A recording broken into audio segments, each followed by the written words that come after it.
Greetings, family. Welcome to Pan-Africanism towards Nationhood, building a global Black business pipeline.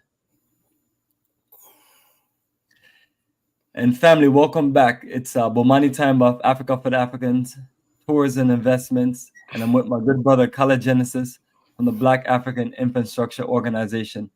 And family, we're the kings of Pan-Africanism with a vision towards nationhood. So yes, brother, we're back, and we have another dynamic topic. And this is from one of Kala's classic. There you go, brother. If you want to read off the topic and get people ready. Oh, yes. The FBA, ADOS FBA losers think they deserve a participation trophy for Black America's achievement. The Afrikstan analysis, called Genesis and Bomani. Yep, that says it all. That's my thesis of tonight and what I'm going to prove. Beyond a shadow of a doubt that the FBA ADOS movement are nothing but losers and Black trash, and they deserve no respect. I'm going to say that over and over again tonight. ADOS FBA are losers and Black trash. Because what we're going to do is take some of their talking point that's legit, and we're going to use them for ourselves and put this into context, so they have no ammunition or no weapons to use. Some of the stuff they're right about, but they use it as a way to drive a wedge between Black people and to drive a wedge between our brothers and sisters in the diaspora and our brothers and sisters in Africa. And that's just pure evil and unnecessary. So we're going to take their talking points, right? That's legitimate, and put them into context, right? And show you how we can deal with both of them without having people hate each other. We can have our differences. We're diverse people. We all diverse. We can have our differences. We can have our own different unique stories. And it's like that. There's nothing wrong with that. I'm Black, African American. That's who I represent. Everything. I don't know what it's like to be from Honduras or Jamaica or Belize, whatever. But I had a girl from Belize the other day as a client, right? She goes, "Yeah, I'm from Belize." She's a full-on Black American sister, I go, "You ever going to Belize?" I don't want to go there. Her family goes there. That's where her family's from. But I know I like Portsmouth. Full-on sister from America, whatever like that. And you talk to her, there's no difference. That's what the assimilation process is all about. Black people haven't learned the benefits of assimilation. There's strength in numbers. There's strength in assimilation. The problem is you think that these people are going to get something that you deserve. And you say it's reparations, but your reparations really is a pat on the head and a hug from the white man. That's your real reparations. You want the white man to love you one day. You want to be Pearl Bailey. You want to be a non-racial stuff like this. You waited for your life for white America to part its heavens and open you up in the thing. And the bottom line is never going to happen. You know you ain't going to get no monetary gain. So you're being a pain in the neck to white people like the prodigal son or a spoiled child. I want my reparations. Just so you have a reason to be in their face, in their company. So we're going to get down tonight. So, Bomani, you want to run your the tour schedule and everything like that, and that's so I get the fire and brimstone down tonight. Yes, brother, absolutely. So yes, fam, we are getting ready for Liberia, and that's March 29th to April 9th. That's the next journey we're taking, and we're getting everything all organized already, and we have a nice group. So definitely looking forward to showing you all of the footage and all of the great highlights to come. But right now, this is the location to get all of our details for our upcoming tour schedule. That's our website, africafortheafricans.org.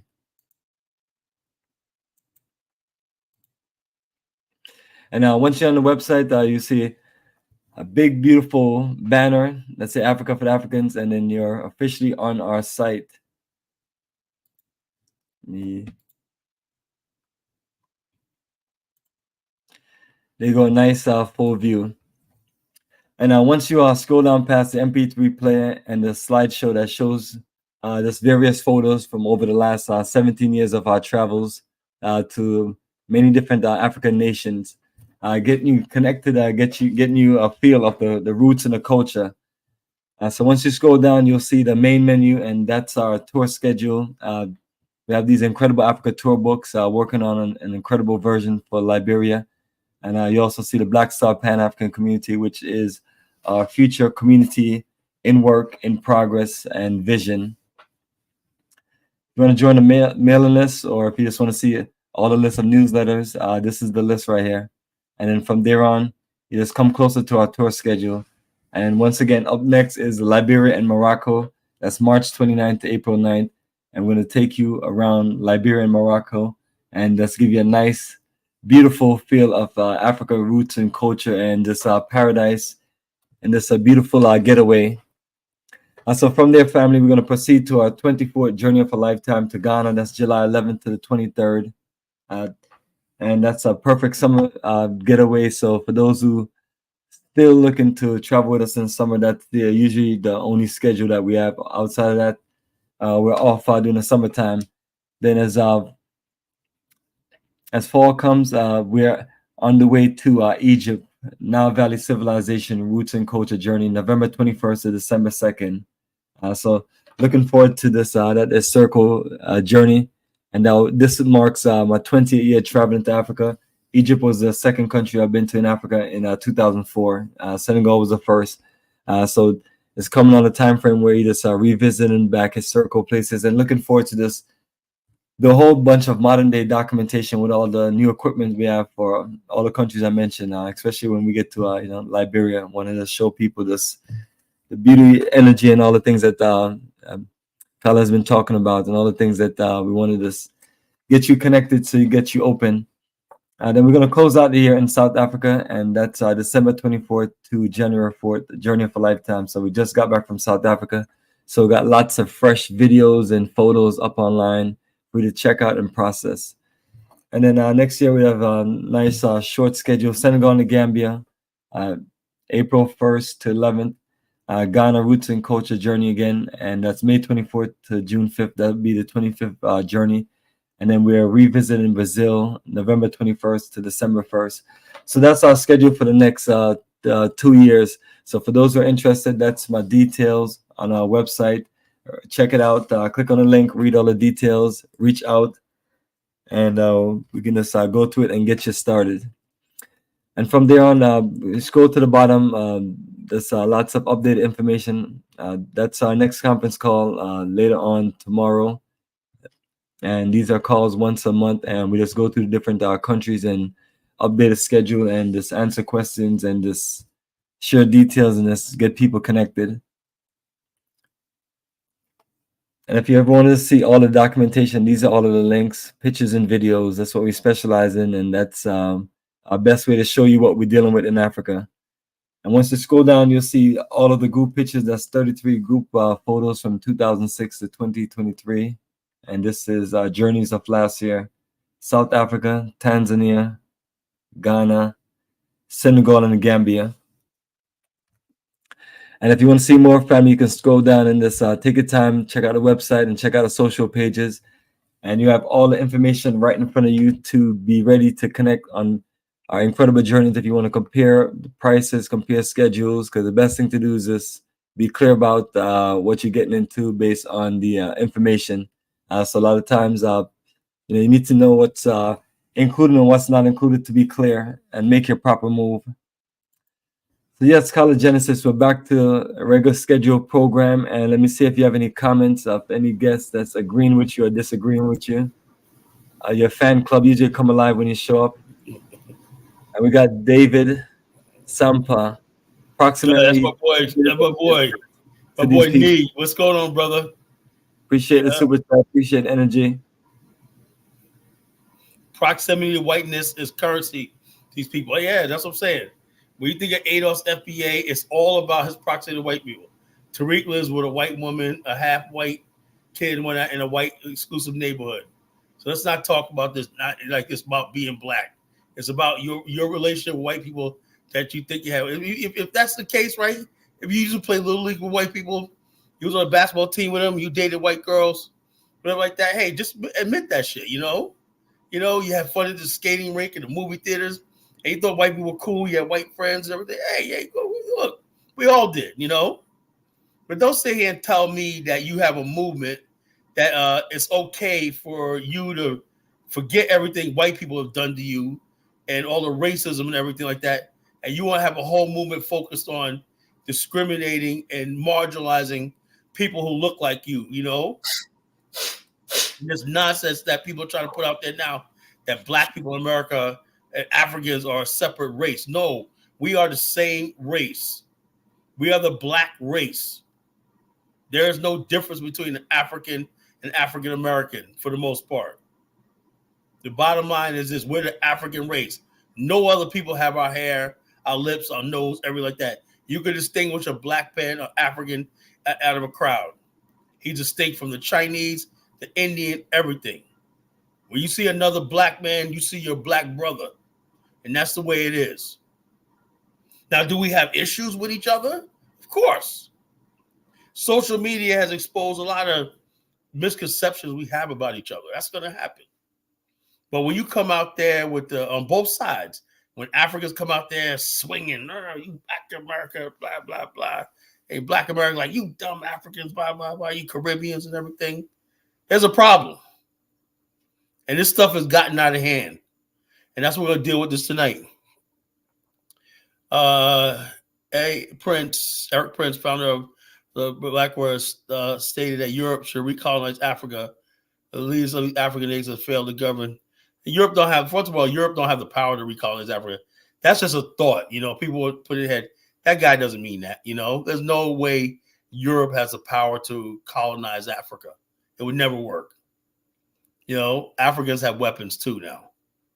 When they colonize Africa, for the most part, they'll fight with people with spears and bows and arrows and maybe a bayonet, you know, whatever like that. Now you got people with machine guns, rocket launchers, everything like that. It would not happen. Proof of which, look at what happened in Somalia, you know. You military guy, Bomani. Remember that Somali situation? Yeah, Black Hawk Down. Black Hawk Down, you know, and stuff like that. And Africa is not no pushover. You can't just recolonize. That sounds good, you know. That sounds good. Nobody pays attention to that, you know. It's just something to make Africans think. He's trying to say, if you can't govern yourself, that's a desperate way of saying you guys got to get your stuff together. But everybody knows Europe is old ass Europe is not equipped to try to colonize or conquer any part of Africa. How Europe deals with Africa is by making Africans fight each other and be unstabilized. That's even worse. Most conflicts in Africa are never between two states, you know, never between two states. They're always between internal conflict where the countries are divided on ethnic lines and it just all falls apart. You know, that's what you have in Africa, you know. You never have, except for when Tanzania and Uganda went to war. When Tanzania wasn't fighting against Uganda, it was fighting against Idi Amin. You see the difference? You know, Europeans won't even survive African nation. They're running food wars. So saying, yeah, they wouldn't never happen, you know, never in a million years happen. The biggest enemy in Africa is the enemy within. You know, that's who we got to worry about. The race traders in Africa and the race traders in America. Those are the enemies we have to deal with. You know, and it's going to get dangerous in the coming years if we're going to survive. We're going to have to take drastic measures to root out the race traders among us. The people that keep perpetuating conflict between the different black people, black groups and everything. Not saying that we don't have issues. Yeah, we have issues. Yeah, we have things wherever like this, you know. But for the most part, what you want to do is say that you're Black America, your shit don't stink. Black America has more shit going on with itself, with gangs and violence and everything. Look at what happened at the Kansas City Chiefs shootout. Black American. Look what happened in Fulton County where You got a white lawyer tipped off a thing. It's just a whole criminal. You got literally criminal. Black America is becoming so criminalized that the police departments can't even function anymore. You got black. One place in Illinois, I forgot it was. This lady's a mayor of the city. Ran up the budget $1 million, taking trips, everything like that. Poorly run cities and everything like that. We let these boule Negroes take over and whatnot. They send their kids to the best colleges like that, and nothing gets friggin' done. People say this homeless problem in California is a result of white supremacy and everything. There are no white people in charge in California. It's blacks and Latinos. So you're gonna tell me that see the foolishness? They tell you that foolishness. You listen to people like Phil Scott, who tell you what you want to hear. Because we don't have real journalists out there saying what's going on. We let Patrice Cullors and all these other people get away with $90 million and we say nothing about it. Yeah, y'all beat up on Umar for that little bit of money he got with that school. Umar got his issues. And I'm a big critic of Umar Johnson. But let's be fair here. There's been black people, black preachers been taking millions of dollars for black people out of our community for decades and never gave anything, did anything. So don't go pick and choosing who you want to criticize for the day. Carlos Swartz, Umar Johnson. No, I don't. And I listened to Brandon the other day, and I thought about that. Why are we so on Umar or not? A man with flaws and everything. If I had a camera in my face every day and you saw College Genesis, throughout the day, throughout the week and whatnot, talking whatnot, you would have a different perception of me. I'm not perfect. But, give this guy, Umar, a chance. Umar stay on track, but for the most part, if not, be fair with everybody else that you turn a blind eye to. You voted for a president that friggin' did absolutely nothing for you. And he comes around and says, how do you reach black people? He brought in fried chicken dinners. An insult to your face. This is your so-called ADOS FBA people. What a friggin' joke. So bottom line is in light of Black History Month and whatnot, I put up a lot of stuff on Facebook on the tremendous, beautiful history of invention, science, and achievement of Black America. I also put up African history, too, as far as Black history. I thought Black history was us Black people, Black African people. If you don't have that Black African identity, then we don't have nothing to talk about. When you say you're a Black American and you're not Black African or not, then we have nothing to talk about. We're no longer brothers. Black person from Africa has just as much right to be proud of what our achievements were in America as we have in Africa. Yeah, we're the vanguards and the stewards of this culture and everything. But I like to say this, Black people who are achievers, right, and Black people who are losers, right, are two separate class of people. That Nigerian or that Kenyan that's into his academics and everything probably have more in common with the Lewis Latimers and the Benjamin Bannekers and all the inventors in Black America than most Black Americans do. So who are you to tell somebody they can't celebrate achievement of people that come like them? But we know that we were oppressed, all of us oppressed based on race. So when one Black person wins, we feel like we all win. That's what kept us strong in the face of white supremacy. That's solidarity. And I'm not going to let people come here with their nonsense, talk about with their divisions and everything. Yeah, there's a time to joke and we go at it back and forth with Nigerians and, we mix it up a little bit, everything. But there's a line you don't cross. And the ADOS FBA people have crossed that line. And since none of them are brave enough to come on this platform and debate me on this stuff like this, It is what it is.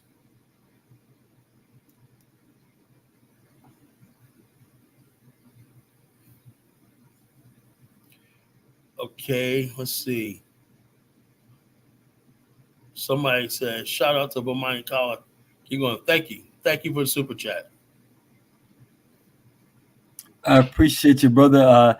Diaspora Explorer, shout out to Bomani and Kala. Yes, brother, appreciate your energy, and let me know if you have a comment you want to post. Yeah, just post them randomly. You know, I'll read I'm them all. talking about the person, Diaspora Explorer. I mean,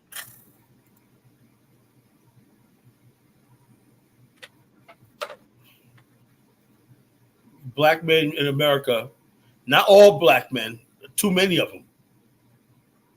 Too many, just enough. All you need is like 3 or 4% of the black population picking up guns to destroy the fabric of a community. It's not all black men. It's your favorite troll is back. You know, you're not a scientist, genetic, that ADOS, FBA. Yeah, come on, Kyle. You have to read the comments out, man. People sometimes. No, I started laughing. Yeah. Read the comments out if you want. You're not I a can read them. scientist or a geneticist, right? Alan Rutherford in his studies proved that ADOS, FBA, indigenous are distinct from today's Africans are not black. They're, oh my God. This is what we're dealing with.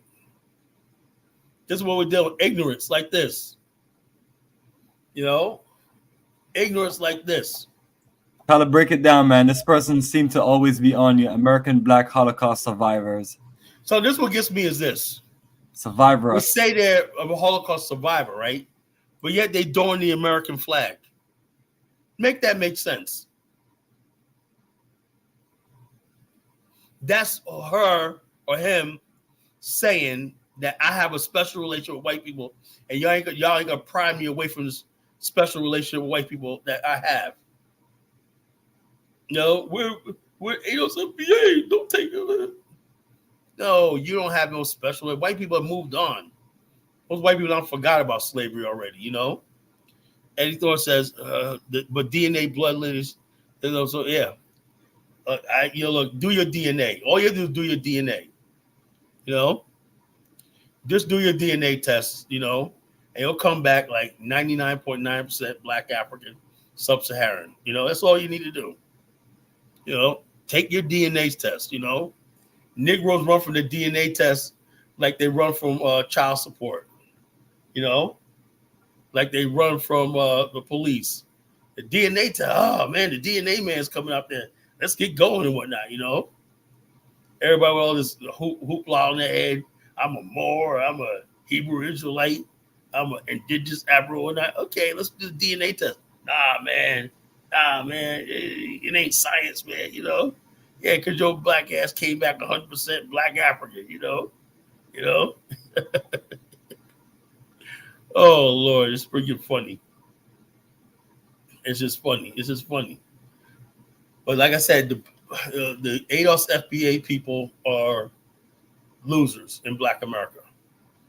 You know, they're losers. You know, you won't debate over talk, never answer questions. Just one in left field. That's not a debate. I debate people. I let people talk. And you guys, since you guys can't make your point, you call me, somehow talk with me. No. You want to come on here and debate and have a discussion, I'll let you talk. And then after I write down what you said and I rebut everything you say, it's over with.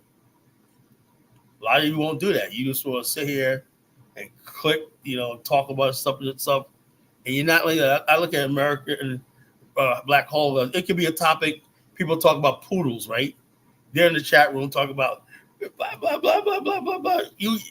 This person, American Black Holocaust survivor, is in chat forums that don't even have anything to do with any discussion. You know, it's like that's a sickness. Science is ignorant now. Yes, I believe in DNA. Take your DNA test, right? It can show you your mother, father, everybody back for 50,000 years.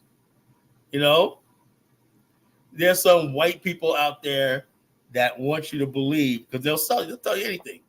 There's a lot of crackpot scientists like the one in Rutherford you mentioned, a bunch of crackpot pseudo-scientists out there that'll tell you Negroes what you want to hear. That black people are not Africans and whatnot. Of course.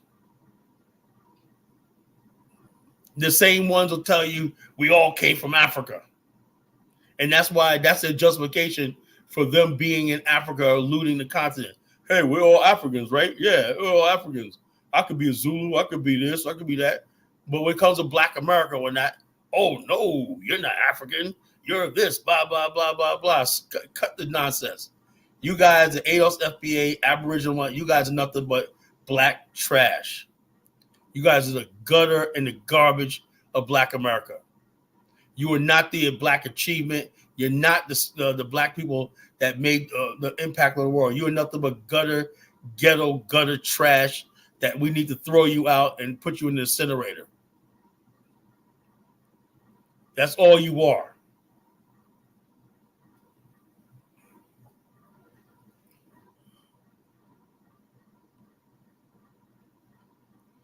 And I'm telling the truth. That's why I put these laugh emojis. All you are just black trash. You're hearing it from me tonight. Nothing but black trash.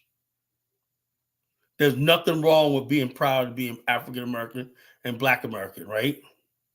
But what you guys want is you guys want to tether yourself to white people under the guise of we want reparations and all stuff like this. No, you want to tether yourself to American history. America is a continuum.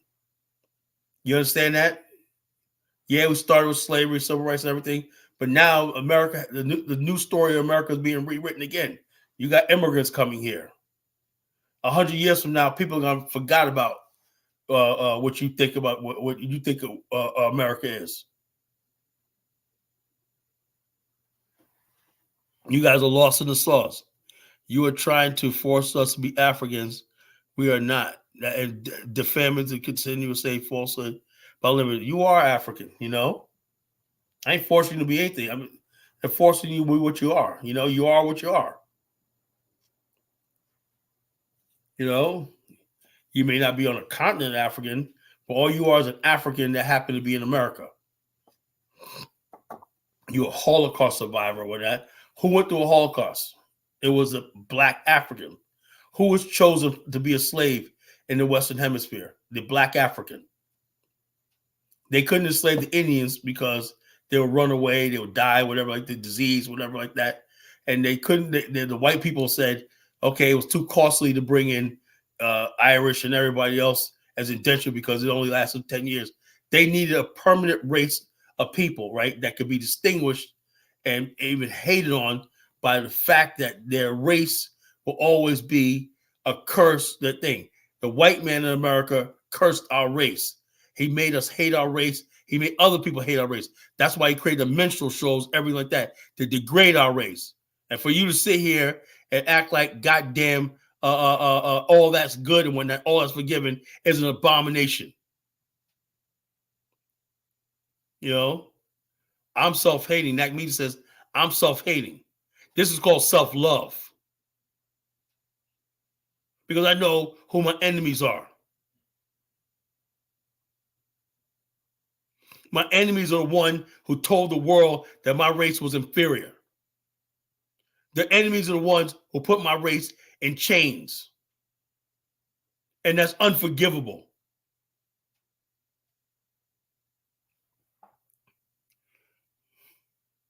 Nah, you're a Caribbean.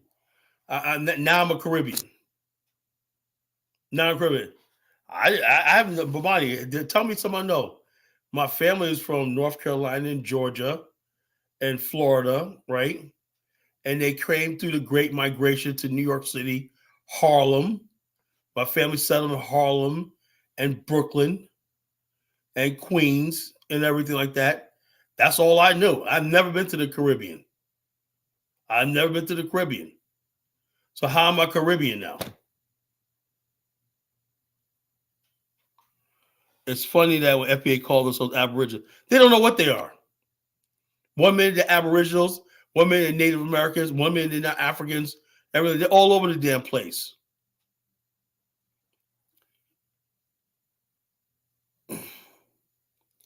And Native Americans are very small people. They're small, they were tough, because they held land. The Comanches, they were fierce warriors. And Native Americans have longer hair than Europeans. They had long black hair. They've come from the Polynesian race. Native Americans don't have an African genetic. Yeah, they don't. There's nothing about Native American. Where do you see a Native American basketball player? You do see McKinley Mutombo came here from the DR Congo to play in the NBA. Akeem Olajuwon. You see in Native Americans in the NBA? No. I think some Native Americans play football, but for the most part, no, they don't.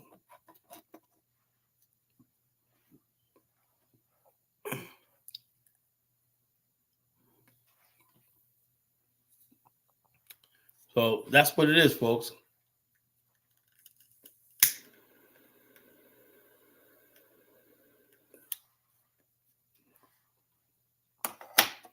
Tonight, we'll just talk about the reason why I did this tonight is I'm talking about Black history.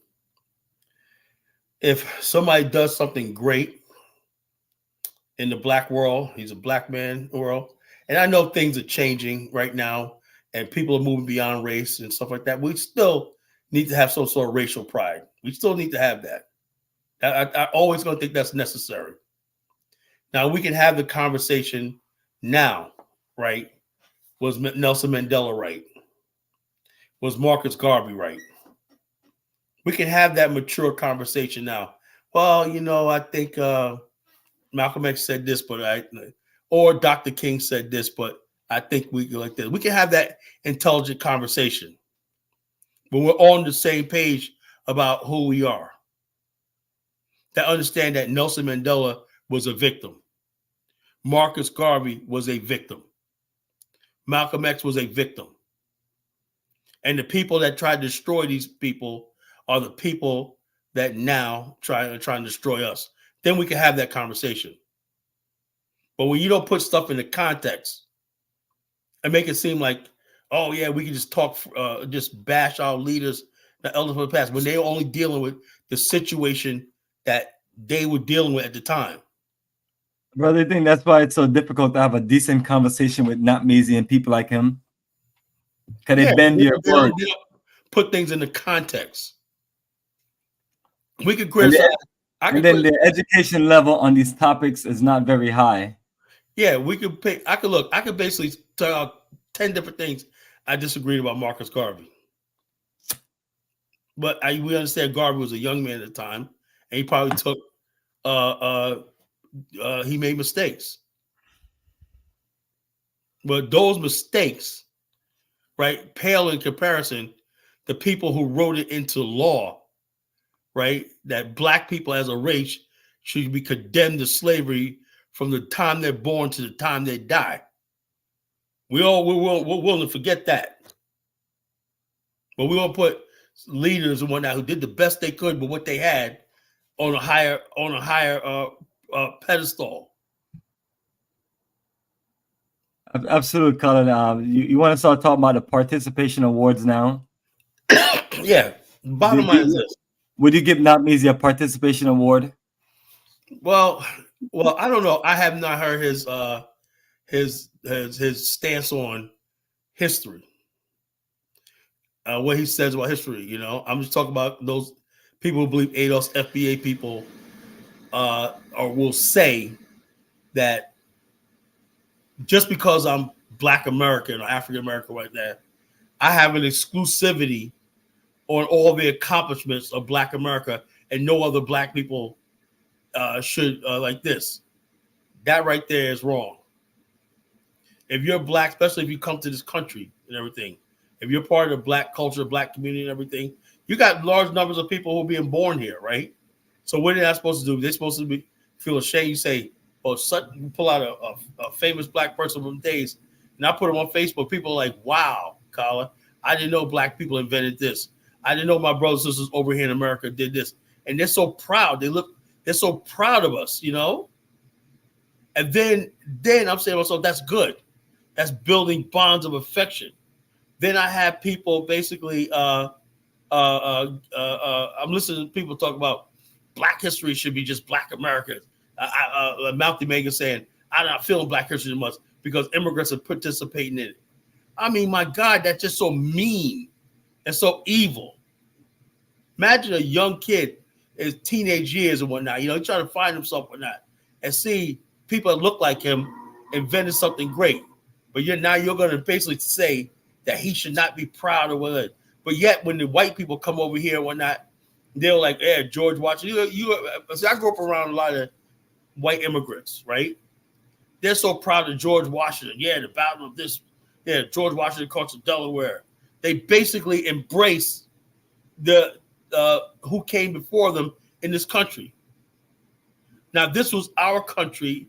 This was our country, like you say, people say it is. When then a Black person could basically come here and embrace the achievements that our ancestors built.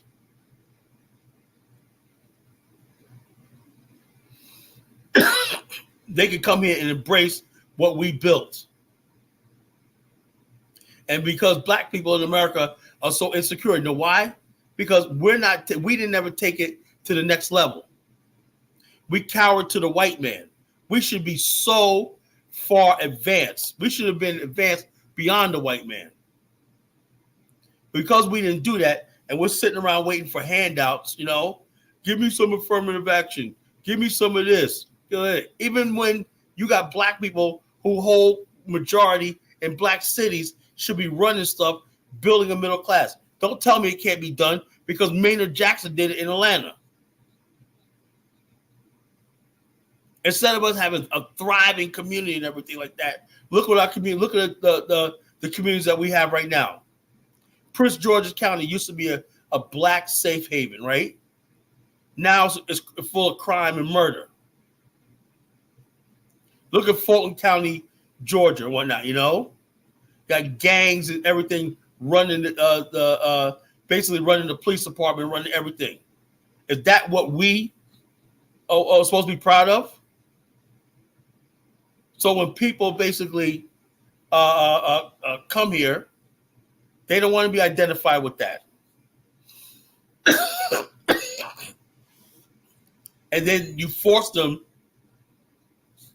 to basically embrace the mainstream of America and not you, and like this, because we don't basically have enough guts to say, that's not us. That's not who we are. That's not who we are. That foolishness and garbage that we see in the culture right now, that's not what Black America is. We let the most foul people represent us and everything like that. Then when somebody say, hey, like this, like we get mad. So in other words, you gotta embrace our garbage if you want to embrace our success. People have no obligation to embrace it, just like white immigrants had no obligation to embrace the Ku Klux Klan and all the negative stuff that came out of white America. They said, this is what we see as America. And I'll tell you one thing, it was the immigrants, right, who crafted the image of America to the world. It was the Jews, the Poles, the Italians, everybody else that built Hollywood. It was the immigrants, the Irish. They built Hollywood. The America you see now and everything like that, the America of Frank Sinatra and Dean Martin and all this stuff like this, they said this is America that we envision, where all mankind could come and live in peace and everything. That was the immigrants that did that. That wasn't the white Anglo-Saxons. That was the immigrants.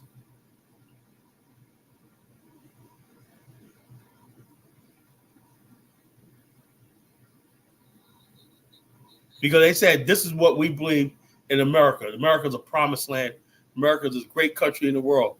Ellis Island, all this stuff they saw, it's the American dream.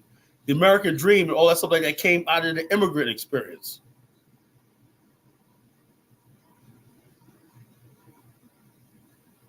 Now, we say we're real Americans, as people say we are and whatnot, that we should be able to say to the Black people come here, yeah, this is what we did. This is what we built.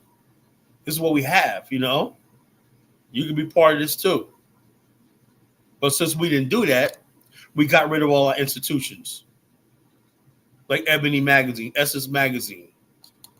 Everything, all the things that made Black America powerful and strong and whatnot, we got rid of. We didn't think it was important to support.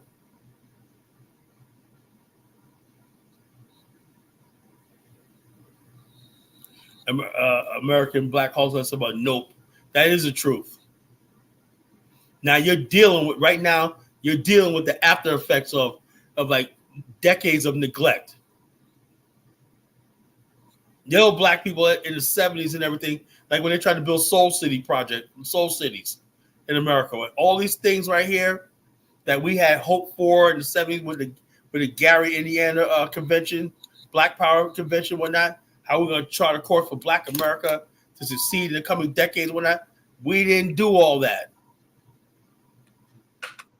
We let Probably you're talking real knowledge and real science, man. So Yeah. what's up with this guy right here, man? What's up with this right here? What's up with these little Genesis coming out? Okay, whatever. The bottom line is this. We didn't do all the stuff that we were supposed to do. We went down the wrong road. And we're paying for it right now. But people look at you guys could have did this. They're right. Because everybody became an individual. Everybody thought, oh, I got civil rights. I'm free. Like Ice Cube said in that one movie, I got free and got high. We didn't say nothing about the gang culture that was ripping apart inner cities in America, particularly Los Angeles, places like that. We let the garbage permeate on our radio stations and everything like that, replacing good Black music and culture and everything like that. This is a progression, over decades.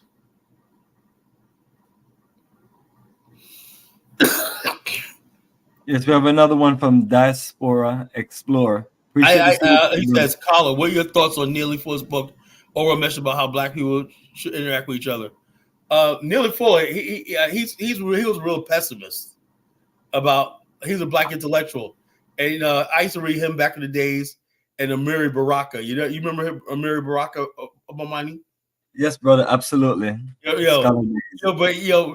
imagine, Amiri Baraka. I read this one book on Malcolm X. I don't know if you got that one book they wrote on Malcolm X. It was back in like 92, 93, right? That one book, I still got it, right? Anyway, Amiri Baraka was like, man, I got links to some 11-ass colors and some wine-ass wood. That was an angry brother, bro.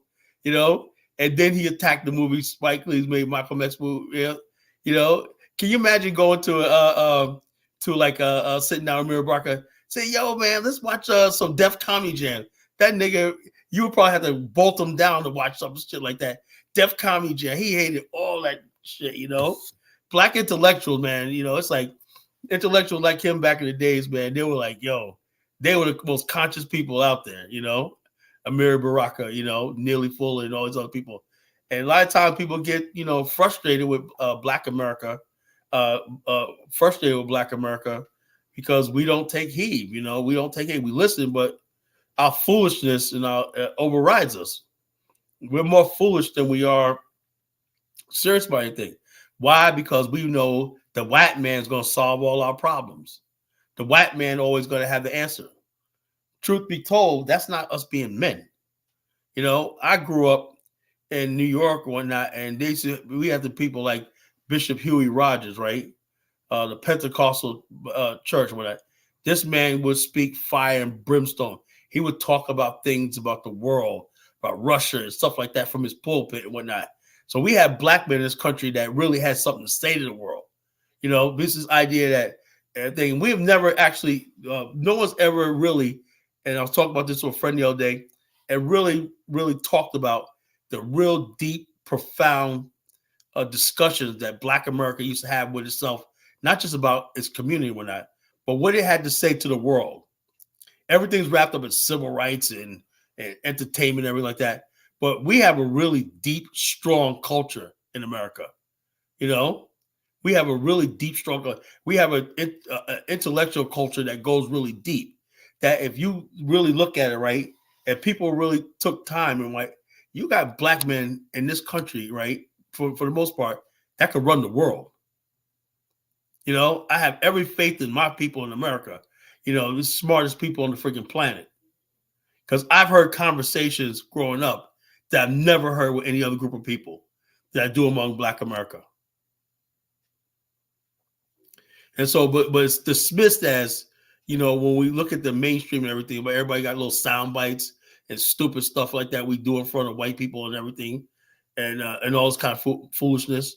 And you got people thinking that Al Sharpton's a real leader and everything like that. You know, he doesn't represent Black America.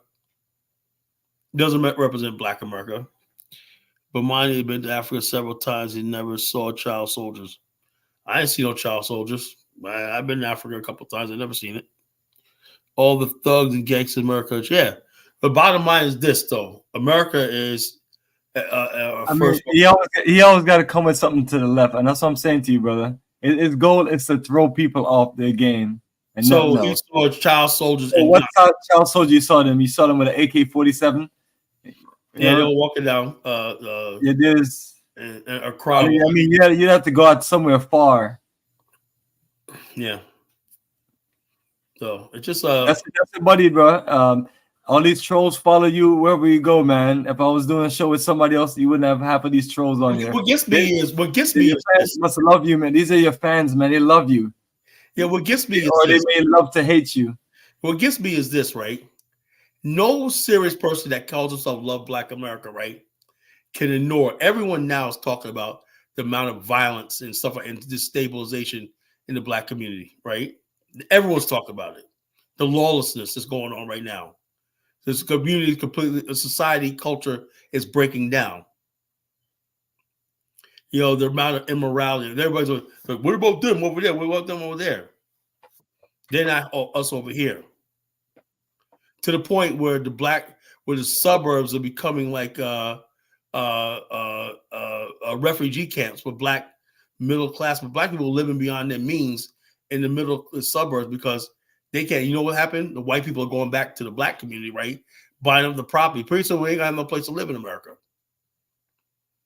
Because white people know that they can move into the roughest Black neighborhood, right? Black people know how to behave when there's white people around. They don't know how to behave when there's other Black people around. We're not, that's why they have nothing to say about white immigrants, white people coming over here, Mexican immigrants, everything. They have everything to say about Black immigrants, We know how to behave ourselves around other people. When it comes about to our own people, everything, well, suddenly we're going to, we got this. It said, if you love Africa, let's say, why don't you move there? Did we in this conversation today, have we mentioned Africa once? Bomani.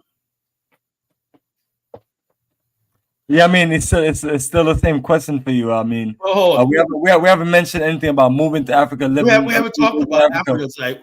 Today we're talking about Black America, ADOS, FBA. But he's just saying that you're talking so wonderful about Africa. Why don't you just move there? We didn't mention one thing about Africa, This is the common troll stuff that we talk about. I mean, people who have low IQ and just have no intelligence.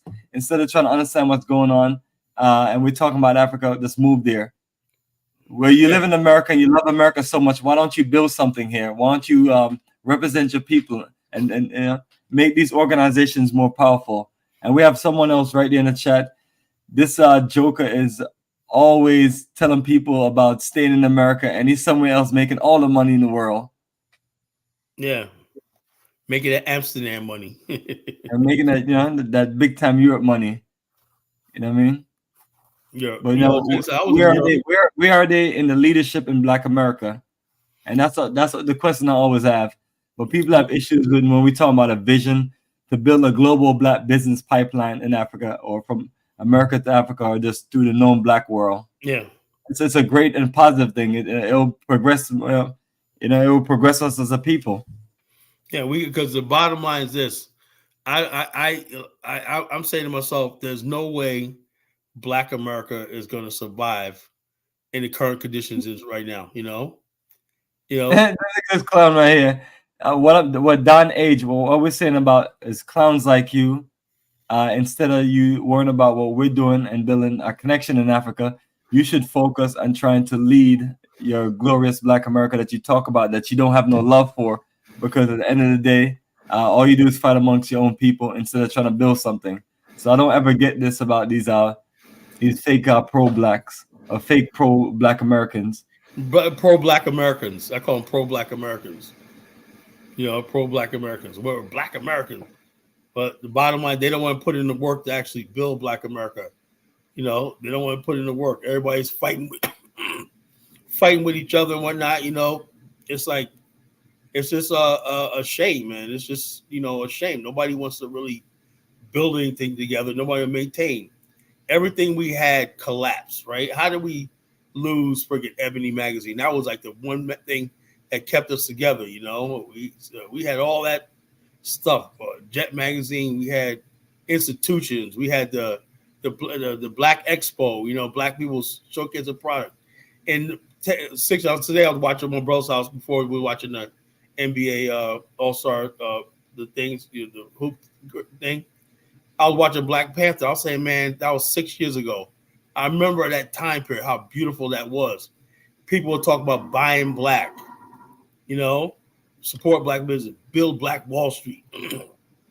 I mean, that should be the same goal, man. What major happened for that to take the a ADOS FBA movement happened. Now everybody sits back and talks about. People are gonna say you're blaming it on that movement, so that's why. Yeah, I have to blame it on the movement because I see a correlation. Because that was actually making progress. Yvette Carnell said, "Oh, y'all do for selfers. Y'all do for selfers. Everything." That's like, we have a special relationship with America, and then she latched on to the reparations movement. You know.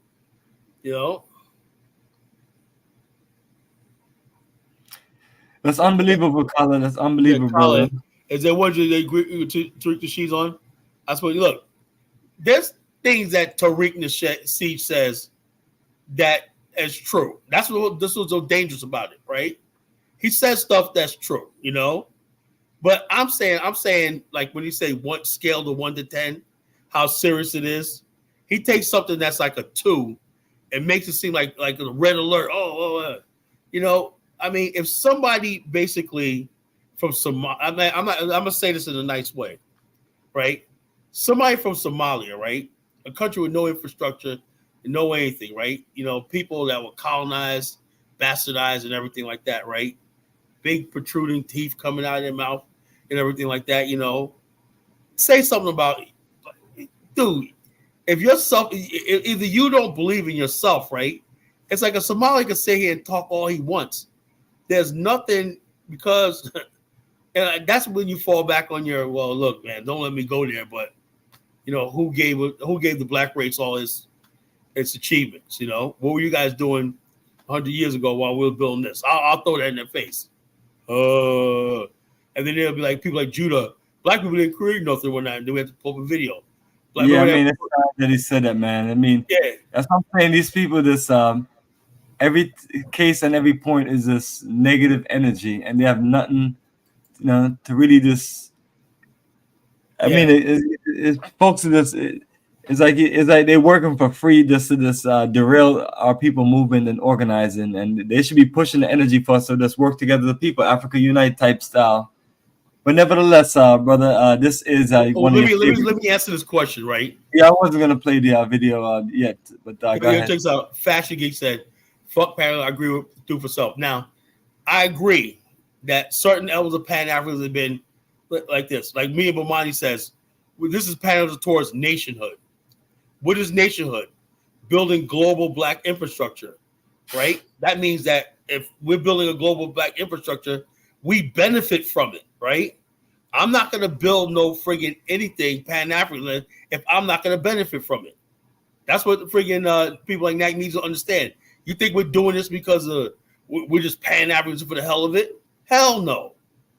I'm going to see my people are going to come up and we have access to credit and international stuff, investments and capital that we could do things on a global scale. We're not handcuffed by being a Black American. You know, we could plug into different countries and everything and create our own millionaires and billionaires.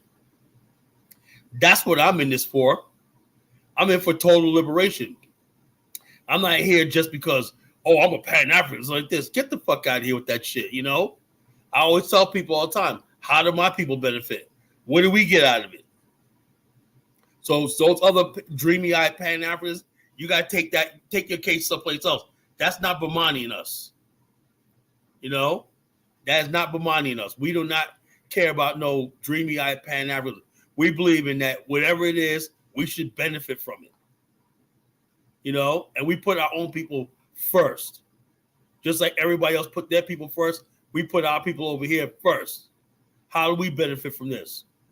I don't believe in just giving our money to countries and causes that we don't benefit from.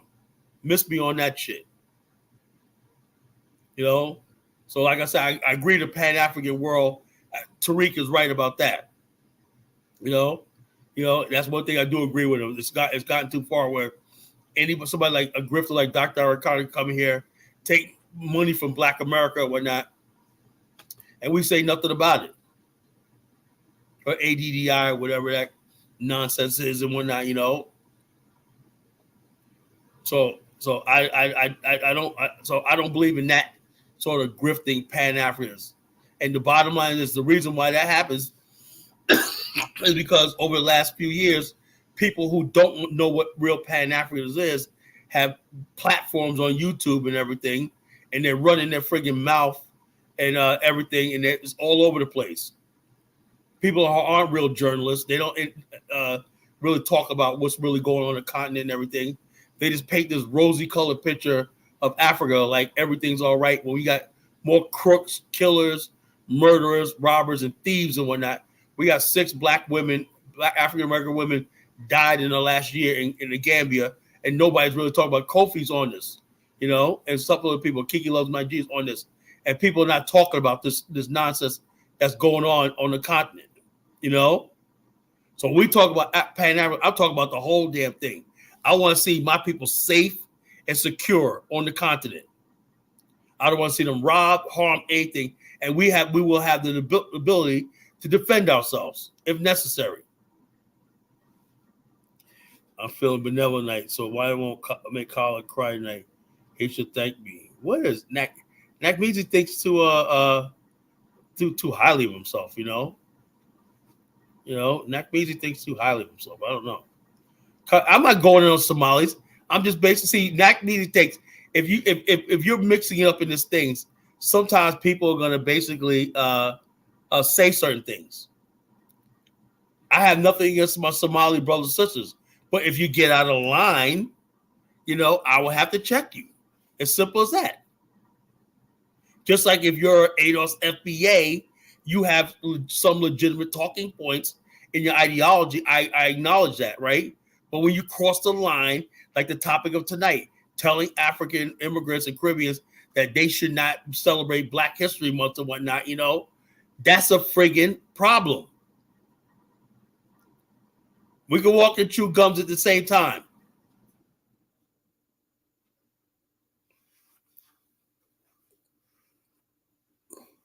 Carl, stop acting like you've tapped in with the African expat crowd. What are you talking about?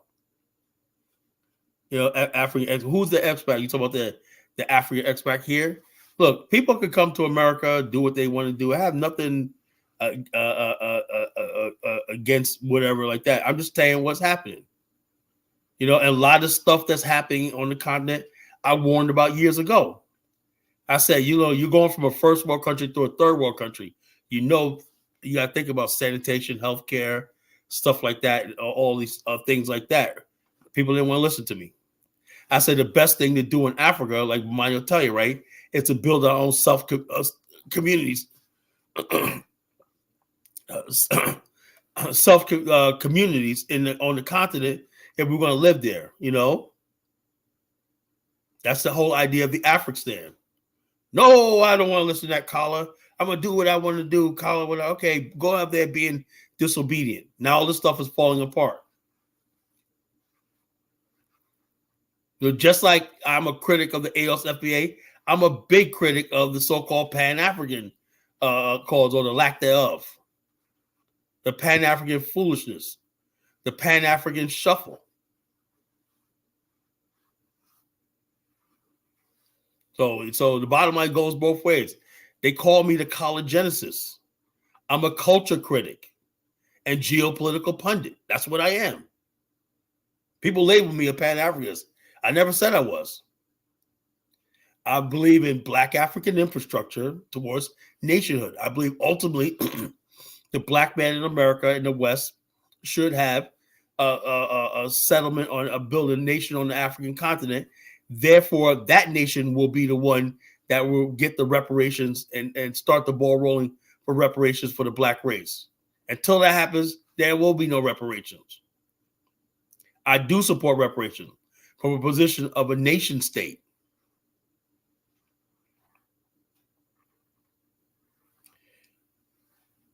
Nakmeezy, I'm consistent in what I'm saying.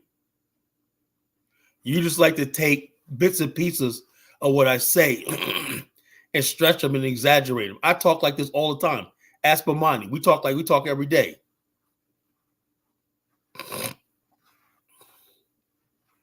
I'm not a hotepper. I stopped doing the hotep shuffle 15, 16 years ago.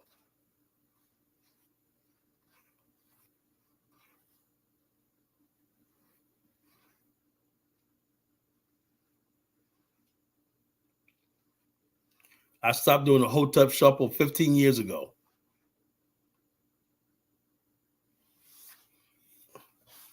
Carla, you're not a Pan-African. Is you look, put that Midjay commander up here, you know. You are with money.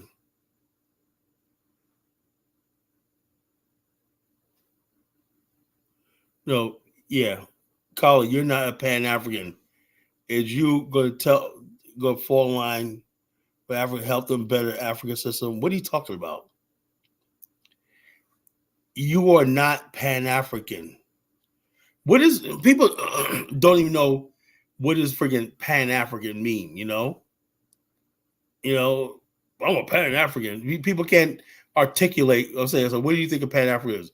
If you don't even all Black people, now you know that's not true. You can't walk out your house without fucking, you know, getting robbed and whatnot, you know? There's no damn unity among Black people or not. Pan-African just means that you have a Black consciousness, you know? In other words, basically, when you see another Black society, right, your natural inclination is to want to see that society succeed just by the fact that they're Black. That's why we're partial towards Haiti. You know, we're partial towards Black countries that are suffering for the most part.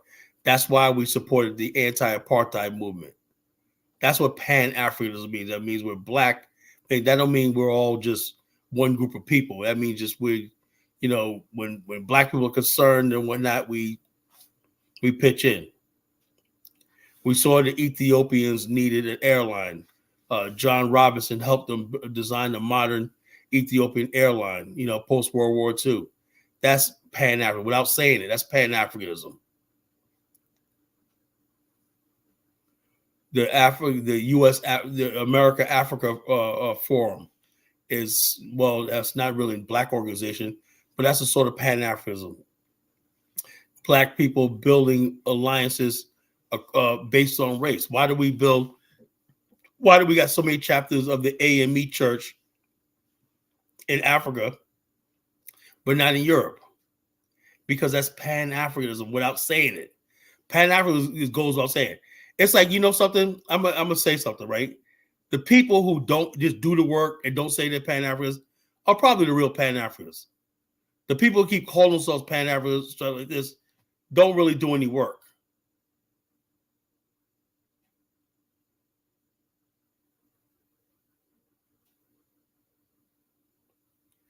So when you do the work, actually, and it comes organically and naturally, I guess you're a Pan-Africanist without saying. And a lot of times people make it like a political nut. Sometimes it's just the right thing to do. You got black sororities and black fraternities. They don't go around pumping their fists on Black Power, Pan-African, but they're over on the continent. They're in the Caribbean. They're open up chapters and everything like that, building bridges, doing work in the rural areas of the village and everything. I'm a Pan-Africanist, no question. That's good for you. But your Pan-Africanists come from your works and your deeds, not your talk. Anybody can get up here on the screen and make themselves a moniker, and they're just so pumped up and I'm a Pan-African. Whatever, dude, you're a midday. You're a dime a dozen. Brother, the bar set so low, anybody could be a Pan-Africanist. Anybody could be a Pan-Africanist. My good brother Ocheju Jackson, who I love, is a certified Pan-Africanist now. What does that tell you? Phil Scott's a Pan-Africanist. You know, what I tell you? I mean, anybody could jump in this. Tomorrow, Nakmeezy could be a Pan-Africanist. The bar is set so low, it really means it lost its meaning. It has no meaning anymore. But yes, Kyle, let me play some of this video real quick, and then you can line up your videos.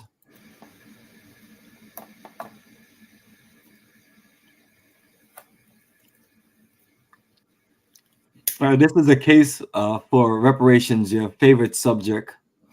And so I'm going to play this, and after this, you're going to be down with the reparations game. I guarantee it. Okay, all right.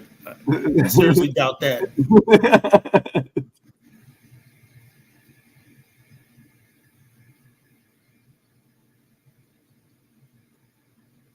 Back to the grill with Mark Lamont Hill. The intensifying debate over the idea of reparations has been gaining momentum in recent years. Supporters of reparations argue that African Americans are still suffering from the legacy of slavery, economic disparity, systemic racism, the lack of access to resources. These are all issues that demonstrate the need for reparations. There are some opponents, on the other hand, who contend that it is unfair to impose financial responsibility onto current generations. Others fear that the creation of reparations could set a precedent where other groups could make similar demands. No matter where you land, there's one thing certain: the debate over reparations will likely remain a contentious topic for years to come.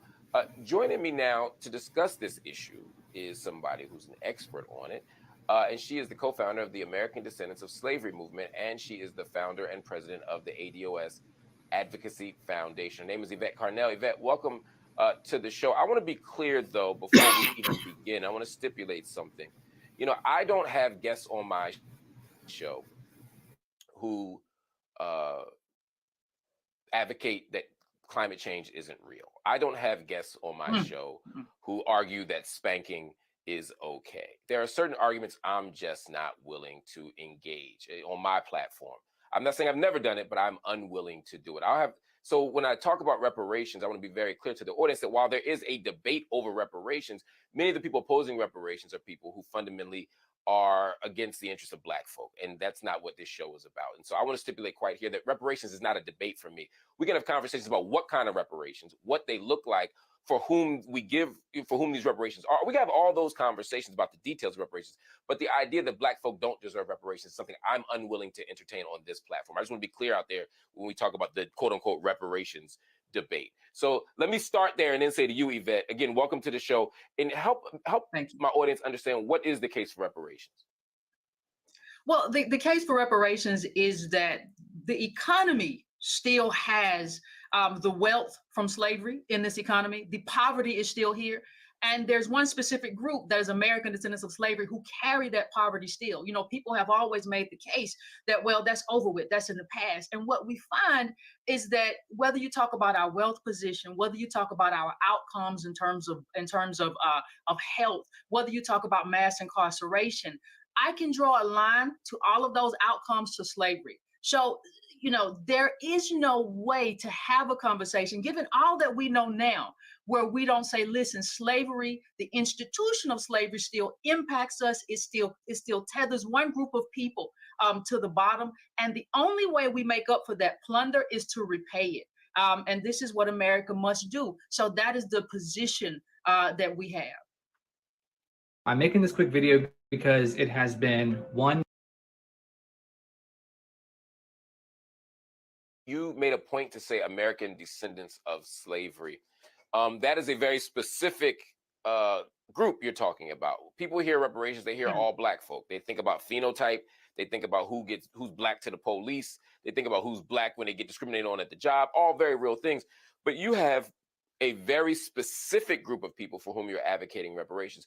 Explain to me what you mean when you say American descendants of slavery, and why you think they should be the exclusive, if I'm understanding you correctly, why you think they should be the exclusive recipients of this particular reparations project.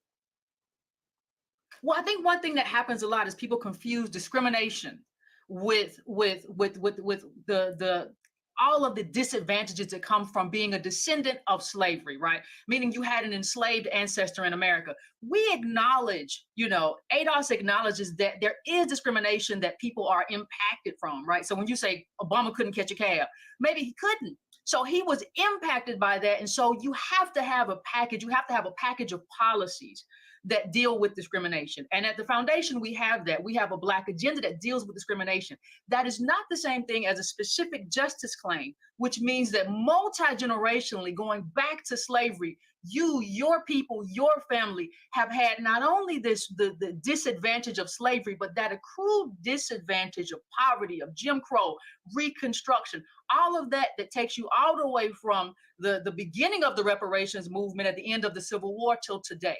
So I think you have to kind of break that apart. That doesn't mean that other Black people are enemies or that their discrimination against them doesn't exist. It just means that policy prescriptions are the solution for that. But we have a wealth disparity that needs to be repaid that can't be made up for with income. And so that's what we're saying when we kind of draw that line.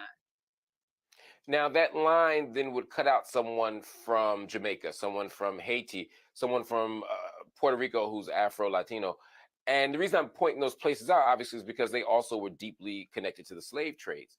And so if someone is a third-generation American here, but if you go beyond that, their parents are from the Caribbean, but they also were somehow connected to slavery, why do we want to disconnect that claim from this claim? Because that's what a lot of people, particularly Caribbean Americans I talk to, raise as an issue. Well, we support their movements though, right? They have a reparations movement, they have CARICOM. So I support their reparations movements. They have their own movements where they are trying to get reparations from the people who deprived them, from the countries, specific countries that deprived them. And I support that. I support Haiti getting reparations from the French and so on and so forth. But those are separate and distinct justice claims. Those are separate and distinct movements. Now, I do believe that we can be in cooperation with other movements because we're all asking for something from these countries that plundered us, right? So there is a space for us to collaborate. But our justice claim as American descendants of slavery is specifically against America, whereas other people have a specific kind of justice claim against a different country. And we can support each other, but we have to be very serious in terms of how our justice claims are distinct from one another. I hear a lot of people say, I like the idea of reparations, we just can't afford it, it's too costly. I hear politicians say that. I also hear handkerchief head Negroes say that. Talk to me about what it means to say we don't have the money for it. People always bring up budgetary constraints when it's time to do something for us. So when it's time to do something specifically for ADOS, all of a sudden, or Black people in general, all of a sudden we have budgetary constraints. When we talk about wars, we don't have budgetary constraints. When we talk about the defense budget, we don't have budgetary constraints. When we talk about imperialism and making the bubble bounce in other countries, we do not have any kind of constraints. The budget doesn't matter. We're perfectly fine with the Iraq war or whatever the case may be of busting it wide open. We're perfectly fine with sending tax cuts all the way to the top so that some people have and some people have not. That is by design. And so when it comes to us, we are the ones where people say, you know what, we don't have money for you. We have money for other reparations in this country, and people say we just don't have it for ADOS. And that's just a dodge. It's an evasion. And we're a little long in the tooth for that evasion. It's time to pay up. How much would reparations amount to? We're talking at least 20 trillion as a down payment, because I'm a person who doesn't believe everything happens in one generation. Look, this oppression didn't all happen in one generation. I don't think this reparations movement ends with me or you or anyone else. I think it's an ongoing process, but 20 trillion is the down payment number that we start with. It's not the end though. Is that amount direct cash payments? Are we talking about subsidies? Are we talking about discounts? You know, a lot of times people will hear reparation and they have a different idea of what that reparation payment looks like. Reparations is wealth. Wealth was plundered. Like what we have now is that all of the money is calcified at the top. We don't have the wealth to live in American you know life. what? Hold on, Yvette, I apologize. I'm out of time No, for this break, and this is an important answer. So I want you to hang tight. We'll continue that conversation right after the break. Plus, artificial intelligence is becoming a bigger part of that one left. You probably know, man. I gotta get this crazy lady off my show. Yeah, that was actually the end of it. Yeah, but he did a hard break because they probably say, "Yo, man," put in his ear like, "Yo, get her off, man. We gotta get her off, man. This is crazy." You know, she's crazy. You didn't like all the things she said. You didn't agree with her. No, I agree with nothing she said. You didn't feel like you should be down with ADOS. Yo, check us out. This is what I'm saying, Bomani. This, if that was the case, right? She says this. How do we have like the top 20 black businesses in America, right? About $1 trillion worth of business. We played the video. I don't know if you don't want to play the video tonight, but 20 top black businesses. Robert Smith is about to take over Aliko Dangote as the richest black man in the world. We have a huge black middle class here in America. We have generations of college graduates, HBCUs, and everything. Yeah, if when you look at it, we had a hard way to go. But how did we basically do so well right after slavery with Tulsa, Black Wall Street? She admits all that. That's what I'm saying. These people, these ADOS FBA people, right?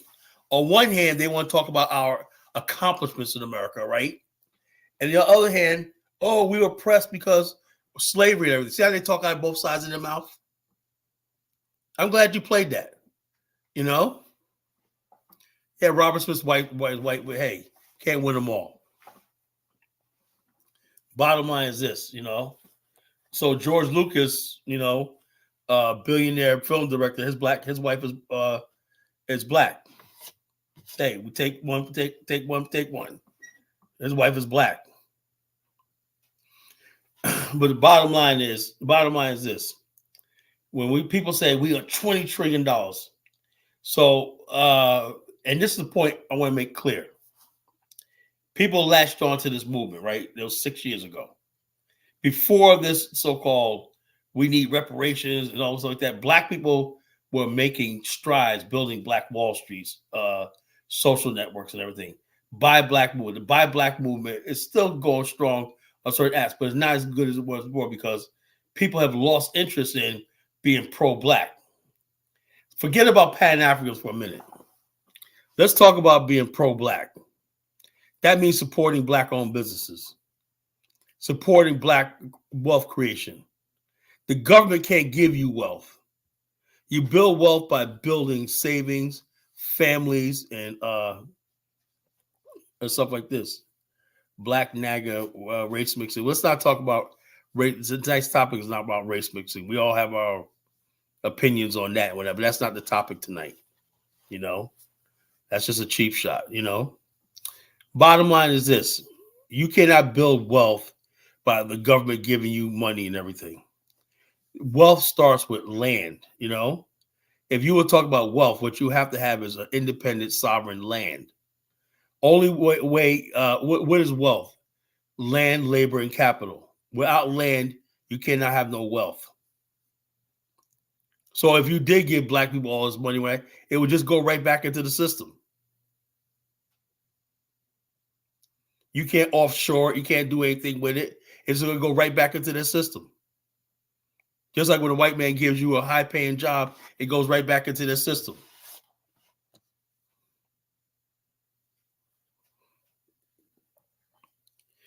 Yeah, so yeah, that man paid off the whole class. Mayday commander says, what does that mean? That man paid off a whole graduate class. He gave $40 million to the graduating class of 2020, I think it was, of Morehouse class. $40 million. Guys start their line out with $150,000 or more student debt wiped away clean. $40 million.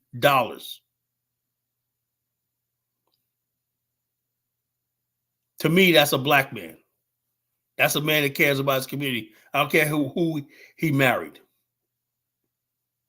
I'm not one of those, oh, well, he married. That's his business. He gave $40 million to a black. And then after that, the white people start coming after him. Try to put him in jail. And that's the problem with black people. We want to tear each other down. That's why I said there's no real love in black America. The fact that somebody can say his wife is white, not the first thing out of your mouth is he gave $40 million to a black graduating class of Morehouse. They weren't even expecting that. $40 million of his own money to the graduating class of Morehouse. Young black men who look like him. But we have these fake people like Black Naga talk about, well, race mixing and whatnot, you know? And that's what you have on these internet things. People who aren't really serious about nothing in life, but just getting online talking a bunch of nonsense. And that's what the ADOS FBA movement is. Foolishness.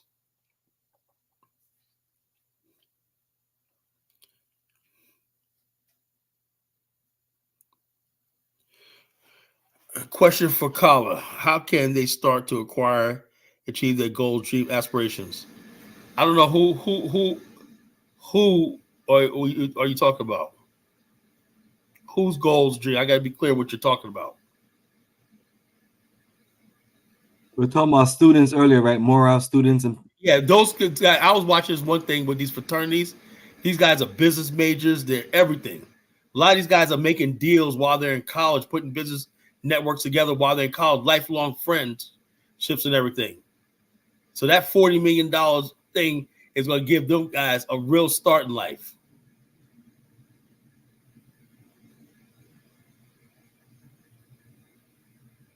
I'm just trying to bring the level of intelligent conversation up to a different level, you know, than what we're used to.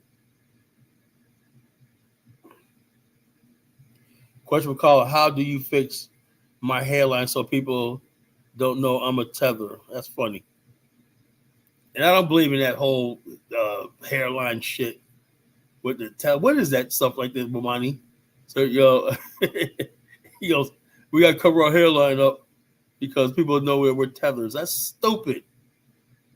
Stupid. That's adolescent, you know? That's some sixth grade, nonsense. Yeah, targeting the shit. You really got people that's acting a fool, man, brother. Is this? Yeah, it's comedy, you know. I get a good laugh at it once in a while.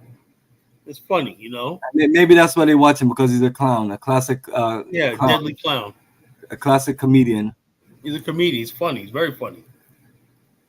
You know. Good quick question right here. Yeah. What has black education done? Yeah. What has black education? It hardly comes in hand when you need a black lawyer. No, does it? Well, what do you mean black education? I believe in we should know all education.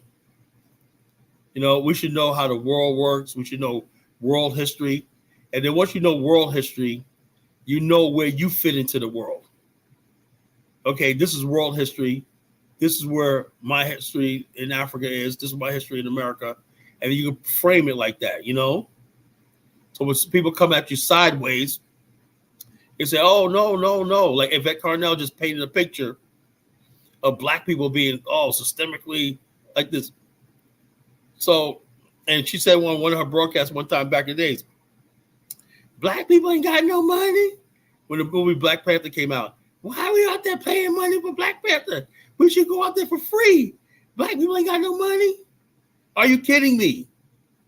You see Negroes line up around the block to buy a $400 pair of Jordans? Have you been to Jamaica Avenue, Delancey Street, and stuff like that? Tell that to the Pakistanis and all that. and whatnot who are making fortunes in the black community of black dollars. Black people, and wasn't that around the time, Bomani, you had your biggest tours and whatnot, making all that good money from Black America? Am I telling the truth, Bomani? 2016 to 2019. Yeah, Trump year. You were making all that money and whatnot. Was that white people giving you money, or was that black people giving you money? So what is she talking about? Black people can't afford to go to Africa. She was saying, white people can't go to Africa. Business. White people don't support black-owned business. You may have one or two of them, but they don't support black businesses. We don't support our own business. They fail. Right. And that's why the Buy Black apps. Everybody now go online right now. Look at your phone and look at some black business apps. Black-owned business apps. One's called BLAPS, BLAPPS. That's the best one. All kinds of it. I found a nice restaurant in my neighborhood one night. I thought it was white on one night because it was in the not shopping center and everything. And I found out it was black. I said, "What? Southern Flair is black owned? I didn't know that." My brother and his wife goes there, and I didn't know it was black owned. I went in there and whatnot. Had me whiting and some macaroni and cheese and something else. The food was good, man. Had some drinks. I put money in the black hands. There's other restaurant called Black Eyed Peas and whatnot. Food is freaking delicious. The service wasn't that good when I went there the first time. When I had to wait one night because they were short staffed. But hey, you look like this. But when the food came out, me and my big homie Ron went there one night. He had a big steak, and I had chicken, and yams and some collard greens and whatnot. That shit was good. Soul food, some cornbread, and sweet potato cornbread. I was like, God damn, that food was good. I felt good that we spent money, a good chunk of money, in a black-owned establishment. And it had some white folks in there too, loving that food, loving that soul food. A husband and wife owns the restaurant. And then you look on the app where now you got black electricians and everything like that. All people do my house, my landscaper, when that's black-owned business. That's how you create black wealth. Black people buying from black. Absolutely, brother. Keep it strong, man. So we got to keep on encouraging our folks. So appreciate the super chat, my good brother. Baruti says, Kala, HBCU STEM research programs. They're already doing that. The HBCUs are doing that already. They got STEM programs and stuff like that. And they're branching out all over the continent just because you don't know about it. Because know why? Because instead of us knowing about that on these platforms that you guys are addicted to and whatnot, we're basically talking a bunch of friggin' nonsense half the time on of these platforms.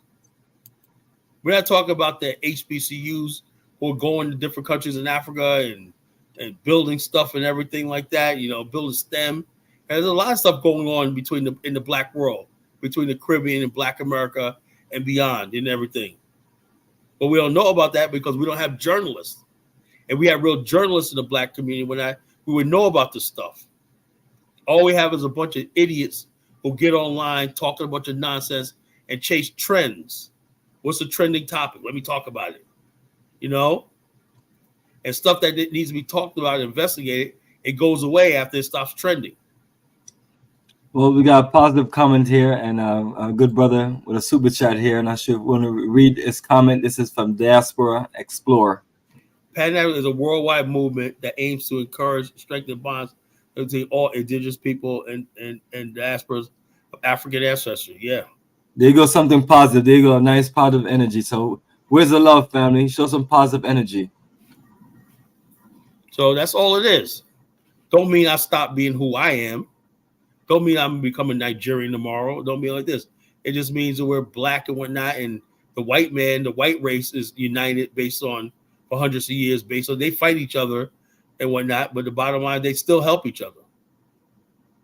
After they destroy Europe and Germany, when they spent billions of dollars rebuilding Germany. Why? Because it was important to build a strong white nation.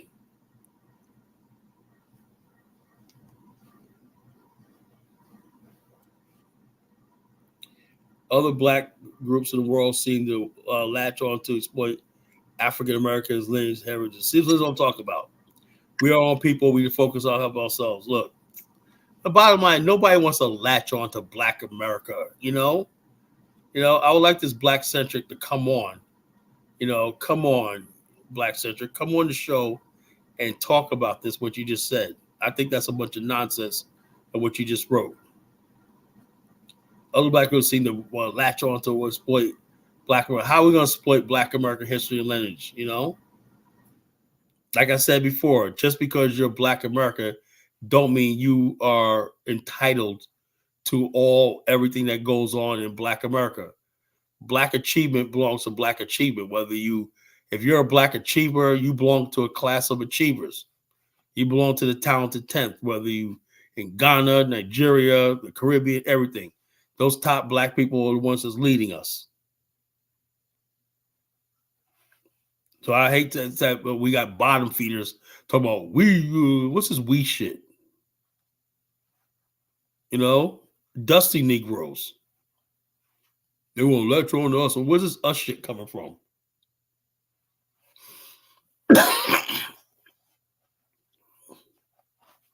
Yvette Carnell just said, we don't have no achievements.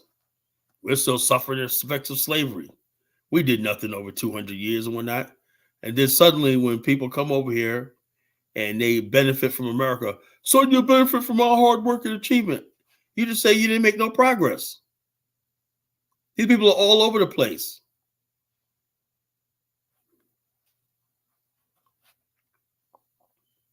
Mark Hill took a hard left, man, hard break. I probably something here. Get her off the air, man.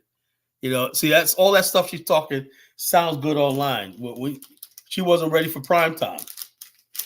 You see her eyes look all cross-eyed, brother? Like she's crazy. It doesn't work. We say $20 trillion is a down payment. Okay, the federal government is gonna give you $20 trillion. I tell you what, this is how you're gonna get the $20 trillion. You go down before Congress and everything like that, both joint houses of Congress, and say that, right? After they fall out dying laughing, right, of laughter, right? You could basically come in there like Afro think tank or whatnot and take shit over. Remember, he said he got to take shit over or whatnot.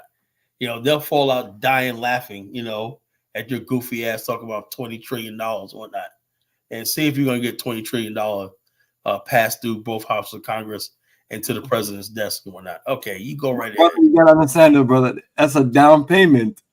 Down payment, all this goofy stuff that people say online, they don't know how stupid they sound. The Buy Black movement, Build Black Wealth, Build Black Wall Street, trade and going international with Africa and China and Asia and stuff like that. Black people becoming global players and building a global Black business pipeline from here to China to Japan to Africa and whatnot. That's the way. Sitting around and just we were on that trajectory, He said, Colin, you still talk down Black. I'm not talking down Black American. But if you say something stupid, and you take it that way, I'm sorry. Colin, he said, yeah, did you hear about the sister got deleted in Gambia? I have some thoughts on that, right? What I didn't appreciate was my good brother Dynas making it seem like it was her fault. You go over there, so we don't know what the situation was. Black women going to Africa, most Black women go to Africa with the sole intention of doing good. They're not going there trying to harm anybody and everything like that. Yeah, maybe the American culture and who they are may rub some people the wrong way, but they don't deserve to die.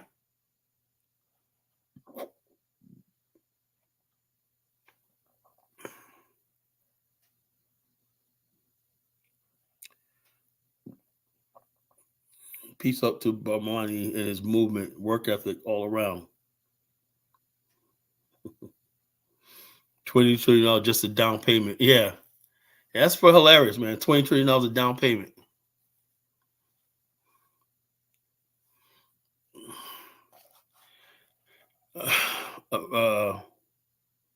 Sure, invite me on. We sent the link out there, bro.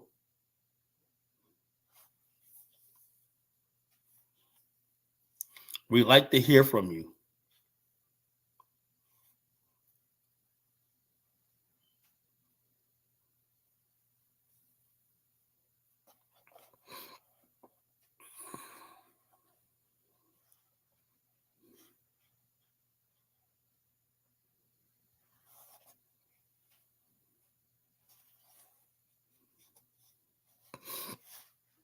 The only issue I have with the $20 trillion, right, is one, they're never going to give it to you, right? and two, if you stop what you're doing and make that your cause celeb, whatever, you know, we're not going to do anything else. Black people up until like a few years ago were basically doing things like Black Wall Streets, you know, buy black clubs and whatnot, stuff like that. There was a movement going on in Black America, buying black and stuff like that. And we were creating people, black wealth and everything. But it all seems to have gone by the wayside where people start talking about, we need to talk about reparations. It's an old saying, right? How do you stop a man's vision? You give him a new one. Now, if you guys want to sit here and do nothing, and a lot of times when we talk about black wealth and everything like that, some people are like, well, what does that got to do with me? I've seen it in real time. People are like, well, what does that got to do with me? I'm just putting money in, and that's a nigga mentality. Well, I don't have what that. Yeah, I'm just putting money in that nigga's pocket, you know? I'm just putting money in that nigga's pocket. So therefore, you're trapped. You don't care about black wealth unless you personally benefit from it. To think everybody's going to get rich and get a payout of reparations is foolishness. And the reason why this discussion has happened is because of social media. Social media has everybody thinking, yeah, we're all going to get rich off a reparations check, whatever like that. That's not a serious movement. Buy black movement, build Black Wall Street, build trade, and build a global black business pipeline, building infrastructure and everything like that. A global black business pipeline is reality. That's real. That's something that's achievable. That's logical, achievable, reasonable, and practical. But sitting there thinking that the United States government is going to do like that and we're not going to do nothing else. But we could do both. No, you can't. Brother, people are opposing you on this one. First of all, Don, you want to know what does this has to do with anything? He said, as a Pan-African, what does reparations have to do with you? Because you guys, yeah, and I'm not trying to insult people tonight, but you're making me do this, right? The Pan-African, the reparations movement is a hijacking of the movement by you dusties, you know? You dusties have no education, you have no skills, you have nothing to bring to the table, you're lazy, and so you want to talk about reparations. Because when we sit around talk about business and doing stuff like that, you feel left out. So you want to hijack the conversation using our ancestors to basically talk about, oh, we need reparation one night, because you know that's the only thing you do. And you're also, trying to sabotage black progress.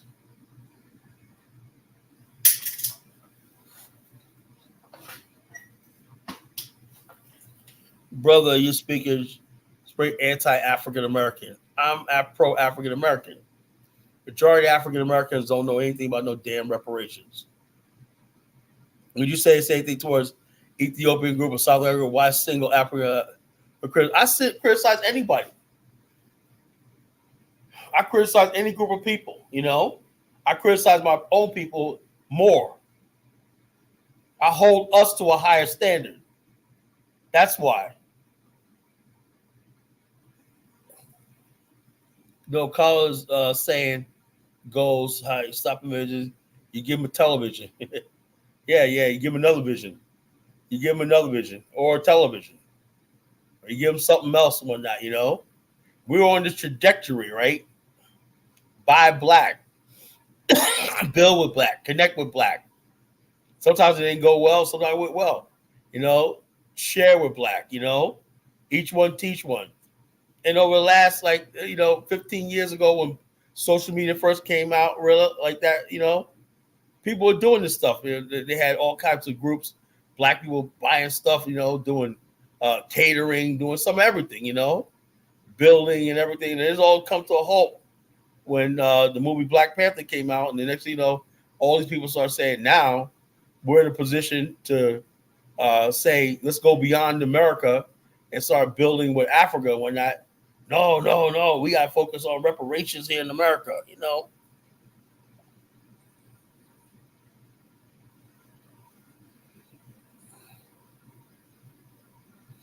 So you're responding to negative. Hey, look, I got to, D. May, I appreciate you, but I got to respond to what puts on. That's what makes this show thing. I have the duty to respond to what people write to. People write up here. Then people are not going to get on. And that's what makes the show. I got to respond to what's up here. You know? BB Rodriguez says, Kala, you know why things halted. No, halted because people are talking about ADOS FBA, and they made black immigrants, Caribbeans, their number one enemy. You got Mike's Hard Lemonade TV over there today talking about black immigrants need us and all something. They're making all these kind of tether jokes and talk about something. Well, how does that do it? How's that help? He's not even fully black. He's a mixed race guy, you know, talking like a redneck. How's hating black every day, 24 hours a day, talk about black immigrants and everything like that? What are they taking from you?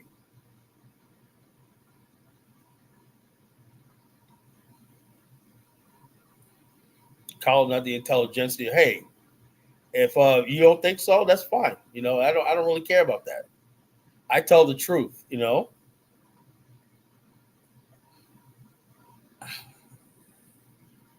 Yeah, he calls everybody a tether. Everybody's a tether. Who is he a tether to? He's not even black, you know. And he dates white women and whatnot, you know. When you do that, you got to be really humble. If you date out your race and whatnot, you guys have no voice. You got to be like quiet. You got nothing to say. So this dude want to know why you're attacking FBA. I'm not attacking FBA. I'm just saying I'm talking to dusty FBAs. And what is FBA? FBA is not a people. That's a friggin' mentality. You know? FBA is not a friggin' people. That's a mentality. There's no FBA in the dictionary. Mike TV ain't bothering nobody. He's bothering me.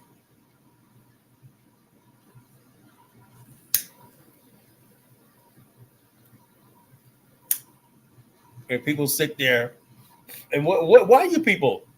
And I see some of you people in there, and I scroll past, and y'all just in there going, don't you people have jobs and business? How y'all building? That's what I'm talking about.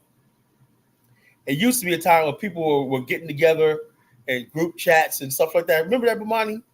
Figuring out what they're going to do next and plan things and whatnot, meetups and everything like that. When's the last time anybody had a meetup?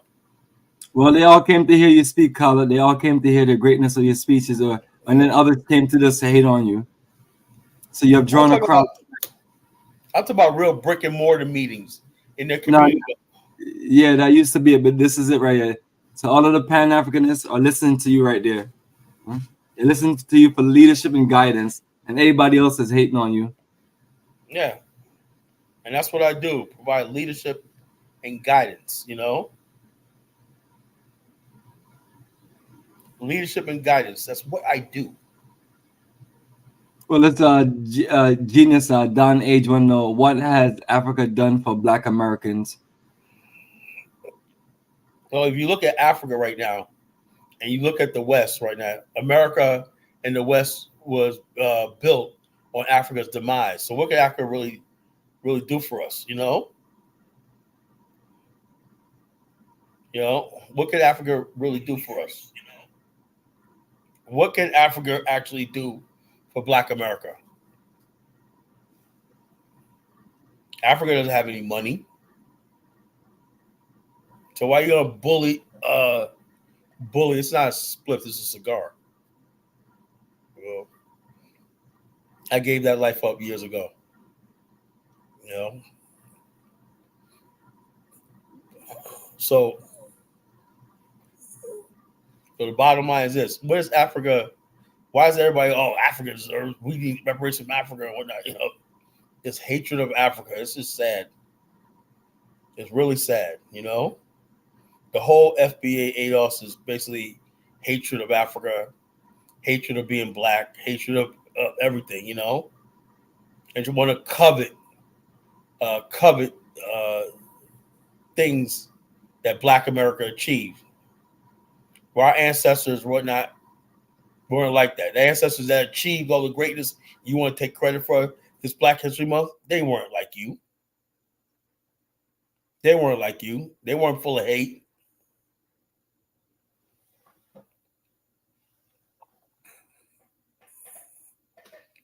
You know, the African G's helped us survive. Yes, I agree. Now, for those who used to get in group chats and have meetings, didn't do anything, it was all fake. How was it all fake? How was all fake? Know what it is a lot of dusty people were taking up space. Had I known what I know now, right? Like a dusty friend of mine, Bomani just resurfaced. You know what I'm talking about, right? Bomani.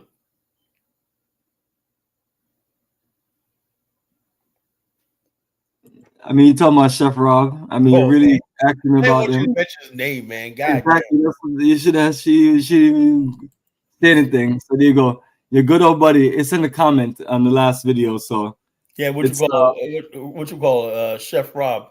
At one time, this guy was my brother, man. We used to talk all night on Skype and everything. Now he hates my guts and whatnot. You know, I hate you like the collection of folks. Yeah, you know, now he hates my guts and everything. You know, hates the air I breathe and everything like that. You know, but your enemies just turn them on you. Yeah, you know, all the stuff like this. You know, and he's not man enough to say Carl's good to me and whatnot. You know, so he just believes lies about me and shit like that. You know, how I'm such a bad person, how much evil person. You know, I divide the BAIO and all this kind of stuff like this. You know, that I'm just this wicked, evil man and whatnot out here doing harm to the community and whatnot. You know, you want to believe that after everything? Go right ahead.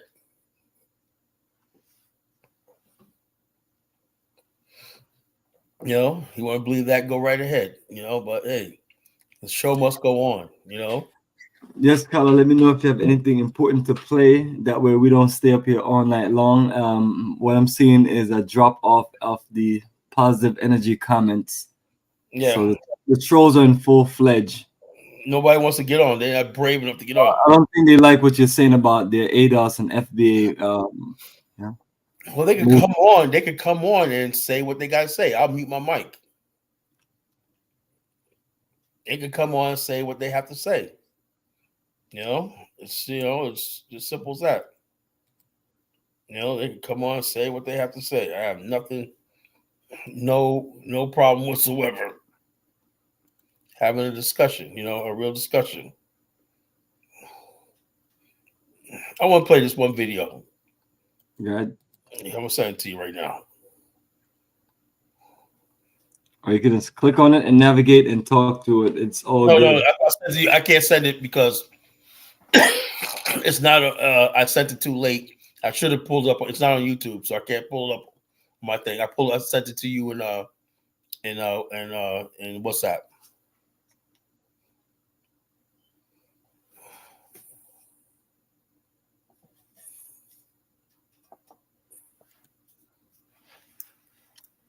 All right. Got a couple of videos I want to play.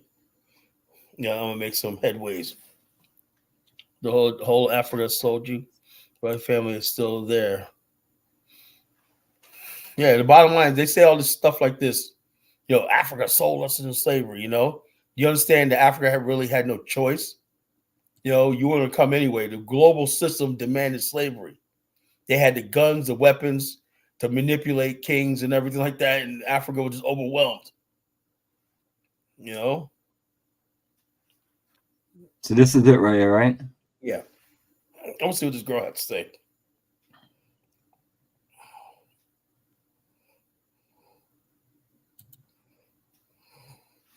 People actually came into my DMs and told me they are not Africans, they're not from Africa, they should not be called African Americans. I'm not here to force anybody to come to Africa. I'm not here to force you to come to Africa. I'm here to talk to those that feel they have the African ancestry and they have a right to it. If you feel you're indigenous to wherever you are, keep quiet, keep it to yourself and stay there. Let other people who want to unite. Because the fact is, if you are not African descent, why should you be bothered? I'm not talking to you. I'm talking to my fellow African descent people that Africa is their home and it will forever be your home. Appreciate you, sister. Yeah. I like her. I like her podcast. She does really, really good, you know. We have a person here, Ben Uko. Do you know Ben Uko? Oh, that's the guy that was on the other week. All right. You have another video? Ben, I'll add you in a minute. And hold up. Yeah, I'm going to play another video first. But I'm going to answer Nakmeezy. Yes, Africans were doing this, but can we also say that Africans were coerced into the slave trade? No one's going to doubt that Africans sold people into slavery. That's not. I've never said that. Geez, Nak takes one. And that's why, Color, I can't have this guy up here because he's just going to sidetrack you, and then he just. Dude, we know Africa. We all know Africans sold into slavery, but who forced that on the African continent? Europeans. You know, that's just common knowledge. Europeans came and whatnot, and just they do that coercion, but like that. They was not sold each other. They didn't sell each other willingly. There was no coercion. That's what him and Afrodamus believes. There was no coercion. Okay, whatever.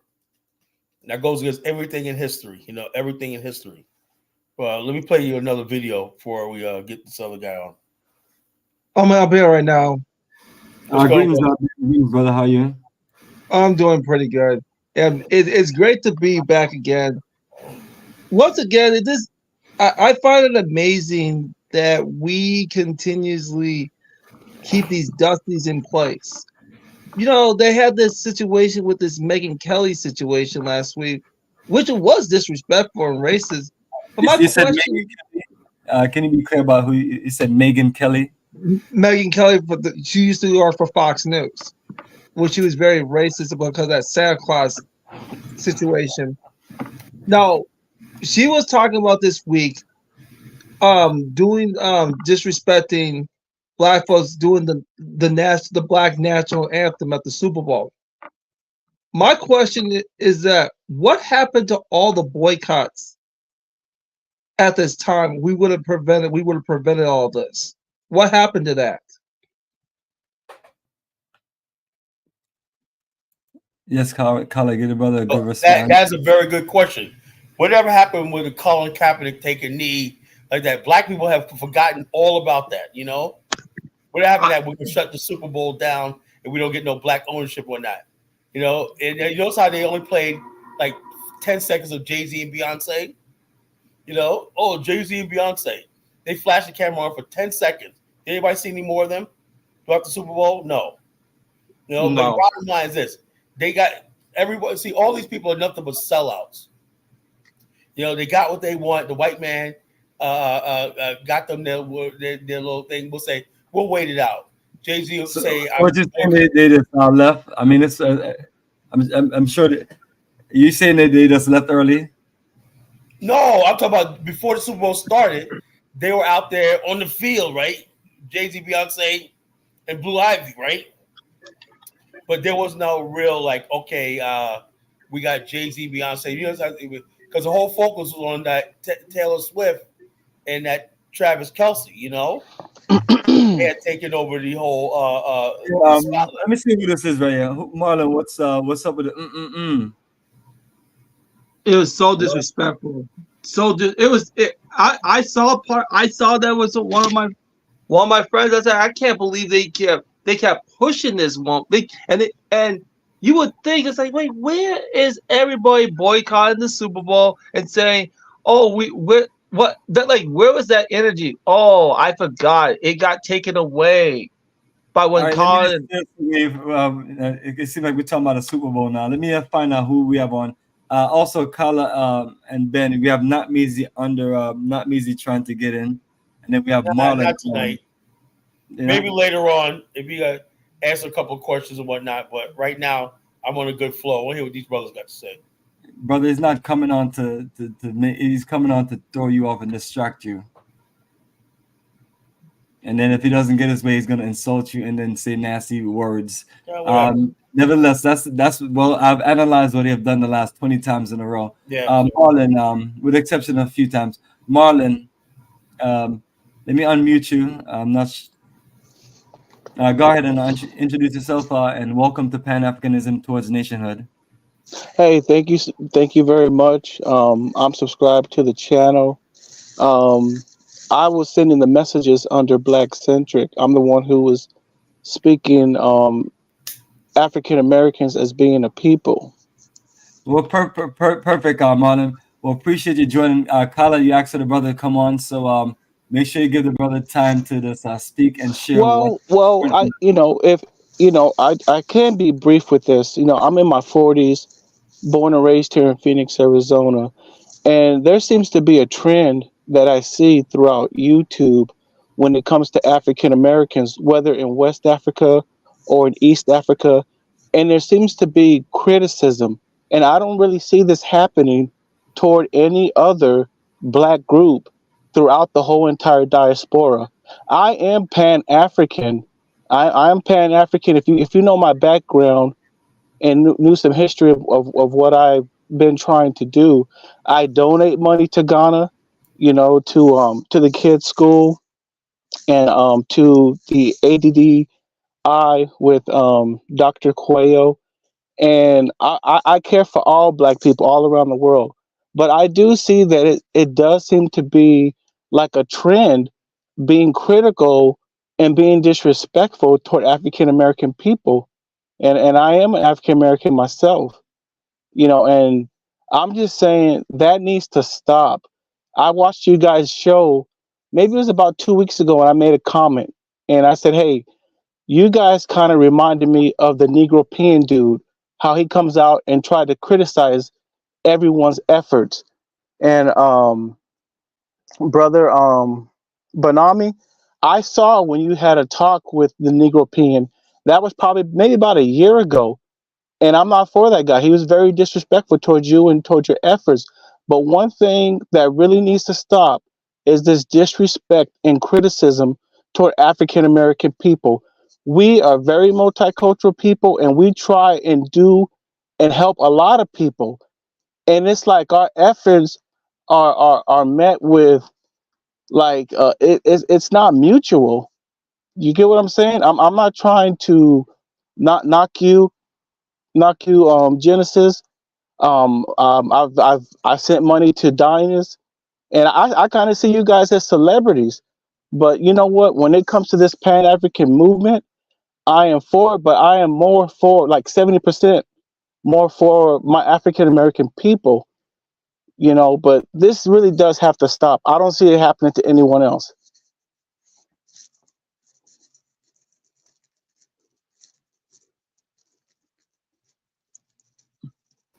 Can I take a response to that, Marlon? Yeah, let me respond to it first. Okay, now, brother, what you said was very profound, and I agree with you 100%. And maybe because I'm older, and like I said, it's disheartening when people come at us. I think it's unfair because you got to understand something, right? It's the criticism towards us is not coming directly from them, right? It's coming from forces that painted this picture of Black America because we're the strongest Black people on the planet. You know, if you break us, right, you break the Black race. So when people make these unfair characterizations, and then we say, well, what about what's going on in your country?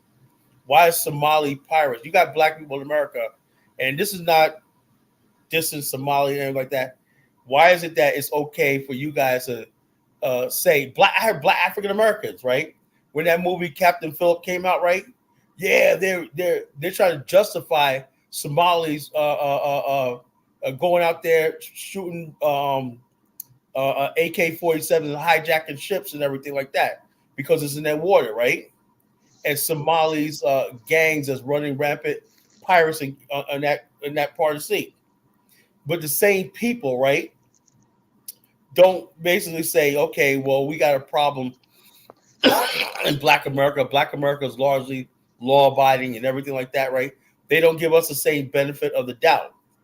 They have this criticism of Black America, like we're just like this. And then when we do pull our receipts out and say, look, you know, I have to show you some receipts that, you know, the success in America is largely Black America. The richest Black people in America are us. You know, our people like you. I'm for my people. That's just natural. You go like this. Pan-Africanism doesn't mean you exalt some other people over yourself. It means how can I benefit? How can you benefit? How can we make it mutual benefit, beneficially? And we're both talking about building it. How can we both come up? But if somebody's going to basically say, you know, Black America just give, and when I just be a pat, that's a fool. And we get nothing to reciprocate and return. That's a fool. I never was supported that. And I always want to protect Black America, right? I always talk about Black America and Africa. We tell them all the time. We need to stick together. We need to form our own groups, our own trade groups, our own banks, everything like that. We should have a unified voice when we're living on the continent and stuff like this. You know, that's the way we should move. You know, and we should look out for our own interests and whatnot. And also, there's two different things. Black America has to stop being interested in stuff and have an interest in something. When you have an interest, you have a tangible thing that you could say, this is mine, this is what we value, this is what I hold. Being interested in something means that you just, oh yeah, I'm a Pan-African, but you're not benefiting from any of this. If Pan-African's not going to benefit you, right? If somebody else is carving up all the wealth of Africa and stuff like that, you have no say so. That's not Pan-Africanism. You know, that's not Pan-Africanism. Pan-Africanism means I have a stake in the continent. I have an interest in the continent. I have a future in the continent. I have a future in America. You know, this is my future in America. We want to preserve our institutions that we're losing, you know, on a daily basis. We want to preserve our historically Black colleges. We want to preserve the Black family. You know, these are things, okay, I want to basically do something about crime in our community. I want to create job opportunities and opportunities for the Black people that live in the cities. All that can work together. But when you just basically say, I'm a Pan-Africanist and just, you know, whatever, like me, I strongly disagree with a lot of the stuff that's going on in the Pan-African world right now. I strongly disagree with Julius Malema. You know, I'm ready for that debate. And then I heard Go Black to Africa says he's not a Pan-African no more. But one thing he did say that was right. He said, you know, Julius Malema was a hype man, hyping people up on that. But do you understand the reality of being a hype man, right? But yet he's for the LGBTQ in Africa. He has white partners and everything. And he has not said anything about what's going on in Cameroon. He has not mentioned what's going on in Equatorial Guinea, where the vice president stays $70,000 a night in a posh New York City hotel, but the people living in poverty and whatnot, you know? He's not talking about what's going on in Ethiopia. Basically says that Pan-Africanism is now about the so-called oppressed. And he pivoted to Gaza people. Those are not our people. If you want to talk about Pan-Africanism, let's talk about the problem, the refugee crisis in the Congo right now. He hasn't talked about that. Everything in Pan-Africanism don't mean, and also Pan-Africanism doesn't mean everything is about oppression. There's a Pan-Africanist, right, that could be a billionaire. Aliko Dangote calls himself a Pan-Africanist, he's a billionaire. Then you got the Pan-Africanist who's the warrior class. Then you got the Pan-Africanist who's a middle class. You got the Pan-Africanist who's an educator. Not one group of people, segment of the Black world should dominate. We should all work together. And I agree with that. We should all work together. But one thing, like I said, what I'm trying to point out, I see when it comes to Black people just in general, everyone's they're their own group. I communicate with I live here in Phoenix, Arizona. I think I mentioned that before.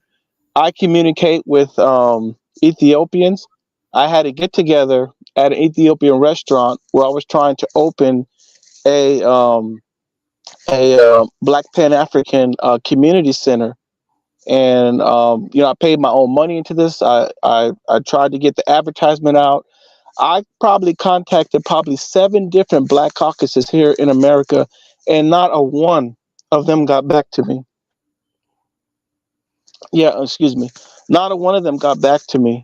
And but when and I speak with the brother. He's from Nigeria here, and a couple of guys from Liberia that are here in Arizona. And I'm just saying, I'm trying to make it short. I don't want to take up too much of your time. I'm just saying, when it comes to us as a people, as African American people, I respect people, all Black people. I worked with a guy who was from Somalia. I worked with him. He was one of my first encounters with someone from Somalia, and I'm kind of shocked when I see some of this footage, from Black people, not just in Africa. It could be through other places. But this brother that I worked with from Somalia, he didn't seem to like African Americans, but he tried to say that his dad was African American and his mom was Somalian.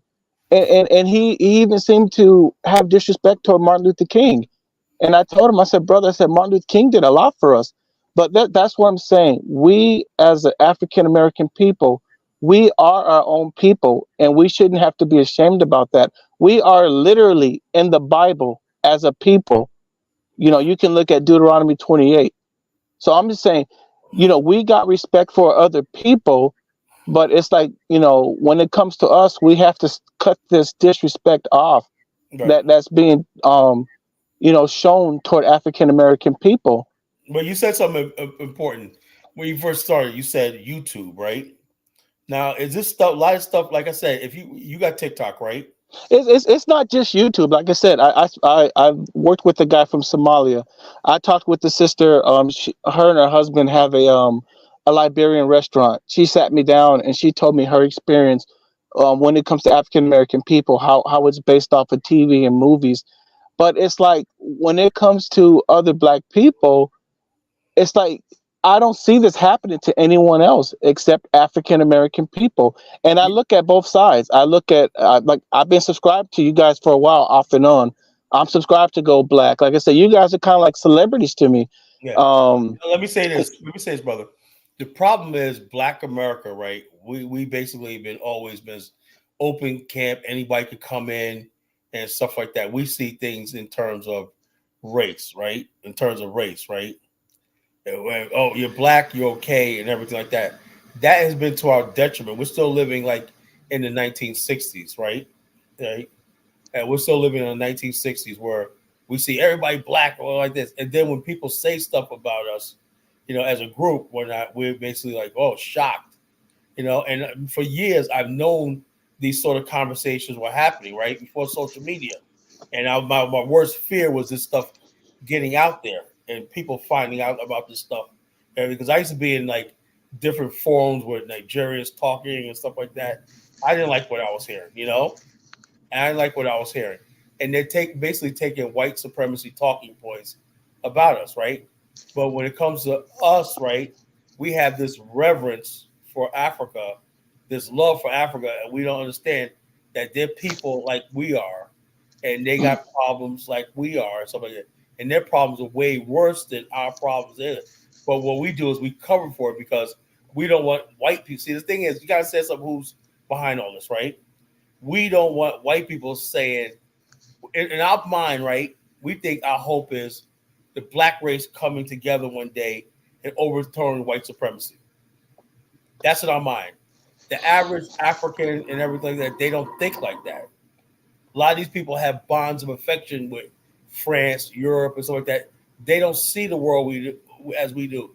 And I agree, and I've come to see that myself, and that's you why know, any Pan-African movement, right, have to be led by us, because they're not going to go toe to toe with white people. that's fine. That's fine. With the Pan-African move, I'm for it, but it's been like a journey for me. I'm not so much for it now.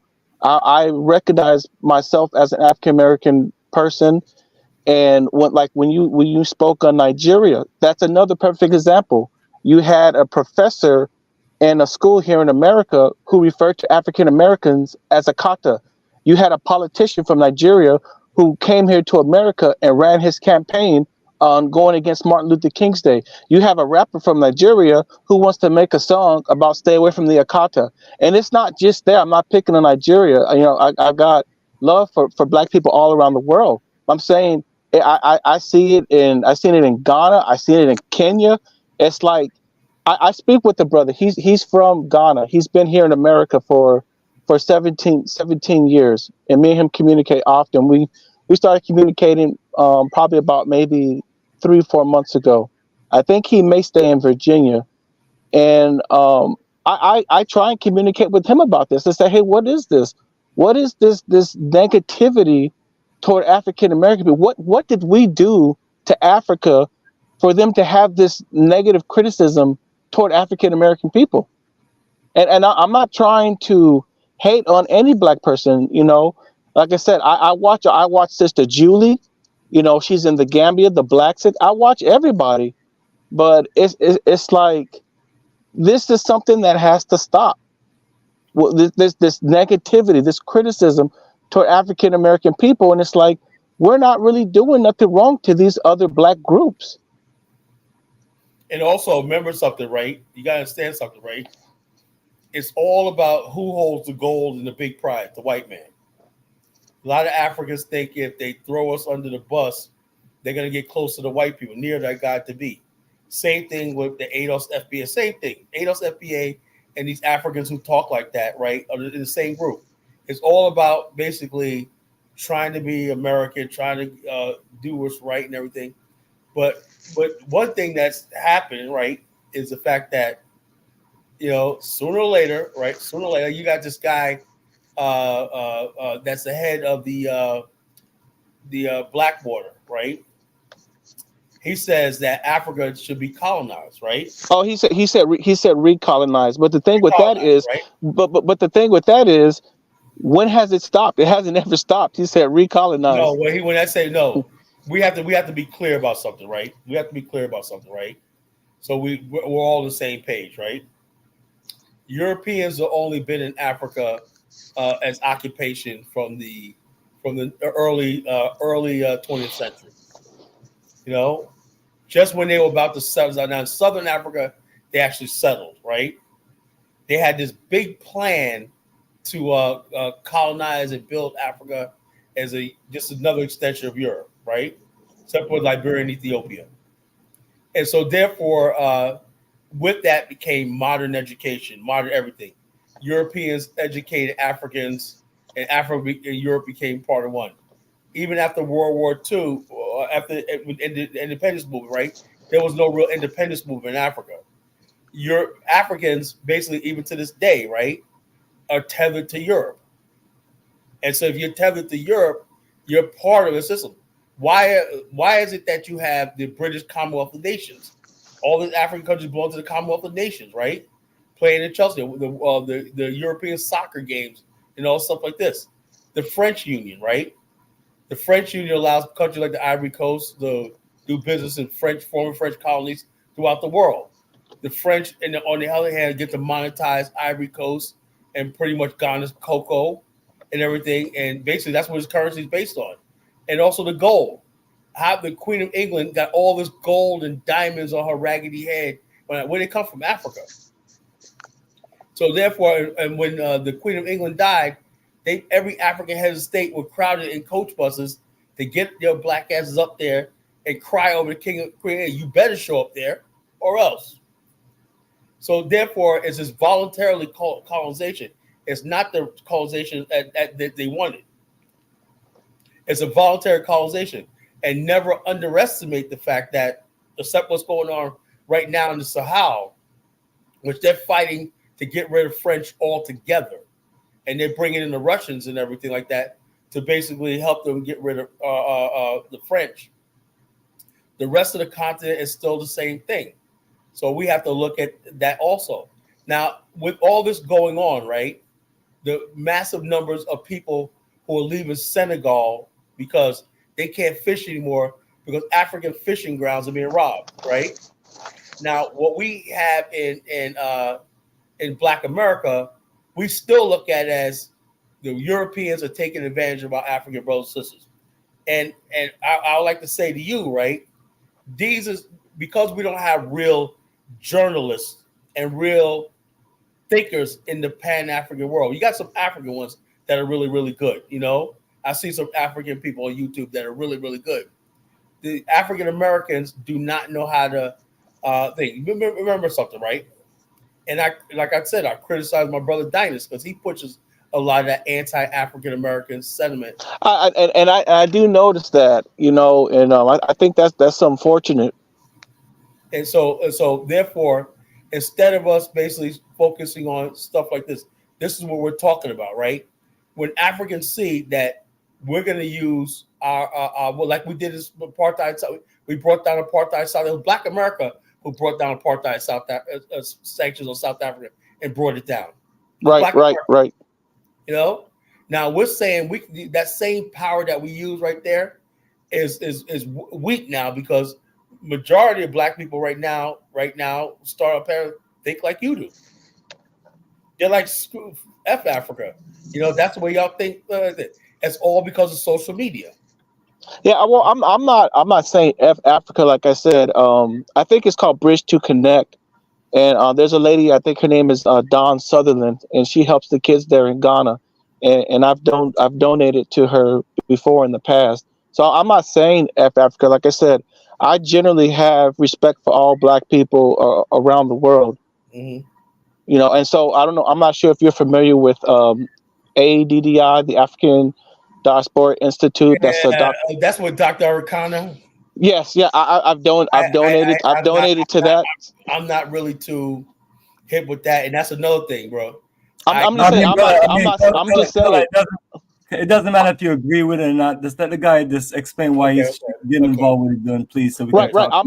What I'm saying is, I'm not saying F Africa. I generally have respect for all Black people all around the world. You know, so I'm just saying, when you say F Africa, I'm not saying that. I'm just saying we are a people. Just like when I talk with and meet people from Ethiopia, or there's a lady at my job, she's from Kenya. You know, we sometimes laugh together. She's kind of impressed that I know a little bit of Swahili. I try and speak with her. She thinks that I know someone, but I just, you know, try to learn this on my own. But I'm just saying, just like all these people are their own people, we so-called African Americans, we are our own people as well.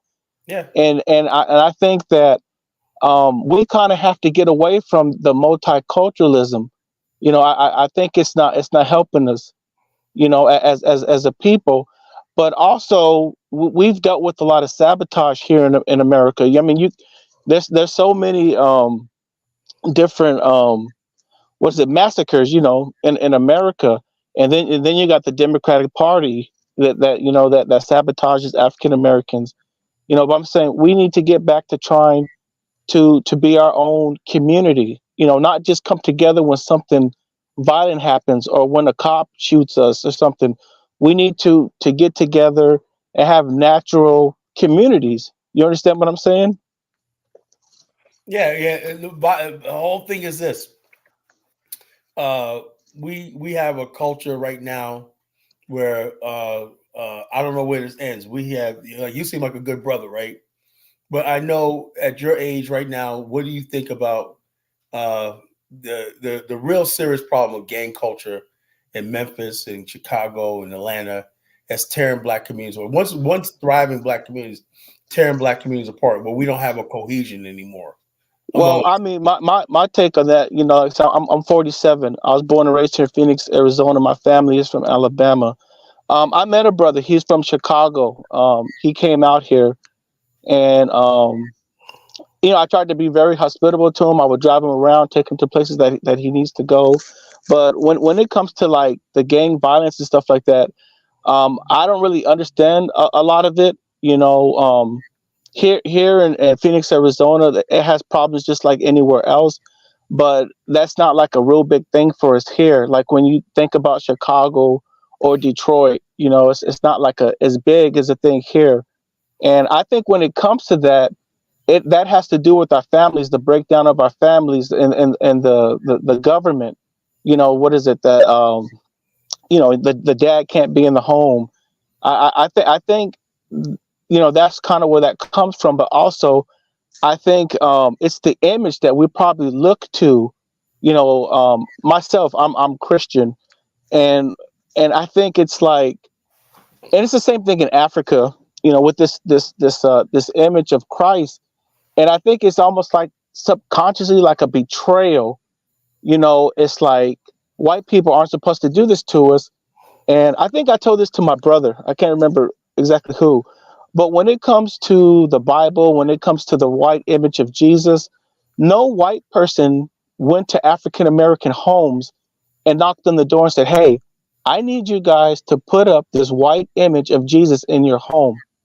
We willingly did that on our own. You understand what I'm saying? Mhm. When it comes to, this is just my opinion. One thing I kind of seem to notice in regards to black people, just in general, it doesn't matter where they are on the planet, it seems that they're able to be deceived and tricked by Europeans. I don't know what it is. I can't figure it out. But it seems that they're like 2 or 3 steps ahead of us, and we fall for these tricks. And you got to think about that on a subconscious level.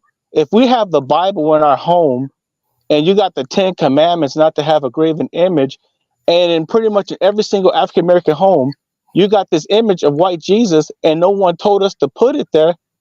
How did it get there? You know what I'm saying?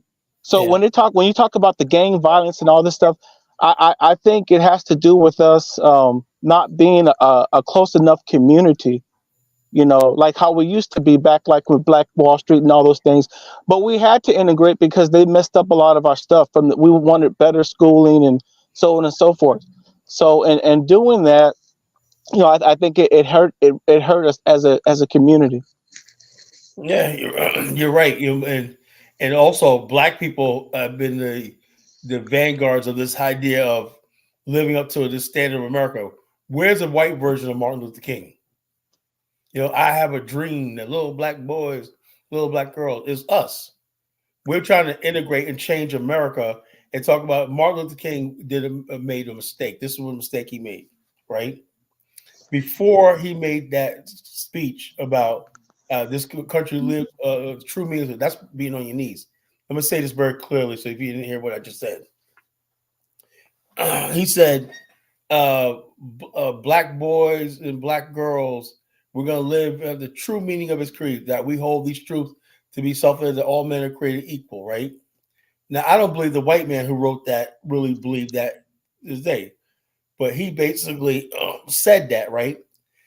So he took the moral the moral authority that Black America had, right? We were the idea, the embodiment of what was good about America. We sent people to war for this country, our boys to war for this country, right? We did everything that they told us to do: have schools, be law abiding, all the stuff like this, and they rejected us. They rejected us. And so, therefore, when you say America is this thing right now, you're basically throwing away all the good black men and women who worked hard, who prayed, who did everything they can to show themselves as decent human beings. And you gave it to America. So we lost the moral authority, you know? We lost the moral authority in that thing. When you lose the moral high ground and the moral authority, you lost everything. Now, you can't go back and say America condemn America for slavery and everything, when you just basically said America is the true meaning of its creed, that we hold its truth to be all men are created equal. But those men who wrote that, right, owned slaves. Mm-hmm. You see what But I mean? also, you got to take into consideration when it comes to Martin Luther King. I think he ended up recognizing something later on, because he also said, "I think I integrated my people into a burning house." Yeah, but they said he never really said that. Some people said, yeah, he said that in a figurative way, but he was just talking about the. It wasn't like what he said. He still was integrationist to the day he died. You know, he said, "Look, you know, we're gonna basically like this." In other words, he would not accept. He believed that I'm not gonna hate nobody. I don't care who it is. Right? He was very defiant in his logic that black people and white people need to come together and be perish as fools. What he said, we're gonna live as brothers or perish as fools. So he was not on this thing that we need to build ourselves up, you know? And like I said, there's a lot of people who said, look, you know, we have to build Black America up. And Black people have taken even to this day. There's our responsibility to always bring people together, you know? And other people like, well, I'm going to come here and enjoy the fruits of America. Where's the Indians ever got dogs sicked on them, right? Never. Where the Chinese, they got water holes sicked on them? Never. Where were all these people marching and everything like that? They walked through the door and everything like that while we paid the price, and we're still despised and hated. Well, I mean, and I'm going to get a little candid here. When you speak of the Native Americans and Asians and whatnot, So that's about the Indians, the Indian immigrants. right, the Indians, and I don't want to get bleeped for what I'm about to say. In regards to that, I apologize if I sound a little harsh, but when it comes to a lot of different groups in America, or throughout the world, they're kind of like bitches or hoes, so to speak. It doesn't matter if it's an Asian person, Native American, so on and so forth. And Black people, African Americans, I think they also fall into that category. But when it comes to the Black person, he, or African American, he seems to be the most defiant, you know, of the hoes, so to speak. The white man's the pimp. You know what I'm saying? And so when you look at other people, or other people look at us as African Americans, I mean, I think in a way that they do kind of have this criticism toward us, because we are very multicultural, and these other groups, whether they're Arab or Hispanic or so on and so forth, they tend to circulate their money within their community. So us as African Americans, we tend to buy from everyone. And so now these other groups, they have an incentive to look down on us, because if we start circulating money within our community, that money is going to dry up from the white grocery stores, the Asian store, the Hispanic store. Let me ask you a question. Do you have a Buy Black app? Do you use Buy Black apps? I'm aware of it. Yeah, I have it. I have it in my phone. Yeah. Use them. And during COVID, you know what happened in COVID? They put markers on Buy Black apps like DoorDash and stuff like that, Uber Eats, and they had a marker on there. This is a Black-owned business. They said Black-owned businesses had a 60% increase in revenue. Not just Black people, white people too, but just supporting Black-owned business, especially after the George Floyd situation. And so, therefore, what I'm saying is 6-7 years ago, before the ADOS FBA movement came out, right, Black people were talking about building Black Wall Street. We were just basically talking about rebuilding Black Wall Street, building Tulsa. You had Jay Morrison, you know, doing what he's doing. You know, you had all these people talk about, you know, we used to have the International Black Expo. You know, Black people talk about this, you know, help Black businesses. Yeah, sisters importing shea butter from Ghana and places like that, you know. And so all this freaking dried up when we started talking. And it's unfortunate that I tell African immigrants, right, that come here, right, you're not gonna, if you want to, you know how when people talk about success in America, the first thing any immigrant do when they're successful is usually food and beverage. They show their culture through restaurants and food and beverage, right?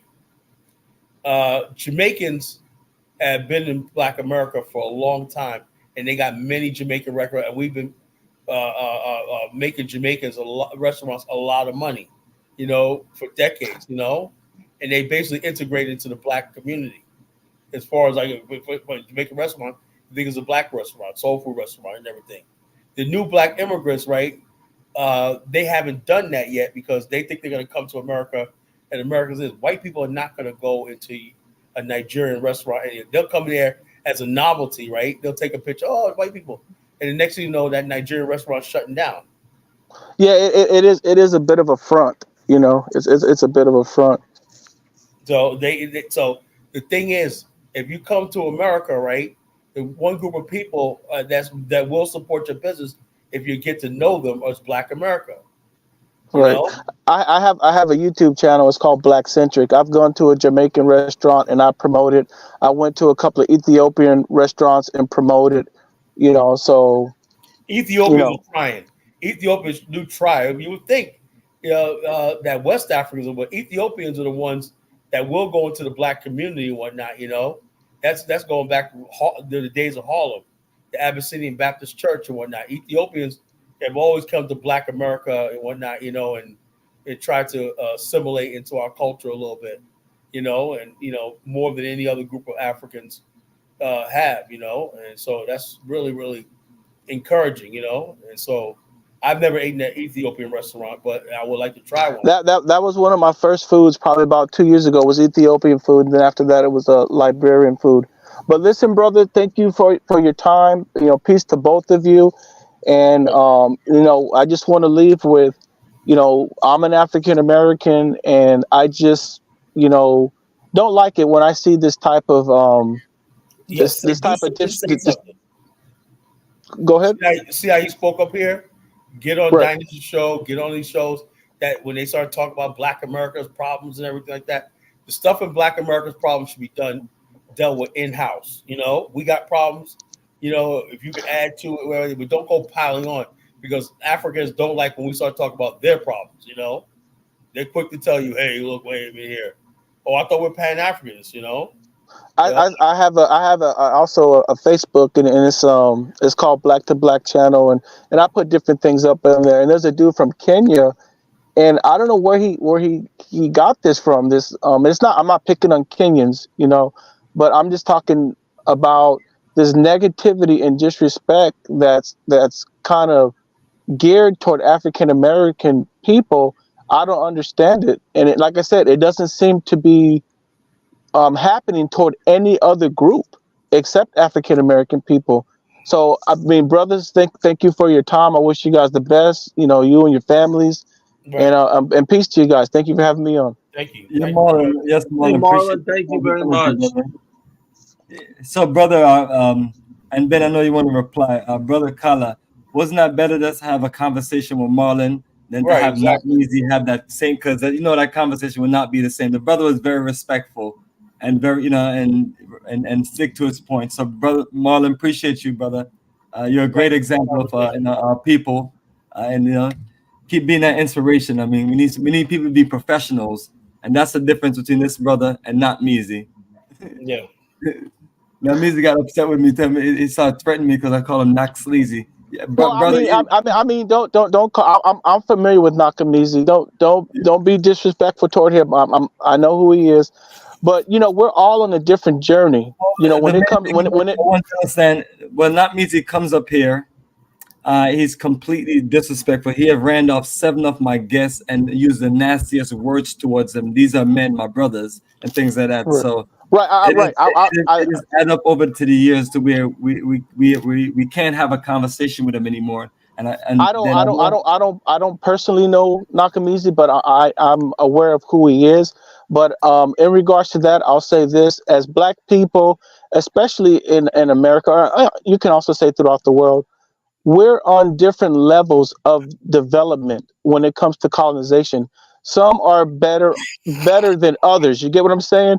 It's like you might have one black guy, an African American who lives, let's say, in Florida, as opposed to one who lives like in Arizona or Washington, and we all have a different experience, and we're on different levels of development. You understand what I'm saying?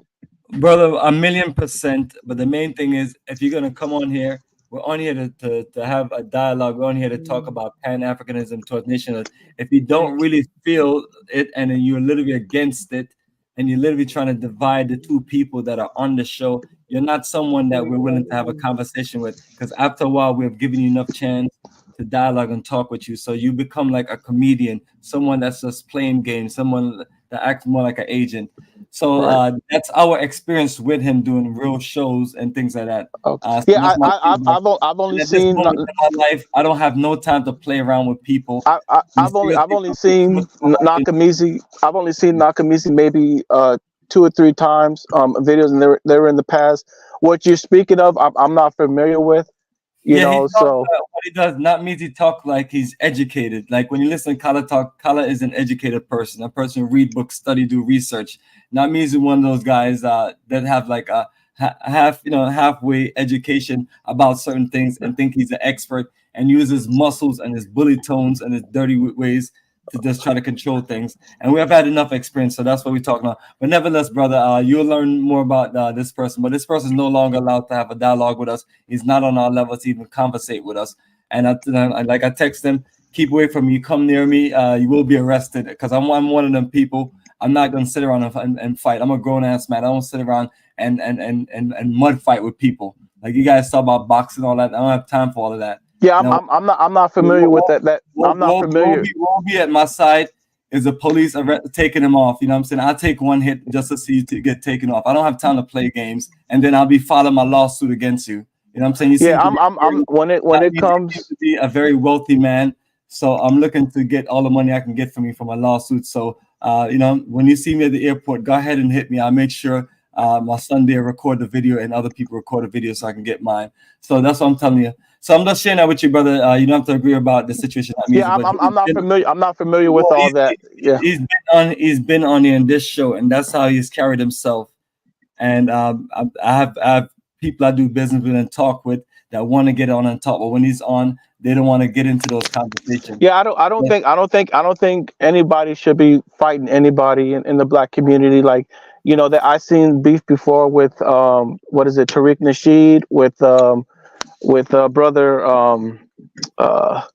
the Prince of Pan-Africanism, Umar Johnson. I saw they had a little bit of beef, and I'm sure that kind of hurt some of the people out there, because as African Americans, we're for both of them. We're for Dr. Umar Johnson. I don't get into fight people. All I do, brother, I'm ready to write lawsuits, brother. I'm ready to do lawsuits, and I got surveillance, all that good stuff. I'm ready for lawsuits, So I don't stress these people online, because when you're online doing these programs, you have people threatening you all the time. People making, like we had clowns calling me, harassing me and things like that. But I'm telling people I don't have time to play games.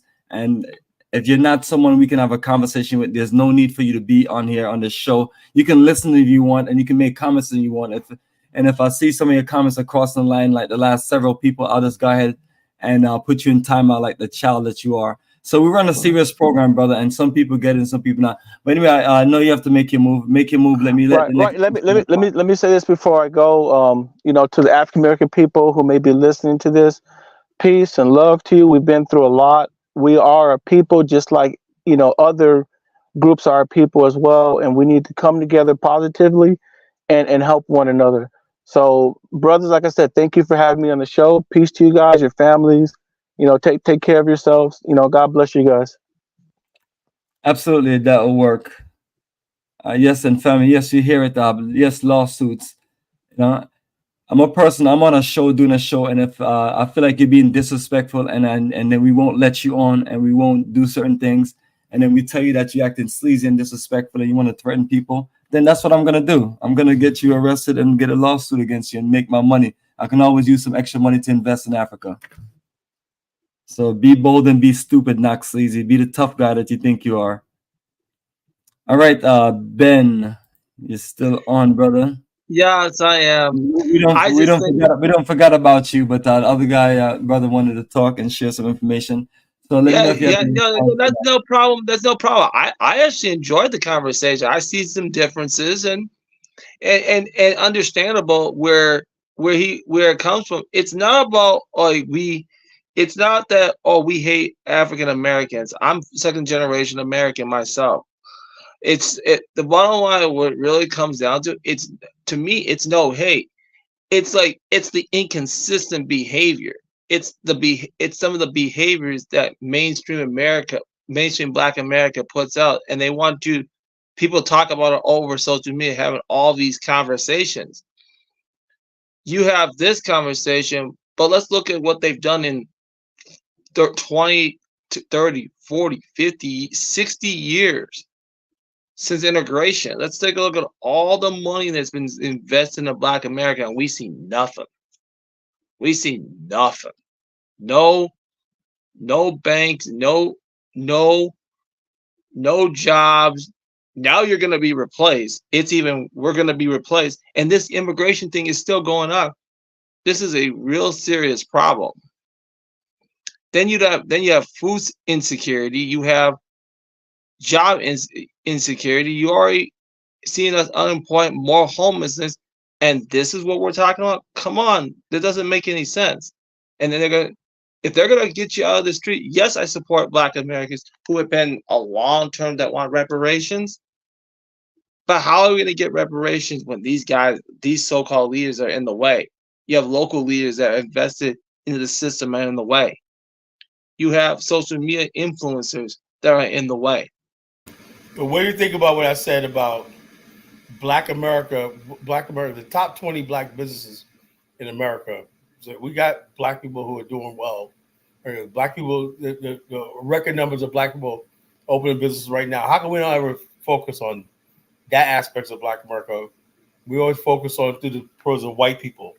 Yeah, there's our community is not organized. That's the problem. Our families are not organized. That's the problem, you know? But the thing is, there's a lot of wealth.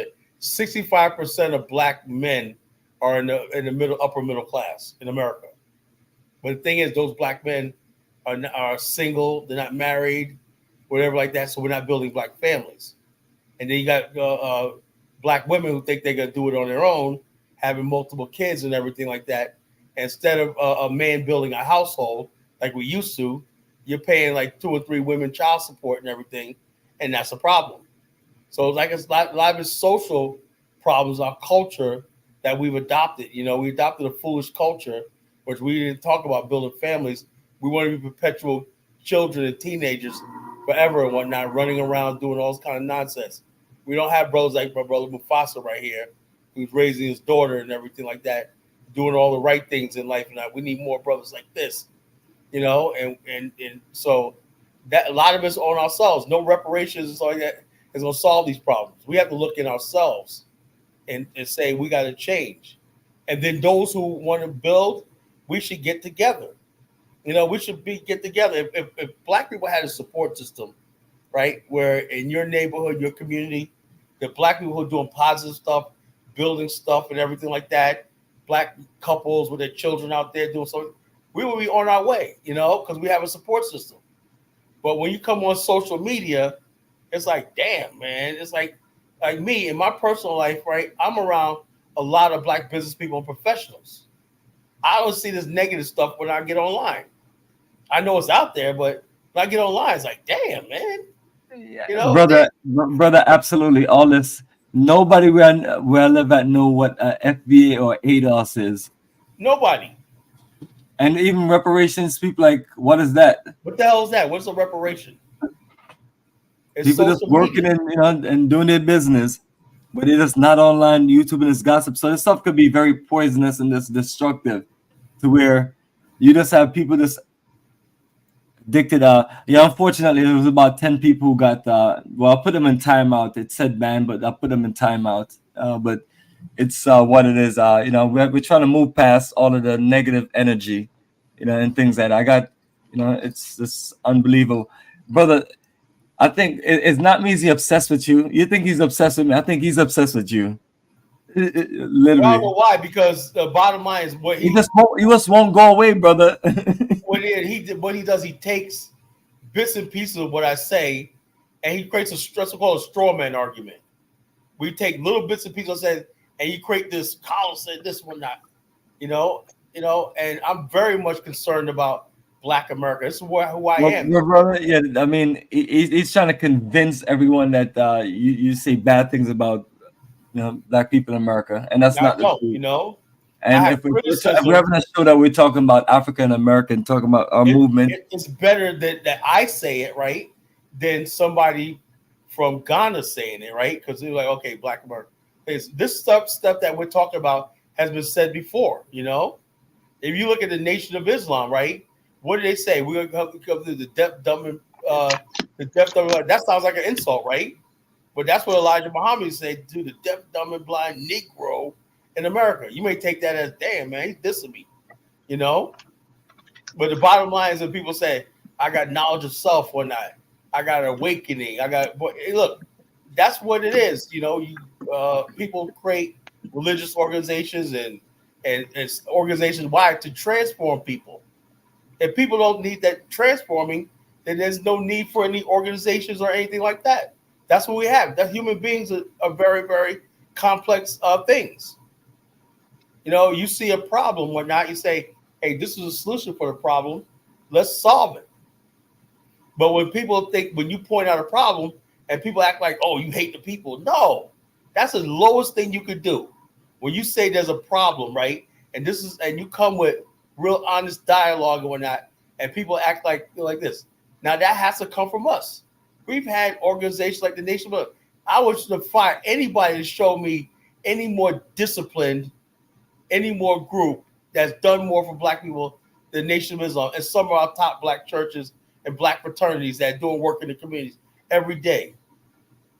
We got Black people doing the work in the community. Why? Because we know there's a need. I remember years ago, I was doing an event, right, for United Healthcare, right, and some of the top people were there, and we was at Cary Terrace, a housing project in Norfolk, right, and we was doing a clothing giveaway to the people. People coming in, they come to our desk, they want to get healthcare information, whatnot like that. But there was this group there called a Black fraternity group.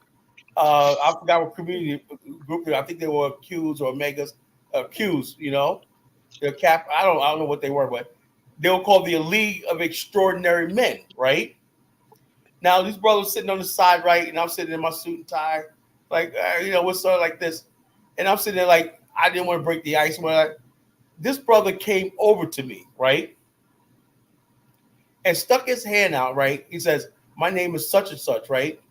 We're from the League of Extraordinary Men. We do extra things in the community. We're a friend of the community and everything like that. And I was just sitting there blown away that this brother took the time to walk over to the room and introduce himself. I felt this big. I was sitting there being all pompous and everything, but he went and said, this is what we do. We're trying to unite our people. We're trying to build brotherhood. We're trying to build love among our people. And we do things in the community. This is what we do.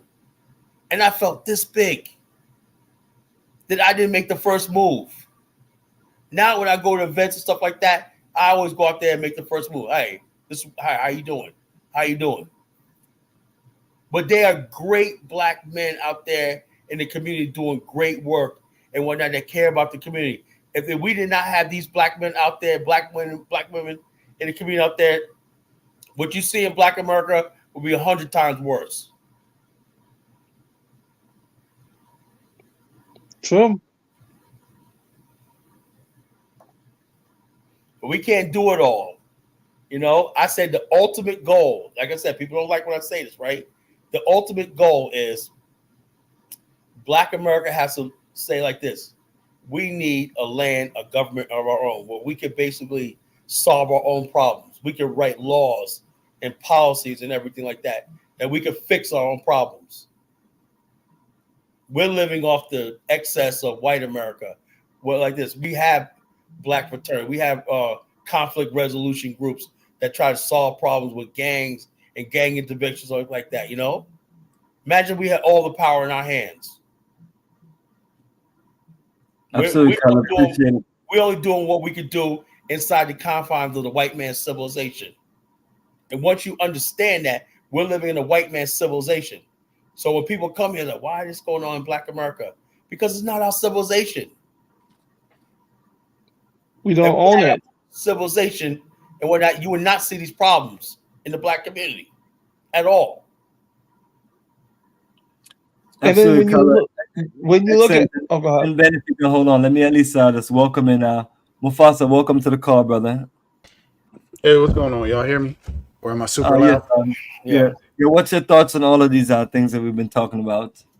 Oh, well, I was trying to catch Marlon before he went because I felt like, or I think that was his name, because I wanted to tell him, like, look, man, it's the lack of education, right, that's doing this. These people are coming here, they just want to fit in. They don't really understand how the system works yet. They think if they like pander to white people, they think that's going to work. They haven't studied history or where we already tried that and it doesn't work. So a lot of these people are just ignorant of the way the world works, the way white supremacy works. They don't really get it. So he's like, yeah, a lot of these people, they seem to have these issues with Black people. It's like they're just following what the system is basically telling them to do.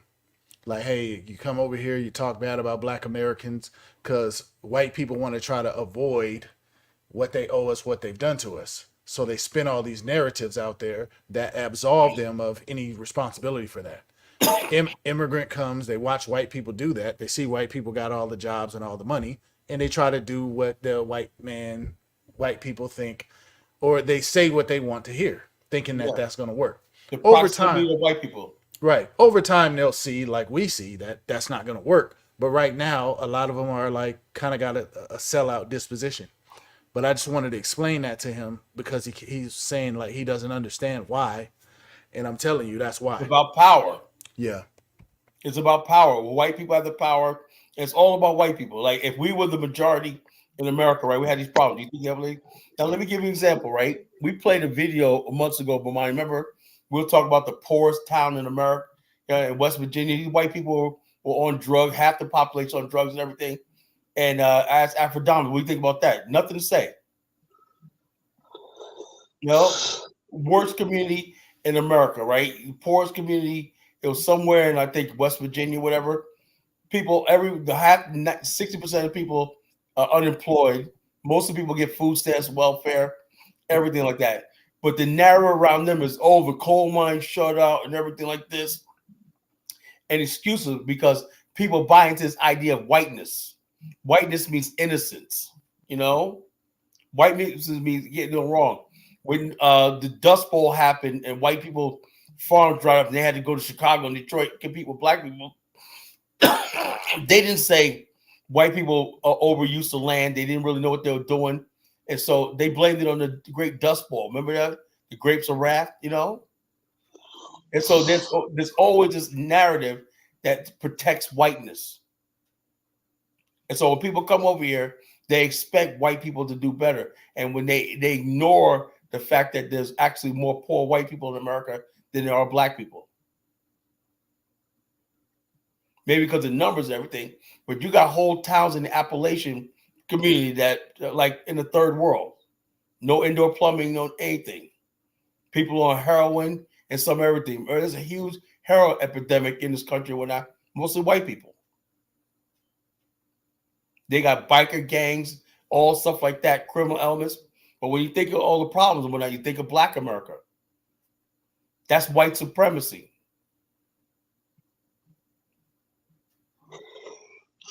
Yeah, that's exactly what it is. That's exactly what it is.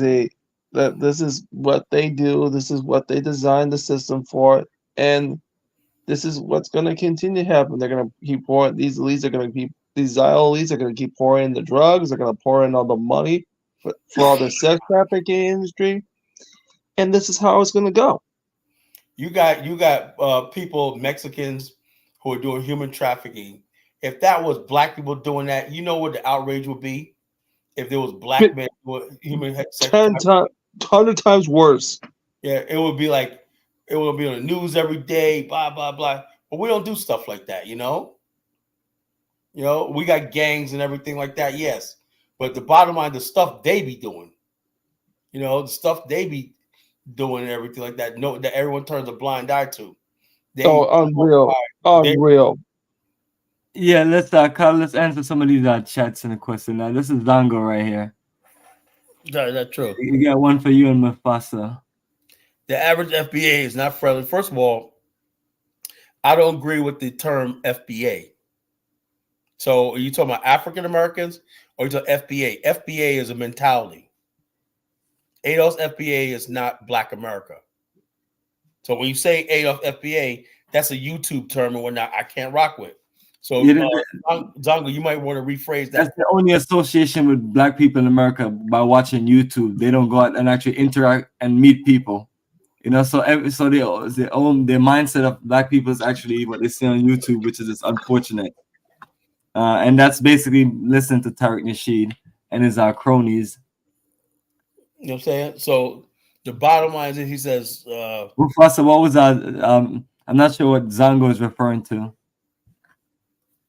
No, I mean he said people generally associate with power, and I said they're associating with power. So I don't. It sounds like we agree. White people with power. Yeah. Well, I'm saying white people have the power, and they're here associating with power. Now, what they don't understand, the reason we don't, is because Black people are rejected from the people in power here.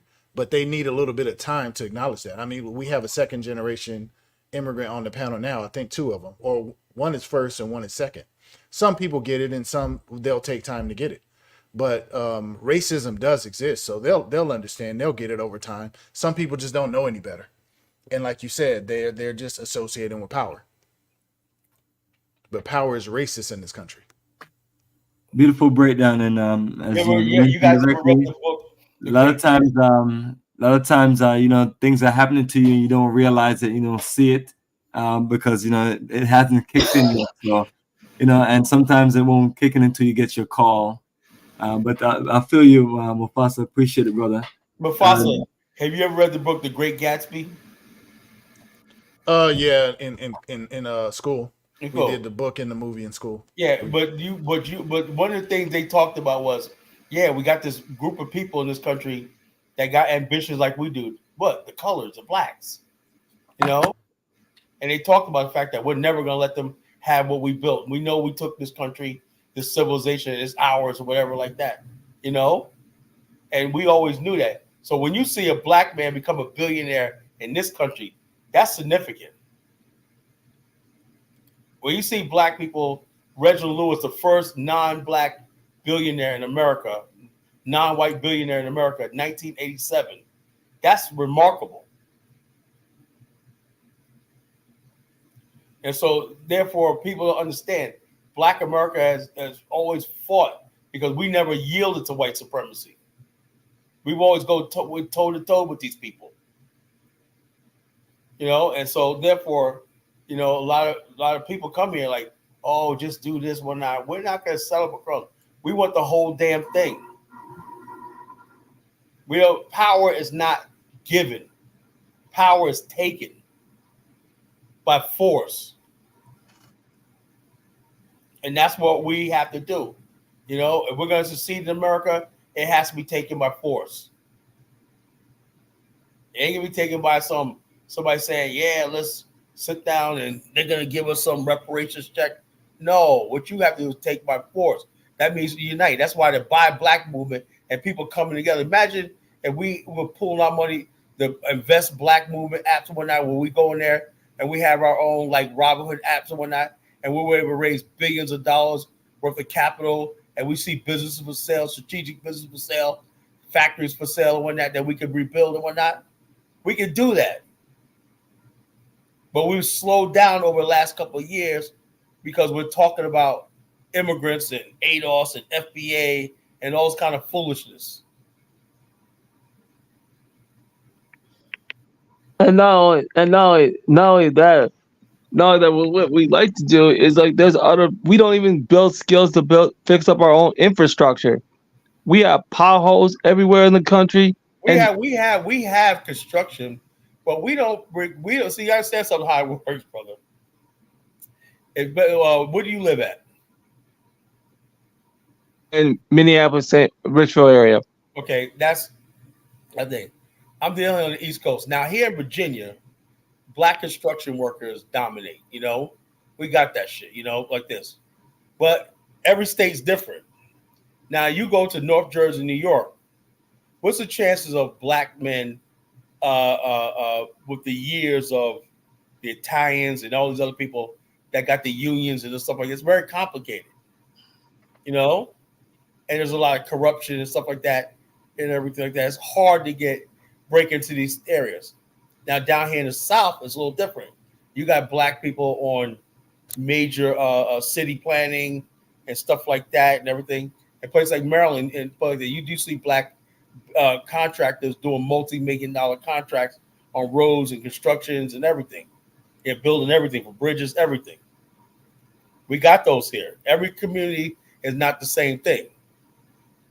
The Midwest, I don't know what the black people are going to do in the Midwest. I feel for y'all. I would think It's just a little cold out there, but I would seriously consider hiking over to the East Coast. You got to be realistic. That's another thing. Back in the day, people move where these opportunities are. When they go to places where there's no opportunity. What do you have in Milwaukee? Nothing. Gary, nothing. Detroit. Detroit, nothing. The auto industry left. We don't have no power over that. We have no power over the auto and the steel industry moving out and taking this stuff offshore. We had no power in that. Yes, absolutely, Carlo. Let's and on that note, let me at least bring Zango in, and you can continue. Zango got something to share with yourself and Mufasa based on the comments. So I'm not sure if he wants to clear anything up, but Zango, you have the commenting. Yeah. First of all, greetings to you, Bomani, Kala, Mufasa, and Ben Uku in the chat.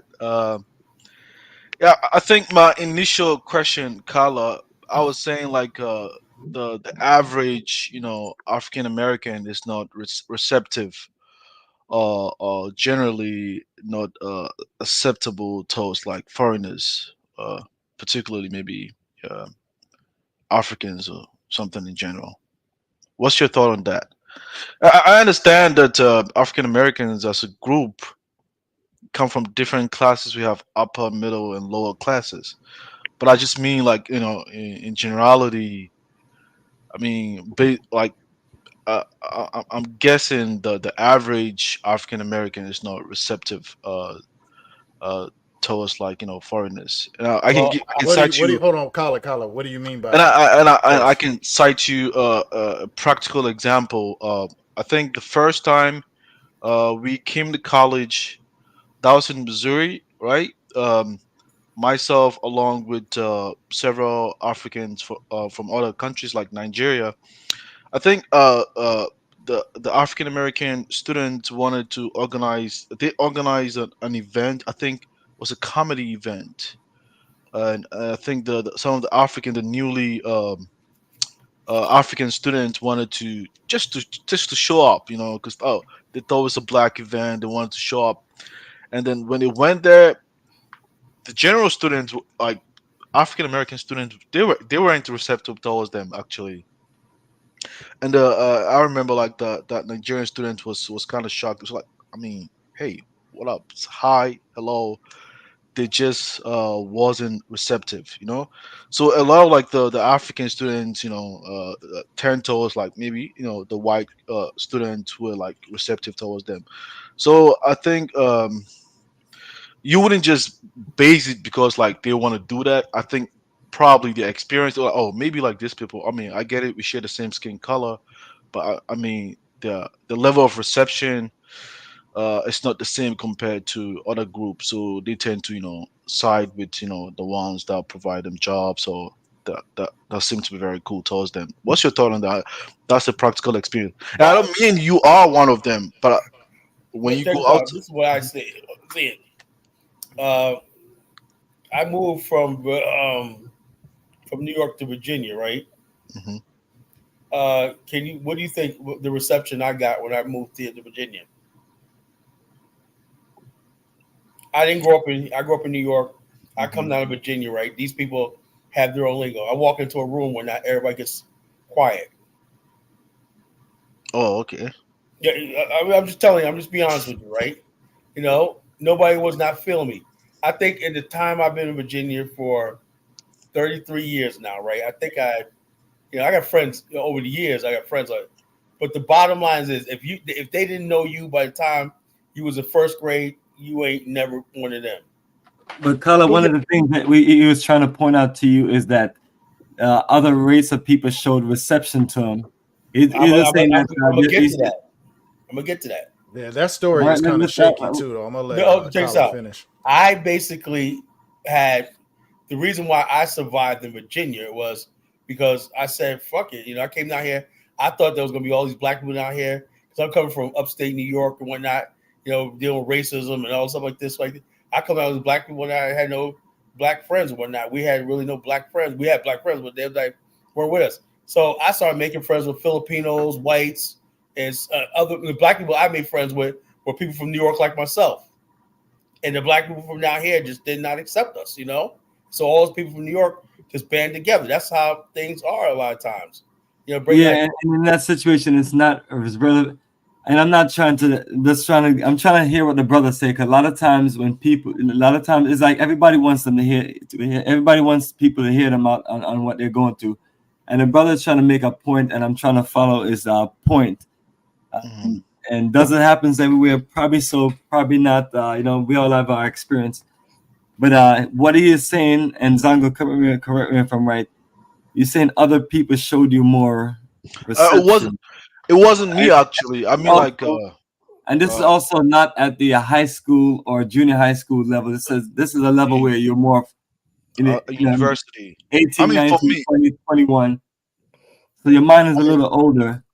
It's not me actually. It's not me. For me, I don't actually give a damn if someone likes. Well, we have to have my point is that we have to have a better reception to people wherever we are. It's just like when I'm going to whatever African country, I want the best reception.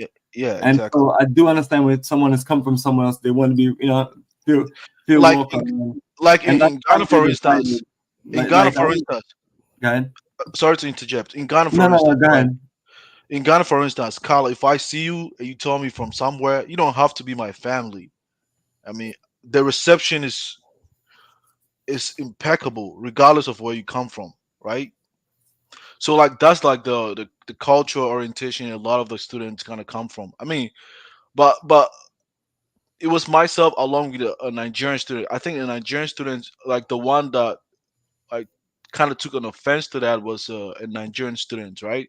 And they were kind of shocked because that was their first time traveling. For me, I've traveled before, so for me it wasn't really a big thing for me. It was just it was a college experience, right? But over time, I dated an African American lady.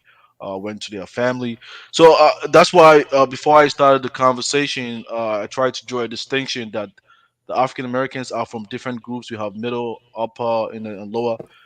So probably you might meet someone from other groups that might generally not be receptive, and the Africans tend to use them as generality or as the representative of all African Americans, if that really makes sense to you, That's right? true.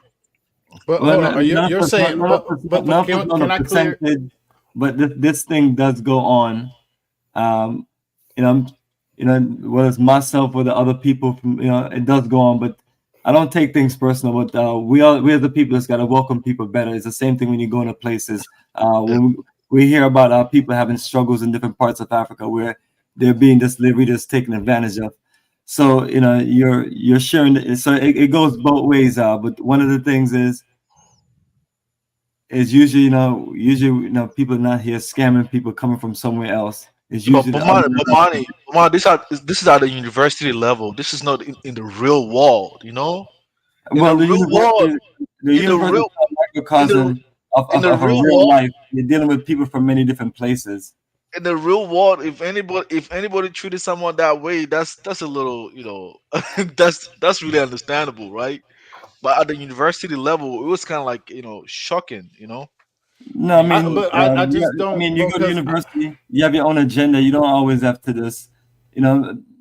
I mean, as a matter of fact, Mufasa, go ahead. You want to yeah, talk? bro, because yeah, I went to college not that long ago myself, and All right. I just that story doesn't really. I feel like something's missing.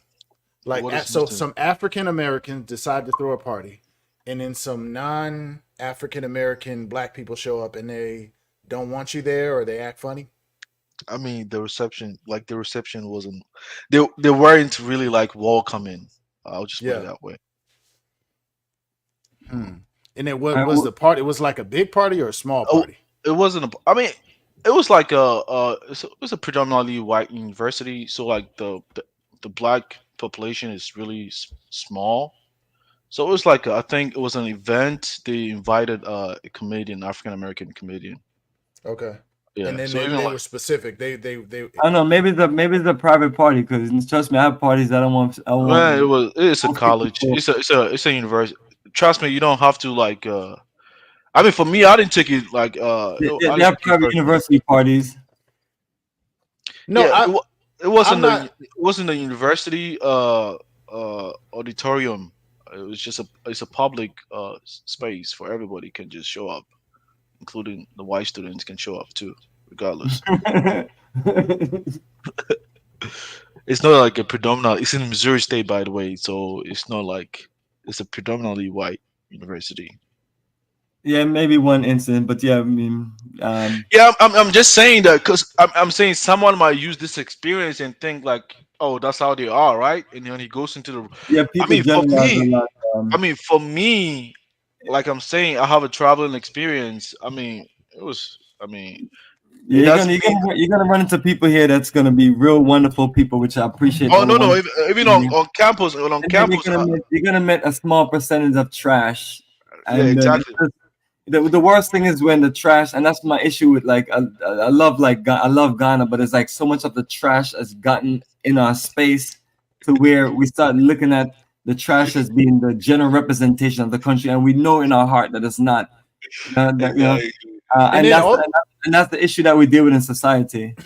No, yeah, and then also too, bro. I don't know. That's why I'm trying to kind of But figure out the situation Mafaso, because let me throw this light. I mean, at the same time, as time went on, like I met like a African American student from St. Louis. He was extremely nice. He was Pan African. He knew about Sankara. We sat down, we chopped it up. We had a great conversation about African history, right? So I'm not saying all of them, but I mean no, some no, of no, no, them. Like, Zongo, you yeah, good? You in a safe space, bro. We ain't yeah, on no FBA stuff. I don't think you. I've seen you on here before, so I think yeah. you're just trying to get an understanding. You know what I mean? So you could speak candid. I'm not. I I don't mean, think just you like like that. You feel me? the Nigerian students, like they were like, oh man, like they were kind of shocked, right? Yeah. Like No, they no, were no. really shocked. I mean, and I'm thinking that experience will prevent them from trying to deal with African Americans some kind of way, I like get later that, but on, I think right? if someone would take something small like that, I think that Yeah, would be a little immature. yeah. But at the same time, some of that stuff is cultural because I mean I'm from San Diego or Southern California. You know, a lot of Hmm. y'all don't know. You could go. I could go to the next. I could walk down the street for about 3 blocks and be attacked just because I'm from the next neighborhood. You show up at the wrong party, people will fight you and shoot at you. You get what I'm saying? So it depending on the circumstance, sometimes people could be standoffish. You know, like I could go up to a party, and if I don't know nobody in there, I'm with a group, and we don't know them, they don't know that group. People could be naturally standoffish because these are the type of neighborhoods we're coming out of. So each situation, that's why I'm trying to kind of figure out what the situation is, because the situation kind of depends. So if you don't understand that and you thinking you coming into a party, but you run into a bunch of people that's coming out of environments where it's like, wait a minute, who are these people?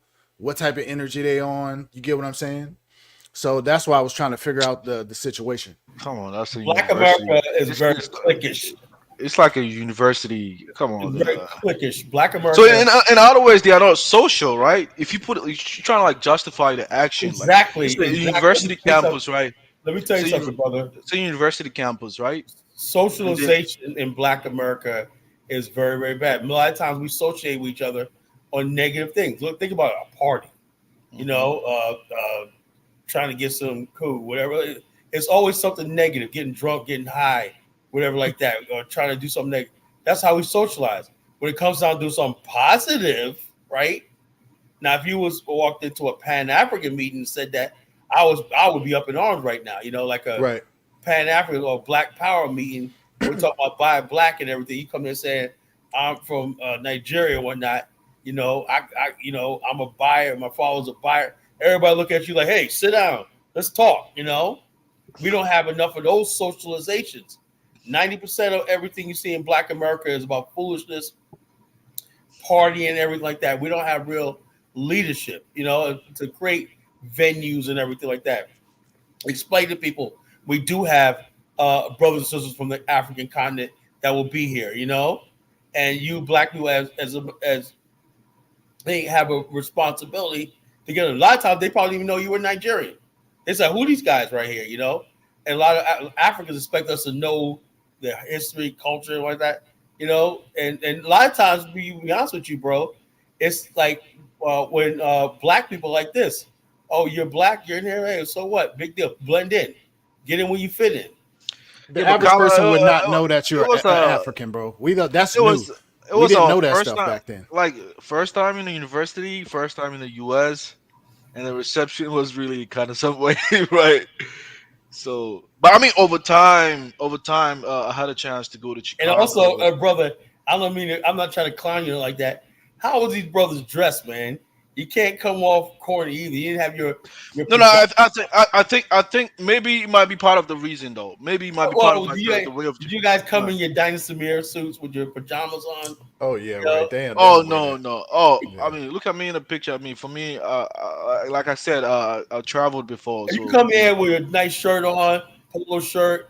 I mean, for me, like I said, I didn't come like straight from Africa. I've traveled before, so I was. So how are these guys dressed? You know, a lot of times, you know, how you dress. I mean, generally, if someone and that's like how you're talking about that, but that's the foolishness that goes on that causes people in their minds to feel like people here have an issue with them because they get joked so much about them being immigrants and things. It's but that's the general audience because my goal in life is I'm trying to get Black people connected so we can get this, get things on. Right, but we have to find better ways to market to each other. And I mean, I know it's not anything simple, but some of us have to break the ice. Just like you're absolutely right. Maybe it could be from the me and Kala is the ideal people that will break the ice in a situation and go introduce ourselves to a brother from Ghana or Senegal and somewhere and connect with him. Mm-hmm. And that's not. And then some people will be more funny towards it, but it's tricky. But one of us have to make it. It's just like some people are waiting for Africa to make the call to come home, and some people are just making the move to Africa. But it's like these movements, gotta happen. That's why we've been having these dialogues. Yeah, Carlo, you're absolutely right. Maybe it could be like they might be considered as not dressing very cool. But the irony of the situation is no, it's not really funny. The irony of the situation is that when you go to like the white event, they don't give a damn about stuff like that, you know? You get what I'm saying? White people like, oh, that's so rad, dude. Yeah, they don't. Yeah, they don't really care about like dressing and like being cool. It's the university, Carla. Yeah, white kids don't care about dress. Yeah, they don't like really that. Care. They don't care about Black people.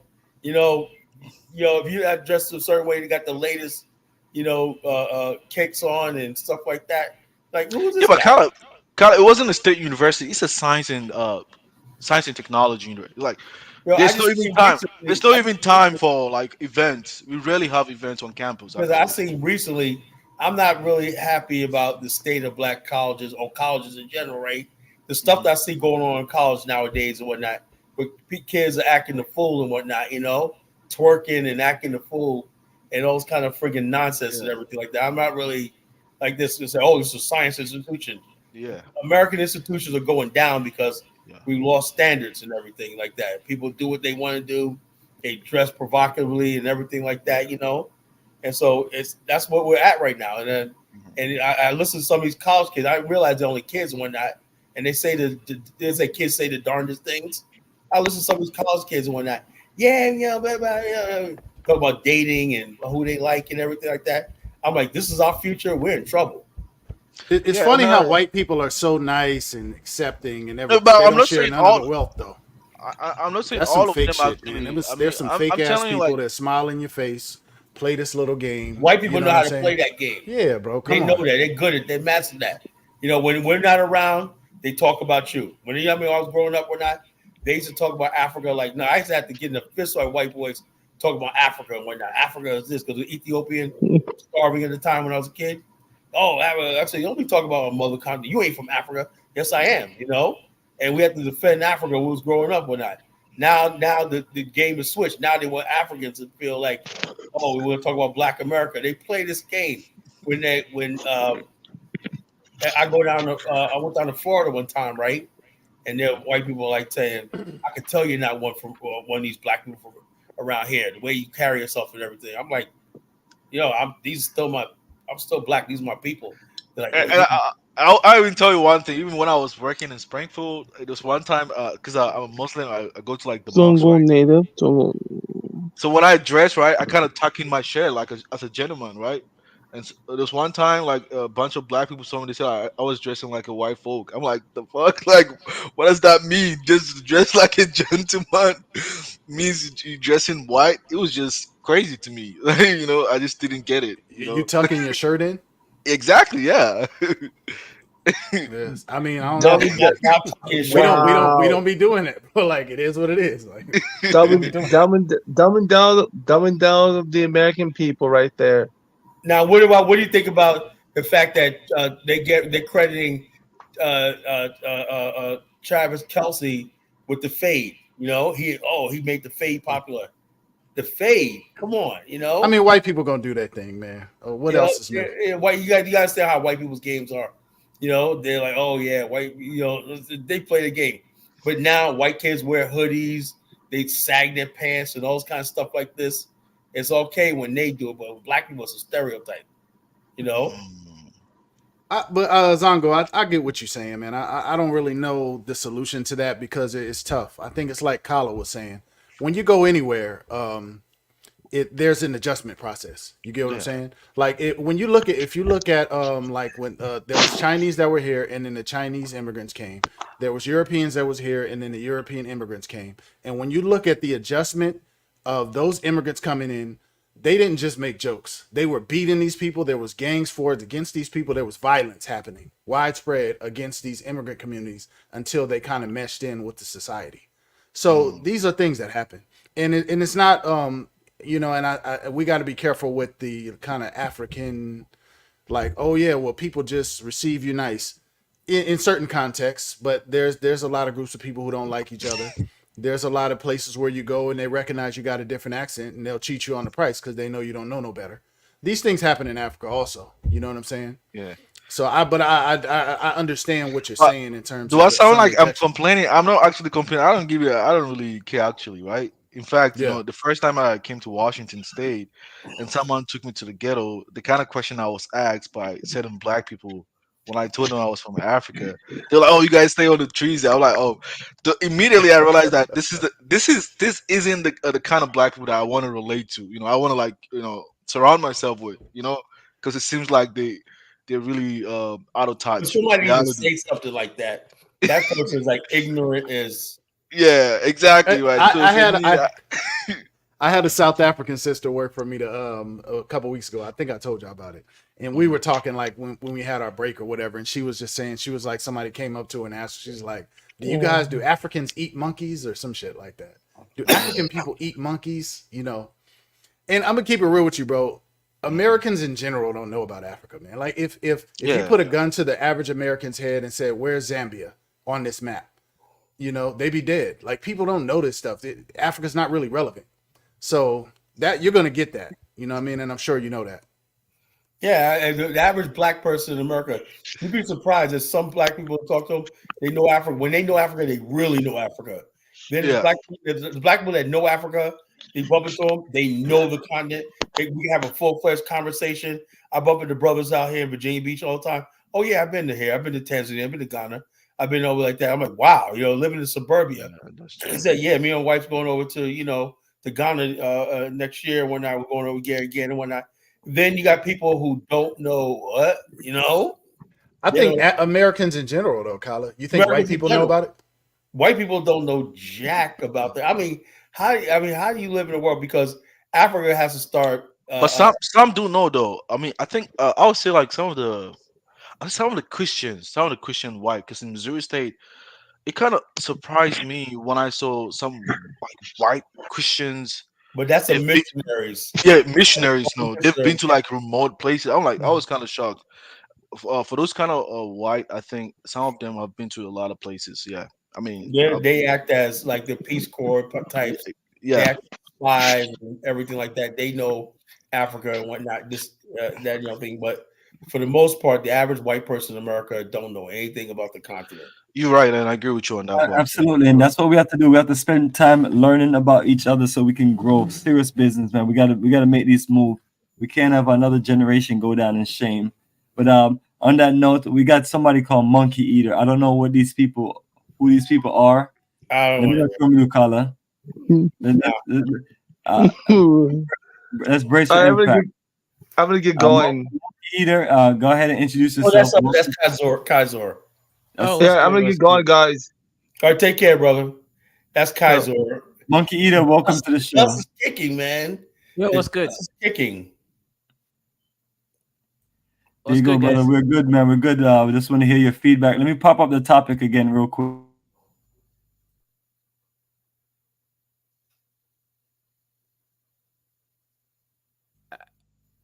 So I think you're muted.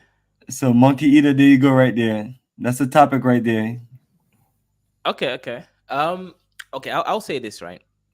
I'll say, from my opinion, I think Black Americans in general have to consolidate their identity cleanly, right? Remove those who they think are antithesis to the Black American movement, right? So let me give context here. This whole ADOS FBA thing, it's good to kind of want to, be very specific about your identity. It's almost like a tribe. That's fine. But the problem is it now ends up being anti-African and anti-Black who's not American. So then that leads to a lot of issues. Like you've seen ADOS battle with Jamaicans, Caribbeans, and I'm thinking to myself, when you look at the history, these are very similar people. So even the people close to you who are genetically very similar, historically you've gone through similar things, you still find enmity between that. That level of zealousness, I think, ends up being actually counteractive to actually Black empowerment. So I would say this, right? If ADOS want to no longer claim they're part of the greater African American community or Black American, whatever name is better in this case, I think they just need to remove themselves from that core group of reasonable gentlemen and women who I believe as Africans can actually work with. That's my opinion there. Now, let me ask you a question, Kaiser. Welcome to the show, brother. Man, long time no see. Yeah, peace, brother. Anyway, like I said, Black. The reason why we did this show tonight is because I heard Mouthy Megan talking about that she's sick and tired of Black immigrants coming around during Black History Month, talking about Black history. And I'm saying to myself, every Black person who's a Black conscious have a right to Black history, no matter where it's at in the world. That's my opinion. A Ghanaian could be proud of the Black achievements in America as his own. Same thing we could do. Like we're proud of Kwame Nkrumah. I think he's a hero. There's no like this when it comes down to Blackness and whatnot. I remember how I got this one time was I was watching this one program with this African girl from Zimbabwe, a real pretty girl. She did this thing about Africa, and she was like explaining African history. And I think this is years ago. This is back in the 90s, and she was basically saying we have one of the earliest universities in Africa called Sankara and Timbuktu and stuff like this. And she said, and also we also have Black inventors in the United States of African descent that created this. She went on all the adventures of Black America and stuff like this and everything. And basically, she glued it all together as part of this thing, saying that we are part of humanity. You know, embracing the good of Black America and the achievements of Black America and the West, everything is part of our Black humanity, just like white people do. White people take everything. You got an Irish person who have nothing to do with ancient Greece or Rome and everything. They were slaves, right? But they take pride in the Roman Empire and the Roman achievements. Why? Because they're part of the white humanity, the white family, you know? So I'm saying that, yes, Black America, we like this. But just because you're Black American don't mean you can covet the greatness of Black America, the accomplishments of Black America for yourself. That's wrong, you know? So that was my thesis of tonight's show. What do you think about that? Okay. I mean, okay. So there is one part which I wasn't too sure if I understood. So who can covet the? I believe anybody who's Black consciousness and you believe in Black people on the whole should rise up. Because I believe that we need each other, right? Don't mean that you can stop being a Kenyan, you know, and which is a Laurel tribe you're from, you know. Don't mean you stop being who you are and your identity, but understand the greater thing. So I believe this, that we're in a global fight, a global race war. You know, I believe that. Everybody else in the Asia now are building Asian fusion cities, where they're saying we're so much alike. Let's build these new cities. And you got people from Singapore, Thailand, Taiwan, China, Japan moving into new modern cities, and we're not interacting with each other, building futuristic cities and everything. And Black people are so, we got to delineate from each other. We're not getting any place. That's what I mean. Yeah. Okay. So you know the point that you're making here is interesting. I generally I see your point. So if you're going to covet something, if you're going to be part of something, you have to be spiritually aligned to that thing. All these great Black inventors were not FBA. They weren't out here thinking. A lot of them were Pan-Africanists, even if they, you know, the idea hadn't actually, you know, sort of cooked yet. These people believed in Black empowerment, Black consciousness, and a lot of them believed in the freedom and independence of our people. So yes, I agree 100%. Unless you can spiritually align to the greater Black community as a whole around the whole globe, then taking any small piece of achievement from people that would have actually disagreed with you and your spirit at the fundamentals, then I think, yes, you are just coveting. You're actually stealing from people because they would not have been in support of your segregationist agendas. Exactly. And this is true. Yeah, 100%. Yeah, exactly. That's all we're trying to say tonight. You know, all we're trying to say tonight, this is ADOS FBA. And what gets me is this. Like Kaizo, you know, you're a very, very brilliant, smart man, right? You would be more closely aligned to the great inventors of Black America than most of these people who call themselves ADOS FBA. You know? It's like you got these people of achievement, right?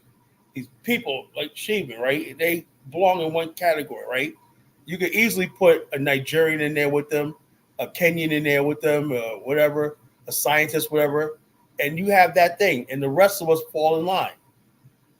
But when you basically say, well, we had a head start. We were in the West longer than everybody else. We were here when the Industrial Revolution. We were here and stuff like that. So, of course, we got a head start, you know, but you don't sit there and say, oh, because we did all this and everything like that. What are you doing right now? Whatever you do to earn your legacy. I build my business up to basically, I'm not gonna sit back and be a lazy bum saying, oh, my ancestors did this and whatnot. That's a fool. I'm gonna build myself up and build myself as best I can to be a credit to my ancestors and everything. I'm not gonna do all the things. I'm not gonna become a nigger, a fool, and a clown, and all stuff like that you see on that. I'm gonna do my ancestors credit and make them proud of what I am. So I'm worthy of that mantle. People want something for nothing. Just like people want reparations. You didn't suffer in slavery, so you want a payout check. You know, you want a payout check. You want all the credit for all this achievement in Black America, and you didn't create anything. You didn't build anything. You have no intentions of building anything. So that's what we're talking about tonight, you know?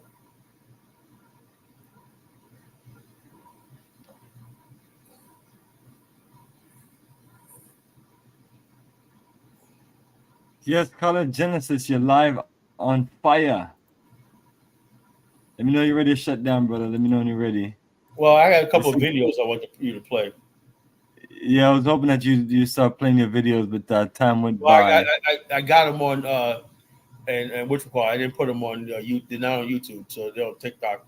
There's no way I can get to them on my end. That's unfortunate. Let me play some of this clip right here. You see this right here? Yeah.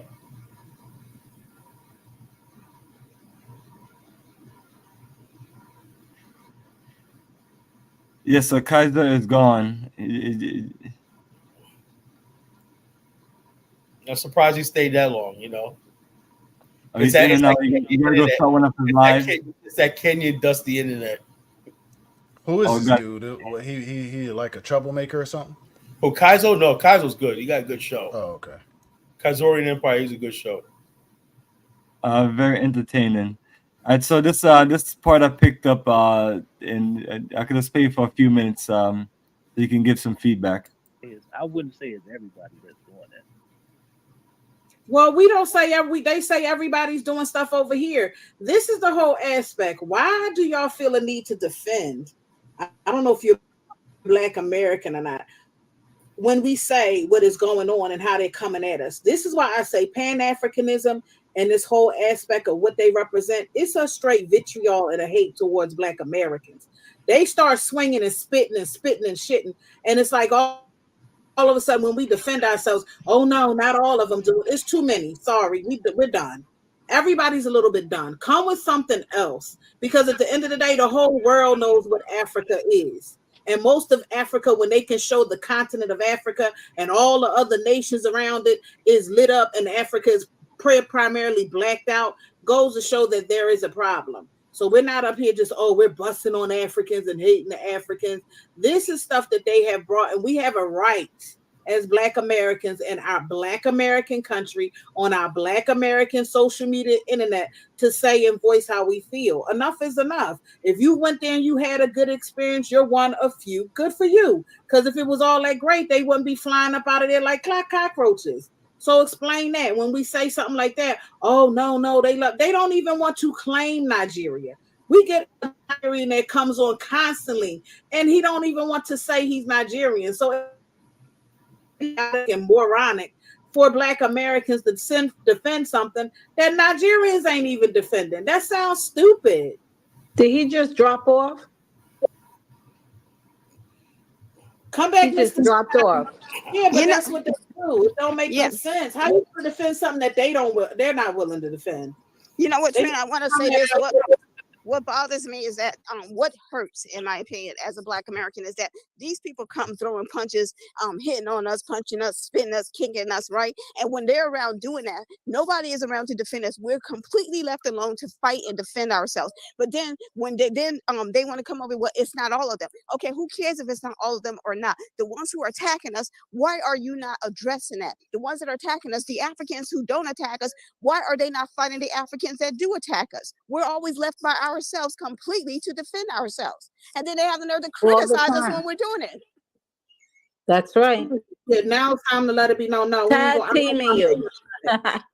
They tag team you. That's what the hell they do.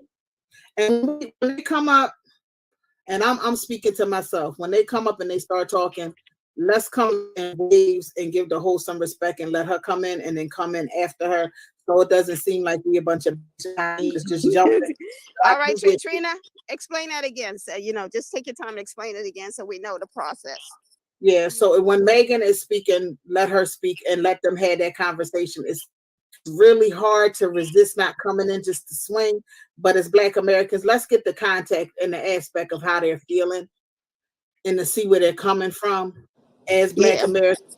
I agree, because I'm going to say for you, on behalf of you and Megan, that guy who just came up was a perfect example of what you're talking about, Black Americans who turn a blind eye to Africans and Caribbeans that attack us. And then they want to say, oh, it's not all of them. And I cannot tell you, like I met this woman from Burkina Faso, right? I've never met anyone from that country. And I told her that.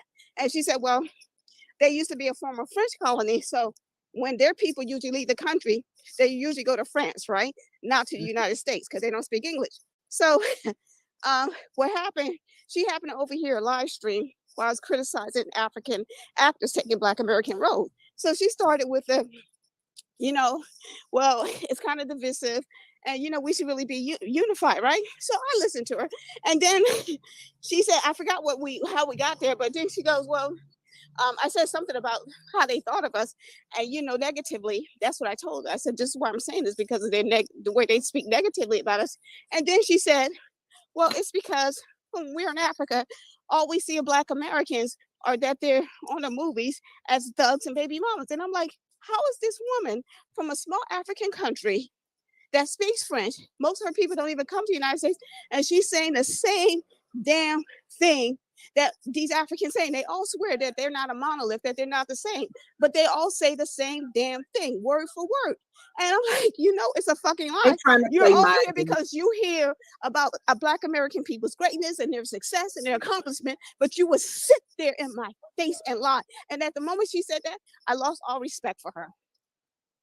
Yeah, they play. It's like this mind fuck thing. All right, so I had to come real quick. That guy, this is what I want to point out, you guys. I told you, I said this before. Every time a Black American date an African or Caribbean, their alliances ally with them. Oh, didn't I say that? Yep. I said that. We have a sickness. We're the only group that does that because he's. I don't know. I'm going to push back. Go ahead, Megan. I'm going to push back on that one. Go ahead. He's fucking a hard-wig Nigerian woman. A man. Loyalty. This is a male. Go ahead. Yes. See, I told you, Black Americans do this. Anytime we get with another group, we completely abandon. But usually it's the males that do that. The males. I'm sorry, it's the males. I mean, it can go both ways too. I'm not going to just put all the men, but it's just a thing that Black Americans do in general. Whenever we get with a different ethnic group or race, we completely forget everything and we automatically side with them. That's why he's up here copping pleas for Nigerians and want to erase the whole ethnic group of everything they have done, even though we have proof and receipt of the disrespect. That's what happens a lot of times.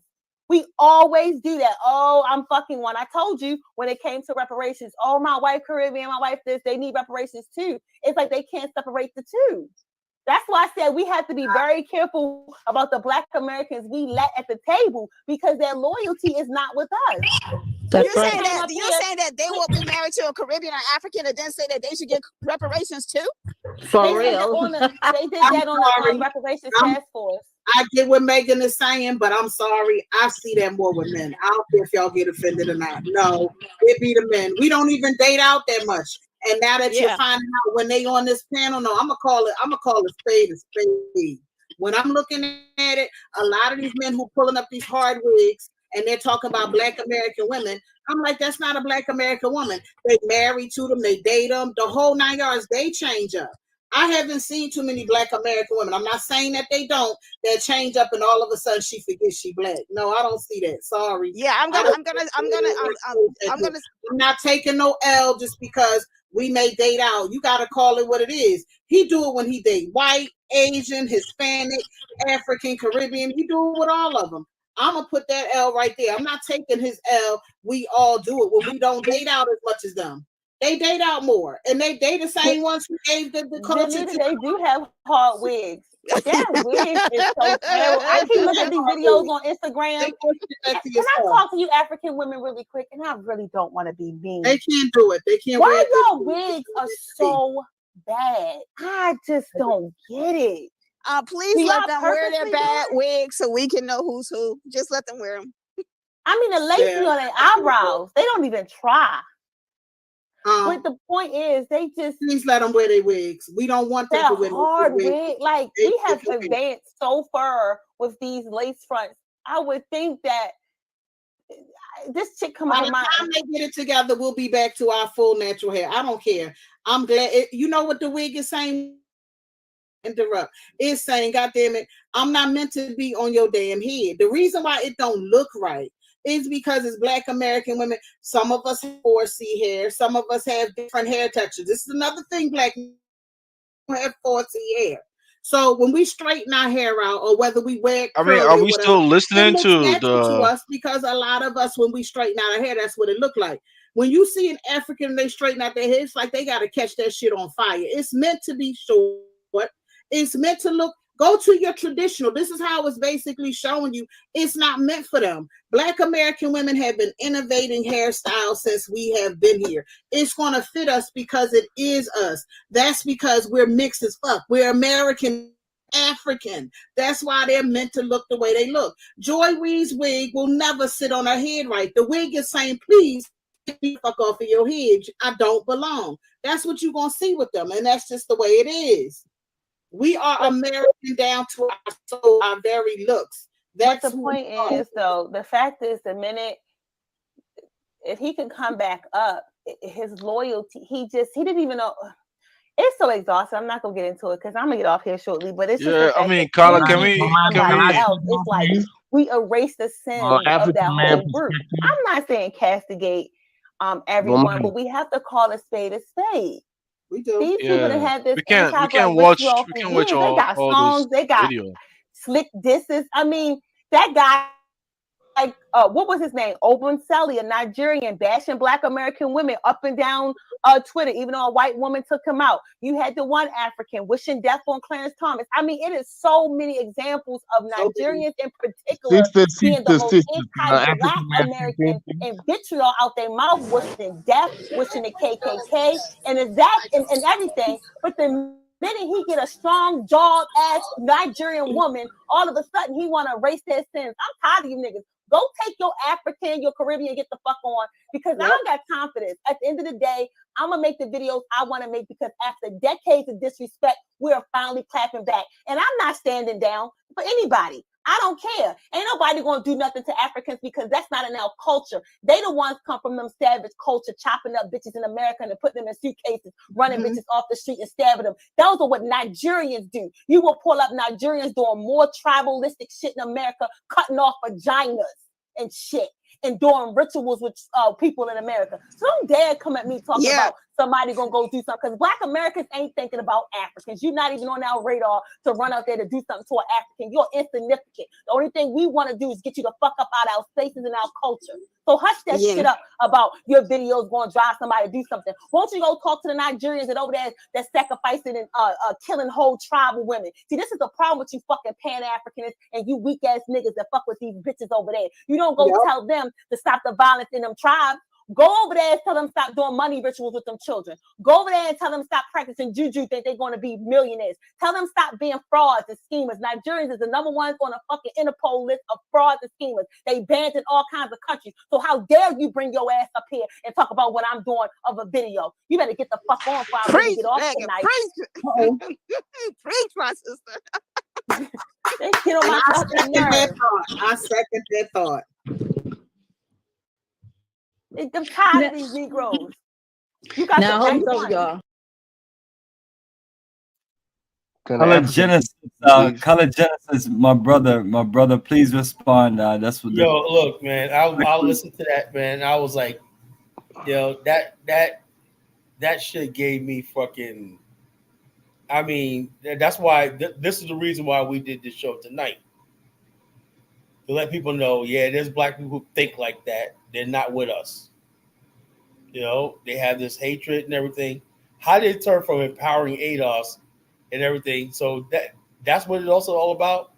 You hate Africans now because you think they're gonna get your reparations check. You know, reparations check. You know, this is what I'm talking about. You know, it's just really a sad situation, and what just goes to show me is how much like all the past leaders and scholars. Bomani, what happened to all the people, the great lecturers and educators and master teachers and whatnot? What What happened? You know? Yeah, brother, people that went away from the righteous teachings to just hatred, man, because brother, I was just listening and I was like, wow. And I mean, it was the purpose of the video was to play some sisters talking bad about their experience with dealing with Africans and other black immigrants from other places. And they went stuff that happened online. It's almost so, you know, people get online, they say a bunch of stupid stuff. You know, you meet them in person, they're like this. So yeah, I mean, I'm like, where's all that hatred come from? I mean, are you working around people that's treating you bad? That's from other countries. I mean, Amara, before you go, Zango, Amara, greetings, my brother. How are you? Good evening, my brother. Yeah, how you doing? Yes, that you heard some of that. I wanted you to respond to that and also the title. Yeah, you see, this is the problem right here. I always had a soft spot for black women, black American women. They saved me from going back to Africa in America, because when I came to America back, because I was born here, when I came out as a teenager, my people from West Africa, there were not that many American women and African women. So being so Afrocentric, I was under danger. I was like, my only saving grace, the only way I could stay in America is if I lean to black American women. And truth to be told, as an adult, I've been living in America more than I've been living in Africa. And truth to be told, my dating experience, I've dated more African American women than I've dated African women, because basically there's not enough African women in America. But what I learned is that this is the problem. I always put it on black men, because black men, they show their skin. They be like, okay, if they're not messing with you, they're not messing with you. But you see, black women, you got a good black women that are open-minded, that really evaluate black, not only Africans, but foreign people in general. They're really objective. They give you a fair shot when they give you the evaluation. You know, what you do, the actions you take, how you treat them, if you work with them, if you neighbors with them, if whatever situation you are with them, they give you a fair shot. Those black women there. Then you have some black women that plain and simple do not want. This is plain and simple. Do not want other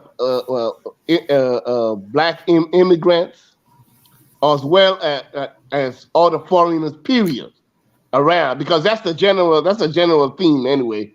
You come over here, you take our resources, you take our jobs, but you know, other people, they'll tell you that, like the good black woman tell you the same thing. You take our resources, you take my job, you take my everything.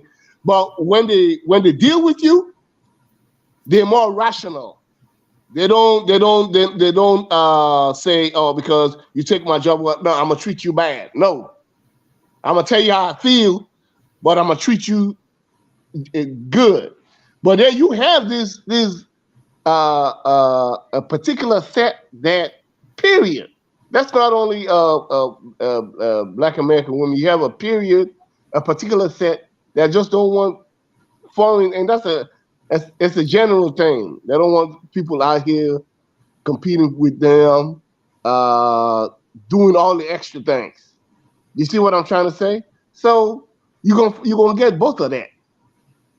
And the thing is, from my 27 years of experience in dealing with them, what we do is we separate. I could tell a mile away from open-minded black woman than closed-minded black woman. You see what I'm trying to say? And within two or 3 seconds, my conversation, that's a typical thing foreigners do, foreign black people. I had this conversation with Caribbeans, these black people from South America, and we all talk about the same thing, that You know, you can spot a mile away. You can spot somebody that's good and somebody that's bad because there's not a monolith. These people talk, they're talking heads. They talk like they represent all black women. You see what I'm trying to say? Because they talk more, they talk loud, and they have their platforms on the internet that people give the black women that are open-minded and give Africa a fair shot or deal with Africans or Caribbeans or whatever, don't even be on the internet and don't even say too much. They move in silence. It's their actions. The way the way they act is the way is the way you judge them. You see what I'm trying to say? So that's the problem. You got talking head people, and if somebody from the Caribbean or Africa or some other black immigrant has never dealt with black Americans and just hear these people, they'll run away with the impression that that's how all these people are. When in reality, when you deal with them, you have people that are real open-minded and give you a fair shot and go by your actions. That's how they deal with you, by your actions. If you treat them right, they treat you right. If you go the wrong way, you go the wrong way, they go the wrong way, but they give you a fair shot. Then the other people that they don't even give it there off the gate. They don't even deal with you. You see what I'm saying? Yeah, go ahead. Oh man, yo, this dude, somebody can't understand you. So try your best to speak clear English. I understand everything he said. What did he say? There's a comment up there for you. And these people are funny. And he said, I can't understand this African. No, I understood what he said as well. Anyway, we're international people. I understand everything he said also. Exactly. So I'll just try to talk without the accent. Try to talk as American and clear.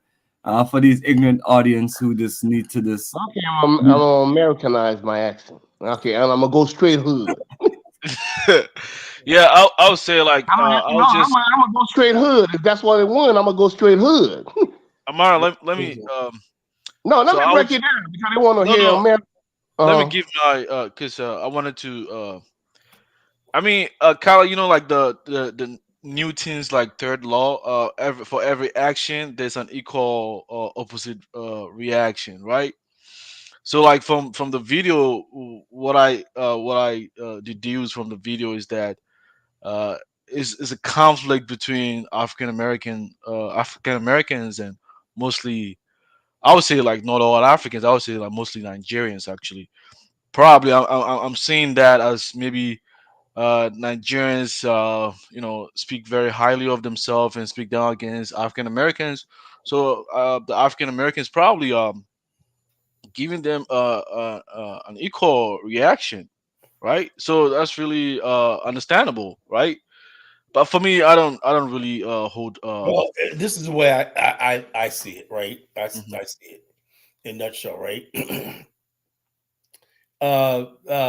The internet basically has been abused by everybody because all this stuff didn't start until the internet came along.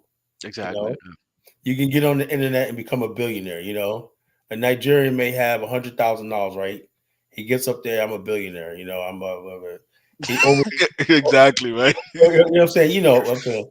Just and so to the black African Americans, right? We used to have this thing called "fake it till you make it," right? You know, and Africans, some Nigerians have this thing: fake it and keep faking it. You know, you know. And so, see, since I know that, right? And when people have to show off their wealth, right?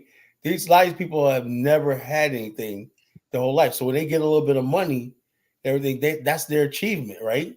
They'll sell you their whole country to get a little bit of money and then go flash it off in Dubai, you know, and like this, you know. Where black people in America, you know, we're used to having money and stuff like that. Not as much like, but we always had the basics: running water, and I heard really that like you got my brother Jonathan Miller was saying in Nigeria they don't have bathtubs. You got to import tubs because everybody shower. You know, everybody just uses a shower or whatever like that. And he says a lot of stuff they don't have and everything. So when they get it, they want to show it off and everything. Well, Black America, You know, nobody's gonna show their house. I know it's about my African brothers and sisters. I love them to death, right? Mm-hmm. When they make it in America, man, they're gonna let you know. They're out there. You know what I'm talking about. Yeah, of course. I'm like, yo, they show their kids off to school and whatnot, you know. It's so Black in America, we come and go. Sometimes you make it, good for you. We're like, good for you. Sometimes you make and they're like, well, wait, look, there's no pressure in Black America. See, we're not third world people. We don't have that desperation to like prove ourselves. But Kyle, it's not just only Africans though. It includes immigrants in general, you know. Immigrants in general immigrants in general, they always want to show off their accomplishment, achievement, like they got something to prove and whatnot, you know. And what gets me is this, and let me tell you, I want everybody to ask this question: why is it that the only group of people they target with that is Black people? Why don't they go to the Appalachian in West Virginia and say, I'm doing all this? You know, they're not going to do that, you know. It's always this, oh, I could do it. Americans is great. Dude, man, there's Black people that won and lost like everybody else. That's how America is. You win, sometimes you lose. Sometimes you put some effort in. It's all about what you put into it. You know, so if you make it, that's congratulations to you. Absolutely. But Kyle, I would say it's not just only Black people. I would say even white people sometimes they do get jealous of you. And well, I never. My experience is this. This is my experience, right? Mm-hmm. I have never felt a white person look at me and say, "I wish I was you," even though I got more money and everything like that. And I'll give an example because I think maybe because you stay in a predominantly like in a city whereby there's a predominant Black population. Because for me, in my mind, majority white, but there's a large middle class here. Before you go back and forth, let me just play this clip as we need to start closing out. So, Carla, if you have another video, let me know. I think I played all the videos. Yeah, I think. Let me see if I got. Yeah, Carla. Yeah, I was saying. Yeah. Go ahead, brother Zango. Yeah, I was saying like when I was in Springfield, Missouri, like even the first time I was working over there, even my boss, like my supervisor, who's a white guy, he did tell me, hey, you got to be careful in those neighborhoods when you go. A lot of them are going to be mad that you work for this company and they don't work for that. And mostly it was just poor white people in those communities, right? So some of them like it's just a symptom of like people generally from a lower economic background or class, if you ask me. But tell you something about America. Let me tell you something about America, right? You probably don't pick on this, right? White people could be dirt poor, homeless, right? Mm-hmm. They'll go into a bar and be sitting there having drinks with a white guy who owns like a friggin' 3-5-4 mechanic shops. Oh yeah, such thing. Their whiteness trumps their wealth, everything like that. You know, I've known that. Whereas they don't really care because the white guy, that poor white guy, be like, yo, he's rich, I'm rich. I may be poor, right? I don't have money. They're like this, but the bottom line, that whiteness allows him to live in a society where he's not burdened by his economic status, you know? Whereas people of color, the only thing we have is our little bit of money and our little bit of accomplishments. So we got we always got to be like this, and so we come across as bougie, stuffy, and uppity, and everything like that, and that's why we rub each other the wrong way. You know, first thing we look at each other, we're like, "What you drive?" Black America do it all the time to each other right now. You know, what kind of car? That's why I drive a brand new car because I'm like, hey, look, if you think that's all I'm worth was my car, when one time I was driving a hoopty, right? Mm-hmm. And this girl, this years ago, and I had a Mitsubishi Eclipse, right? Nice Mitsubishi Eclipse, real nice, right? But I had like 2 or 3 cars, right? One day I was driving my hoopty a little bit. I had a 280ZX, right? But the front fender was coming loose, right? Nice car. I was trying to restore it, right? This black girl pulled up next to me at the light, and she looked at me like, "You want a girl with boobs?" Pointing at it, right? I'm looking at her like, what? She's like, your car. I'm like, I feel like this is not my only car. This is she just judged me by I would drive my car because I'm fixing this car up. What you expect people to do, brother? Serious, man. But I'm just telling. That's what happens. That's the If I mindset was of a white people. guy, she probably wouldn't have did nothing. She would be like, She probably haven't seen a black guy driving something like that before. 2 ways. I was in sports Yeah, cars. she probably used to see black guys driving nice cars that's not dented up or damaged. Yeah. Well, I don't know, man. Let me tell you one of my experience, right? So the first time I went to like Missouri for the first time, I was shocked to see a lot of white people in poverty. I was like, what? So they do have a lot of white people in object poverty like that in the U.S. It was just mind-boggling. Yeah, go to West Virginia. Yeah, go to West Coast. I was like my first experience, like when I went to the city. If you want to see a good life, brother, come to the East Coast and you'll see thriving. You know, come to the South side. Black communities here, East Coast. Everybody driving nice cars. East Coast is good now, but yeah, you're gonna see poor white trash and you're gonna see stuck up, crazy, funny acting black people. But nevertheless, let's play this video right here. This is one of your favorite, Kala, one of your classic. You want to do an introduction? This one say, "We are the white tribe of Africa. They are slowly losing their European minds. We are the white tribe of Africa." You'd be surprised how many black people agree with them. Let's check it out. We are a very proud nation. We are the white tribe of Africa. And we are here to show the people we're going to make our stand in this country. There's certain parts of this country that is our parts. Can somebody tell these people to go and find somewhere in Europe to put their small yash? Just there, they do boom boom with Okada. They make noise. White tribe of Africa, be so for real. I can't even get into the ridiculousness of that statement because tribes in Africa is not about skin color.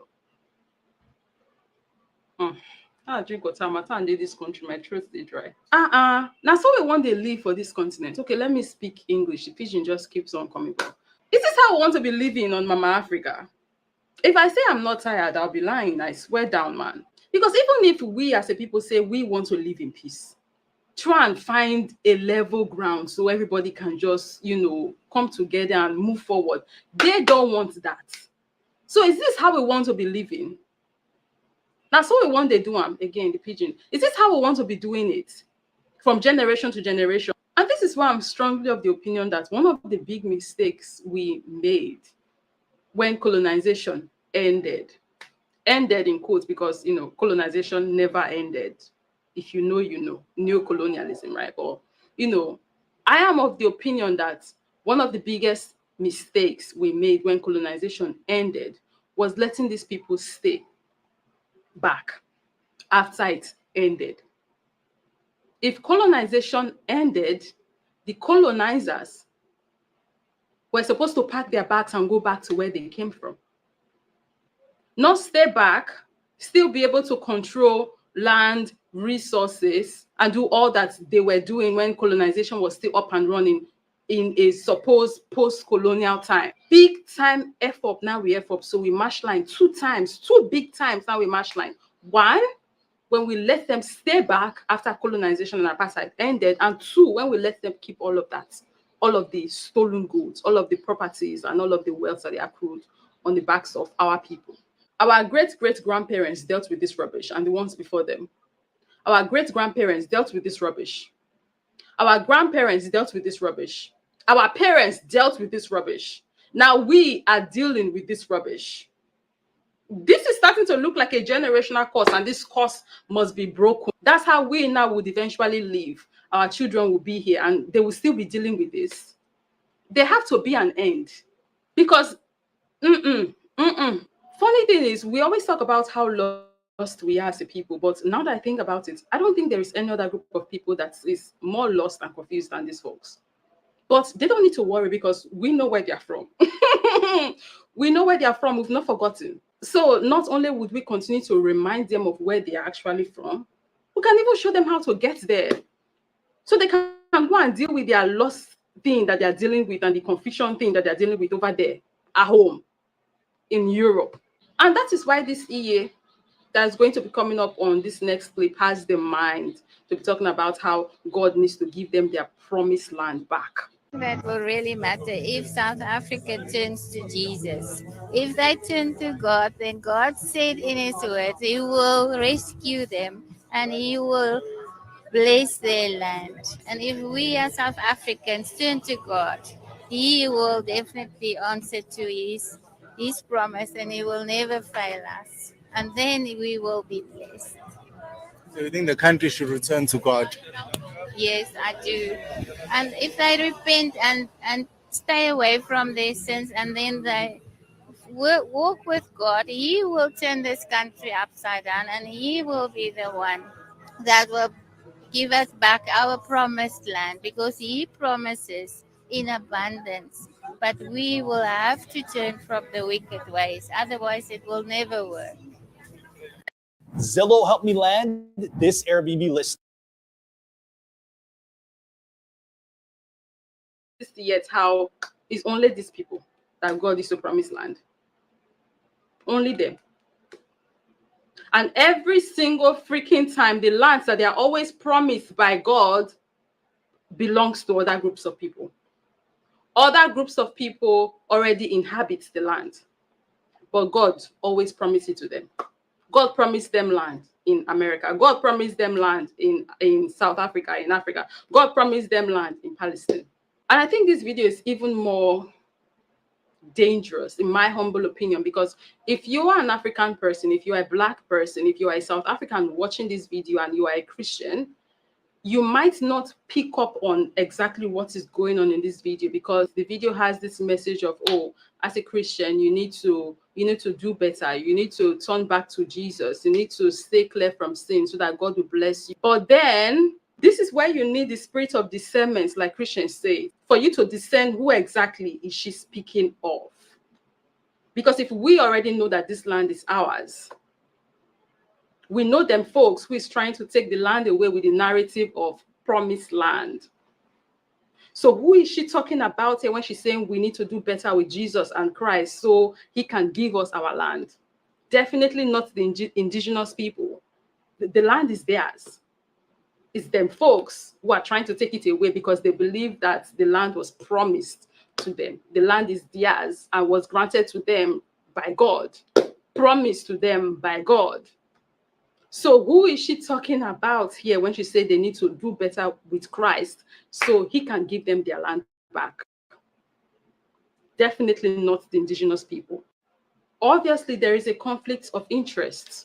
What indigenous South Africans want is very different from what them colonizers' descendants want. And the reason why I said this video is dangerous is because if you are an African person who is a Christian, or rather, if you are a South African person who is a Christian and you don't listen properly and pick up exactly what's going on in this video, not only would you make the mistake of thinking that this person is actually on your side because, they are talking about Christianity and you are a Christian. So it's, you relate in that sense because of faith. You might actually end up siding with and praying with, saying amen to prayers that's actually not going to be of your benefits. Like now, she's praying for God to give them back their promised land. Imagine you being a South African person and you don't see right through what is going on in this video and you start saying amen because of all of the things she said at the beginning about saying that, oh, turn your life back to Christ and all of that. So you miss the real, the real points in the video, the cocoa in the video.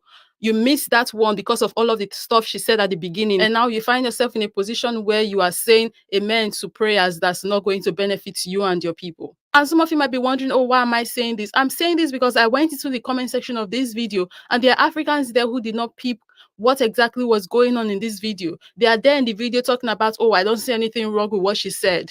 This is why as African people, we need to be very careful. We need to open our eyes wide. We need to be very vigilant, keep our ears wide open, really listen to what exactly is being said and what the core message is and what exactly is going on, so you don't end up participating in your own destruction. So we don't end up participating in our own destruction without even realizing it. And no, not all of our brothers and sisters from South Africa were acting like this in the comments. These were just a handful of people who just were missing exactly what was going on in this video. The majority of our brothers and sisters in the comment section, our South African brothers and sisters in the comment section, they saw right through the BS and they were standing on business. Will be the one that will give us back our promised land, because stop using God to promise yourself other people's things. Stop using God to promise yourself things that don't belong to you. Listen, God is a God of abundance, okay? He will not promise you things that already belong to someone else. It's not yours. And your wording, he will be the one to give us back our promised land. So you had your promised land during apartheid, and then you lost your promised land in 1994, and now God will be the one to give us back our promised land. That's what the back means. Give us back our promised land, because you lost it in 1994. God will not promise you things that don't belong to other people. There's just no way.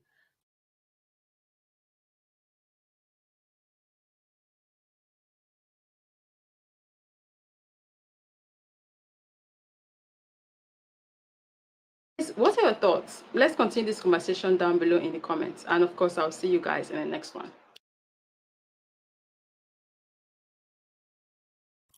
Yes, College Genesis. Yes, I know you got a dynamic feedback, brother, as we get ready to close out in the next 20, 30 minutes. Yeah, so what's your feedback on the video? My feedback is this, right? I knew this all along, right? People like, oh, South Africa, and black people in America going to South Africa and everything. Okay, I get it. You want to unite with the apartheid struggle and everything like that, but can you really be comfortable saying this is the country I'm going to settle in when you got people that are way more racist in South Africa? This lady's actually delusional that God's going to give a white minority group, after everything they've done, they should be thankful that they're still there, back the whole of South Africa. This is insane. This is really insane. And so that's why I said I don't buy the anti-diaspora thing in Africa. I don't buy the ADOS FBA, because white people around the world, you'd be surprised. Don't be surprised. There's a lot of white people in the West here that actually support that. These people know they're not alone. There's a lot of white people in Europe, Australia that's sympathetic to that. Well, they can't survive there in Africa, without the support from their powerful nations.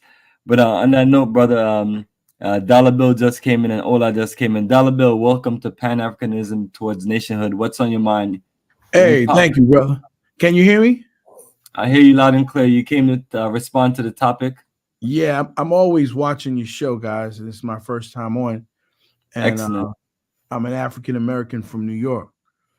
And I'm, New York. Huh? New York. Yeah, New York is in the house. So it's interesting though that we have a lot of ill feelings toward one another. And I think that some of these people need to sit down and have a dialogue with one another and how we treat each other as opposed to how we treat other people. We have the opinion that we shouldn't have people from other places. But I'm from New York, and mostly everyone here that is from somewhere else, right? So we need to try to learn from each other and make ourselves better, right, with one another. But I do understand the issues. There are a lot of issues that we do have with one another, and we need to dialogue it. That's just my contribution. If somebody want to say something, I'll respond. Absolutely, brother. Appreciate your positive feedback and everything. Ola, what's your response to that, Ola? Yeah, thank you very much, Bomani, man. Thank you very much for allowing me to your channel and your TV. You're welcome, brother. My take for this situation is this: when you have independence, you don't allow those that colonize you to be in your territory because they will recolonize you again. You have to understand the whites have more dominant way of life, and that way of life they will pose it on you. I'm not talking about all kind of white people, but you have to understand South Africa. The independence of South Africa is a little bit trickish, and up to today, majority of South Africa actually don't see the other Africans as they don't even see themselves the name Africans even say. Forget about this kumbaya about Malema and all this guy. A South Africa black will tell you, oh, that is an African person. You have to start that territory called South Africa is gone time lost in their mind. You understand? They hate Zimbabwe, even their brothers, they have close by cousins who I think they have similar type of DNA. You know, they see them as Africans. They will call you African. They're even calling any other thing. They will say, oh, look at that African. So you have to, Zimbabwe is heavily, South Africa have all kind of miss. You can call it about the Zulus are far more closer to the West African test of DNA and everything. The other ones, you don't really know what it is, what's going on there. So the xenophobics is not about, it's just like me, it's just like, I can't just pick a stick and start killing the Ghanaians because I know they're far more closer than me than any other person. Just the way, if you check, look, you can't hate somebody that you're very close to. Look at Zimbabwe. Check out the way they, how many they are goalers up because the name of job. Whack, what they call whack. They're taking our whack. Which whack? Pool cleaner? House cleaner? Is that what you call work? You have to learn. Look, when you be colonized, be destroyed by hammer for a very long time, you now become a little bit schizophrenic. You understand? But you don't even know yourself anymore. When they ask you to wear clothes, you wear clothes. Just like somebody be in prison for a very long time, you be in control when you have to go to bed, when you have to wake up. You understand? So South Africans actually don't see other Africans as part of them. They don't call you African. No, straight up, they'll call you this African migrant. You understand? So it's not the way you think, they think. Forget about this, oh, I love black people. Even the president of South Africa don't even think like that. He's fighting for Palestine. What the Arab have to do with black man? You can't even fight for yourself. There you go, man. Great point, Ola. Great point. And let's flip to the next thing. The topic right here that you see right in your face. Trying to get your feedback, because what point about the Jesus Christ woman? The topic. Today's topic is when you talk about FBA and everything. That's what I say here. Trophy of a Black American achievement. Yeah, what's your opinion on that? Forget about Black American problem is supposed to be United States problem, because I swear to God, if America invade African countries, Black American soldiers will be in the front. After the whole battle, they start telling you, "Oh man, we didn't know. We just attack our brothers, man. Damn." But they will smoke your head out if you're Ghanaian or Nigeria or Senegalese. I swear to God, man. Forget about this thing about whatever what is going on. Africans have to be very, very careful how they handle Black Americans, because they also their minds also kind of be fucked up also like any other thing. Forget about say, oh, we the same type of color we want. If United States, if white South Africa are asking about God for promised land, if United States will back them up, and who will be the soldiers in the front? It's Black Americans. That's just the truth. You understand me? So it's order. When the order is being given, you follow the order. Well, let me ask you, Kidola. Back in the days, Minister Farrakhan was asked about. I don't know if you was paying attention back in the day. You should have been. You're around my age, right? Remember back in the 90s when there was this big when Clinton was president, and Ken Saro-Wiwa was executed. Remember that in the Ogoni land? Remember that? Remember the Ogoni uprising? Hold on. Ogoni uprising, 1995. You tried to talk 95, about okay. Well, right after that, right? There was this big thing about Nigeria was in the news every day, and some of us really thought that the United States was going to invade Nigeria, and everybody kept saying, every day on the news they kept saying how corrupt Nigeria was, right?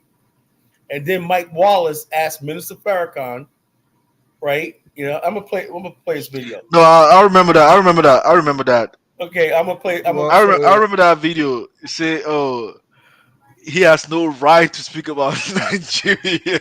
Right. And he acted like he said Nigeria is one of the most, if not the most corrupt country in the world. And so we stood up for thing. Everybody was like, "Yeah, you're right. Why are you attacking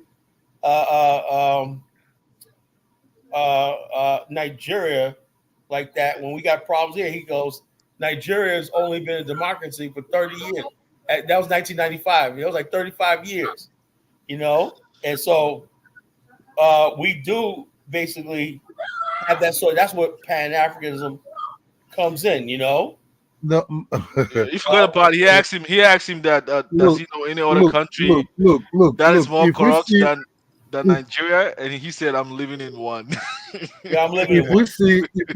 If we see what we see now, if Ghana give America a base, if Ghana give America a base in Ghana, I think that would be very, very disturbing. No, it wouldn't be disturbing. It's a good. I mean, it's a good situation. It's a perfect way to attack Nigeria. I mean, what you talking about? No. Look. You're talking Nigeria is about not the country. I'm not taking their sides. I'm not saying if you talking about strategic moves, I mean, it's ideal for them to set up shop there in West Africa and be close to the country that they need to dominate and take over, which is Nigeria. Yeah, that's what they want. But I don't think that's the primary reason. I think the primary. Wait, you start seeing our naval ships over there. I think the primary reason is to protect the American operations over there. No, absolutely. Just like the Suez Canal, but the same situation. You're positioning yourself, to do a little bit of both. Yeah, to protect the trade. I sent you a video. It's 2 minutes long. Anyway, I wanted to say something. I think a lot of the times we tend to have our conversation based on our emotions or feelings rather than just the fact. I mean, those white people in South Africa, they are South Africans, you know. When the black leadership assumed power or authority of the country, they included those people as part of the country. So the lady who was from Nigeria speaking as if because she come from Africa, so those people have no right to speak about land issues in South Africa. She really had no basis. It's by force. It's by force they include them in that country. It's by force. Yeah, but I'm saying, but Kidola Mandela was tired of being in prison. So yeah, he just sold out. Mandela didn't fight for nothing. What he fought for, it was just zero. Yeah, I agree with you, Kidola. I agree with you, but I mean, we live in reality. Yeah, Kidola, I agree with you. We live in reality. You know, like there are certain islands close to African continent that belong to France, and some belongs to the English people. I mean, a lot of the time we tend to speak based on ignorance. You know, there's even a land territory in the African continent that belongs to Spain. I mean, a lot of time we tend to speak as if like the whole continent belonged to us, but in some cases, certain portions of the territory belong to the Europeans. You know, we tend to speak based on emotions, not based on our reason on fact on the ground. You know, you're right. You see, that's what I said. Look, where black, when I mean sub-Saharan Africans have to be very, very, very, very careful. If you have independence, you don't have this for your land dominating you or control your economy directly in your face. That means to say, it's just like black people came to Europe or United States. The white people give them a job. So they're the one controlling the economy. They're the one controlling the political power. But in South Africa, they control the economy, but the black people control the political party. You can see nowadays the There's way 2 million the way white the people in way the South white media Africa started. there illegally. They got high-paying jobs. Look, they already calling them failed state, calling them failed state, corrupt. They're not destroying the electrical grid slowly there. They will deal with you psychologically, emotionally, and you even forget your sense where you are Yeah. actually in any way. So you have to be very careful, because not the way you see things with people that's already very close to the white people for very, very long time. But Kidola, do you think the energy issues in Nigeria, if the problem was probably given to a different group, maybe an FBA person or someone who was in Nigeria, that problem could have been resolved? Because a lot of times when you tend to rely on your own group, you don't tend to progress. There are certain groups That's that a have West African issue.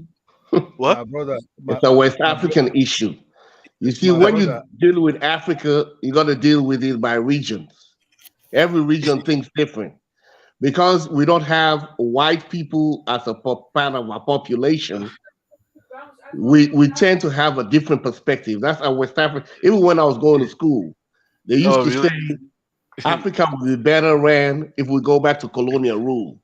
That is a popular thing that people used to say, because the leaders had failed us, and people were saying Africa will be better ran if they go back to colonial rule, because during colonial times, everything ran perfectly, seamlessly.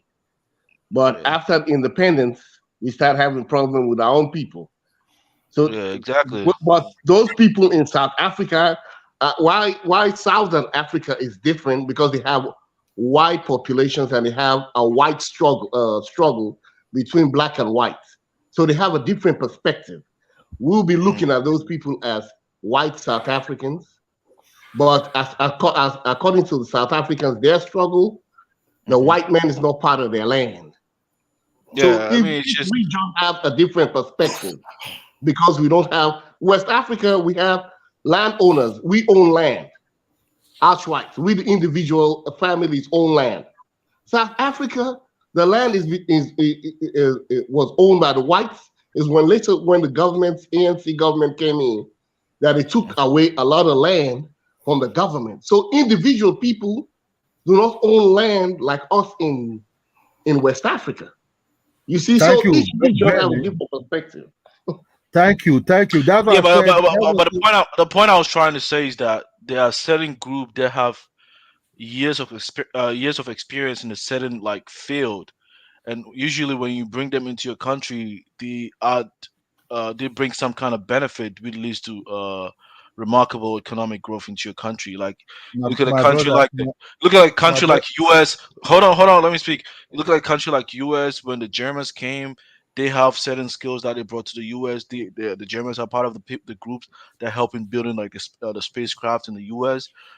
They are known for making incredible glasses. You know, a certain group have certain kind of skills that they help. I mean, you want to rely on just Nigeria, You talk we about can do this and amalgamation of this. white people. You talk about amalgamation of different Yeah, white people that no, came but to the I'm United just giving an example. I mean, States. the same thing applies Forget even that in level. Nigeria. Even in Nigeria, people say the Igbos are good businessmen. Wherever you go, you see their trade. Like whenever they go in other countries, you hear the name, you know that's an Igbo person, right? They are known The business. unity of United States amalgamation of those white people is to oppress the black people that brought there as slaves. So they have to Yeah, unite. it's not about Hold oppression. on. That's They not have to true. unite. They have to unite to control the black people that brought there. You understand me? So you have to understand that when you have a house boy, let's assume you have a house boy or a house girl, then you kind of like a landlord, or you have other people that also have the same house against house boy. You put unite to control your house boy and your house girls. These are your laborers. These are the ones who clean your houses. These are the ones who clean your yards. These are the ones who clean everything, your shoes and everything. So you people speak the same type of language. You understand me? The development of United States white being brought by the British and come by the Dutch and the Norwegians and everything, they amalgamate together to form a very powerful nation against the Latin, which so-called the Mexicans and the other ones. So they would dominate that land. South Africa also faced the same type of problem also. When they were killing the black people, shooting them from this armor cars and everything. The American whites, their government, were calling even Mandela a terrorist. I was surprised that out of the blue, Mandela now become the hero of the white people. He's now sleeping in palaces, visiting the White House. They even gave Mandela a telephone to call Elizabeth Taylor in the night. So you have to start with little trickish. Black person mouth will open down like honey. So you have to understand, Mandela will be tricked. Till Mandela dies and everything, he was being tricked. Oh, hero. Look, so blow your trumpet is very, very easy. And I can see that they're also doing the same thing in the United States by some of these basketball players and all these celebrities. Oh man, do you know Kanye West is a billionaire? Do you know this is a billionaire? But when Kanye West left the line, what happened? These are all audio money. They are not really billionaires. Billionaires that when you go to your bank account, billions in your bank, and not this audio billionaire that when you step out of line, your money will become 50 million. If you take care, man, your money becomes 10 million. You understand me? So let's just be honest to you, my brother. If you have independence, the people that suppress you, they have to pack their bags and go. The same thing Kenya is also facing now. Kenya have a mighty land being controlled by white British, and they call it, oh, is their right? Is their right? Why this didn't happen in West Africa? Because West Africa was telling them, we will deal with you. People, oh, West Africa is not developed. West Africa is not developed. Yes, because they don't want an age to be given to them. Pack your bag. Okay, can I say something about this? I want to talk about Zongo when he talks about the whites that came from Germany. And he's absolutely correct in some response, because the whites who came from Germany during the war, they were given citizenship. Even the people who came in as prisoners were given preference over African Americans. Yeah. And so basically they were told that you're white, and even though we're going up against your country, we're not against you, and we need you, and we'll give you accommodations, especially if you had specific skills. Exactly. And education. And when we needed them, especially when it came to engineering and such things, when the Russians, decided they're going to send that monkey up into space, we weren't nowhere near, educationally, where they were. So we needed these engineers, we needed these scientists. So it was a whole different thing. These people were actually brought into America, given automatic citizenship, and the skills that they had. Well, a brain drain. Exactly. They took the brain drain out and they were given. So it was completely different. Now, if you're talking about South Africa, you needed to get rid of those people, but you needed to phase them out. You needed to just get rid of them overnight. No, I was speaking overnight. The whole European nation would have been against them. America would have been against them. That wouldn't have worked. Exactly. So let me say this, Dollar Bill. In the Bronx, right? How I got into a good life in the middle class was there was this guy that lived in the same building, a German immigrant that was a chemist that lived in the same building as my Uncle Lake, my great Uncle Lake, my father's Uncle Lake, in the Bronx, right? And this guy couldn't speak very good English. But real nice people. They lived on the same floor, and they became friends. He was German. He was right out of the war and everything, but he was a chemist, right? And he created a company called Vaughn Products, right? And my Uncle Lake helped them, going around different places, his product and everything like that. He created a company called Vaughn Products. Look it up. And he eventually built a plant in Oakland, New Jersey.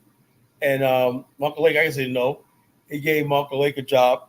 And he told my Uncle Lake, he said, any year they will always have a job with our company and everything. We didn't think about getting shares in the company and everything like that, right? The Vaughn's Wells. Anyway, that's how my father got a good job, in a as a chemical tech, in Oakland, New Jersey, and then we moved out of the city to upstate New York. But yeah, they brought in a lot of Germans and people like that who settled in New York City, and they became part of the white community. But a lot of them will tell you, Yeah, if it wasn't for the black community, they wouldn't have did this. You know. Yeah, nobody's Kyle. Nobody's see. I'm saying the reason why I cited the Germans wasn't to look down at the blacks didn't have any kind of contributions. Even in the case of the problems that we are facing in Africa, for instance, right? Let's say we have like a professional black people in the U.S. with kind of like a skills and experiences. Yeah. Don't you think if they go to Africa with their different mindset and different way of doing things, they can be able to effect change on the ground? They can. I'm saying, like, if we're gonna rely on the people on the ground, it's the same thing. No change is gonna happen. Sometimes you need to bring a different group. What could happen right now is a golden opportunity. It was happening in the Sahel region, right? Because they're really serious about getting rid of the French. So they could replace if the African governments would invest in and connecting with black HBCUs and stuff like that. You could create a global pipeline of educators and engineers and stuff like that to replace the whites and everything. But you can't just say whites get out and whatnot, and then your whole infrastructure collapses. Bomani, you can play. Yeah, they have, these countries have a whole talent pool of black people inside of Africa and outside of Africa. You know what I mean? It's just unacceptable situation that Europe goes down. and the UK, there's a lot of them. Nevertheless, man, that's why we got to erect them private sectors, right, Kala? Let me play this video.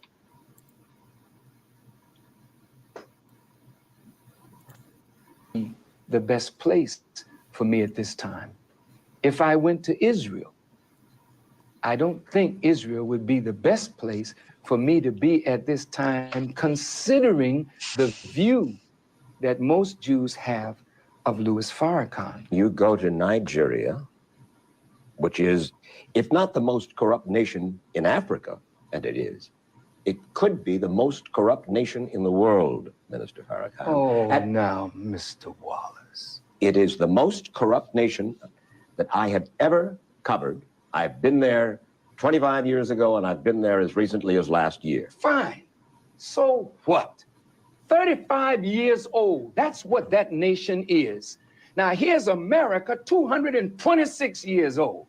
You love democracy, but there in Africa, you're trying to force these people into a system of government that you just have accepted 30 years ago. Black folk got the right to vote. You're not in any moral position to tell anybody how corrupt they are. You should be quiet and let those of us who know our people go there and help them get out of that condition. But America should keep her mouth shut wherever there's a corrupt regime, as much hell as America has raised on the earth. No, I will not allow America or you, Mr. Wallace, to condemn them as the most corrupt nation on earth when you have spilled the blood of human beings. Has Nigeria dropped an atomic bomb and killed people in Hiroshima and Nagasaki? Have they killed off millions of Native Americans? How dare you put yourself in that position as a moral judge? I think you should keep quiet, because with that much blood on America's hands, you have no right to speak. I will speak because I don't have that blood on my hand. Yes, there's corruption there. Yes, there's mismanagement of resources. Yes, there is abuse. There's abuse in every nation on earth, including this one. So let's not play holy to moralize on them. Let's help them. I'm not moralizing. I'm asking a question, and I got an answer. Why would you put it as the most corrupt regime in the world? That doesn't make sense. Can you think of one more corrupt? Yeah, I'm living in one. I'm living in one. Yes, you've done a hell of a thing on this earth, so you should not be the one to talk. You should be quiet when it comes to moral condemnation, in my judgment.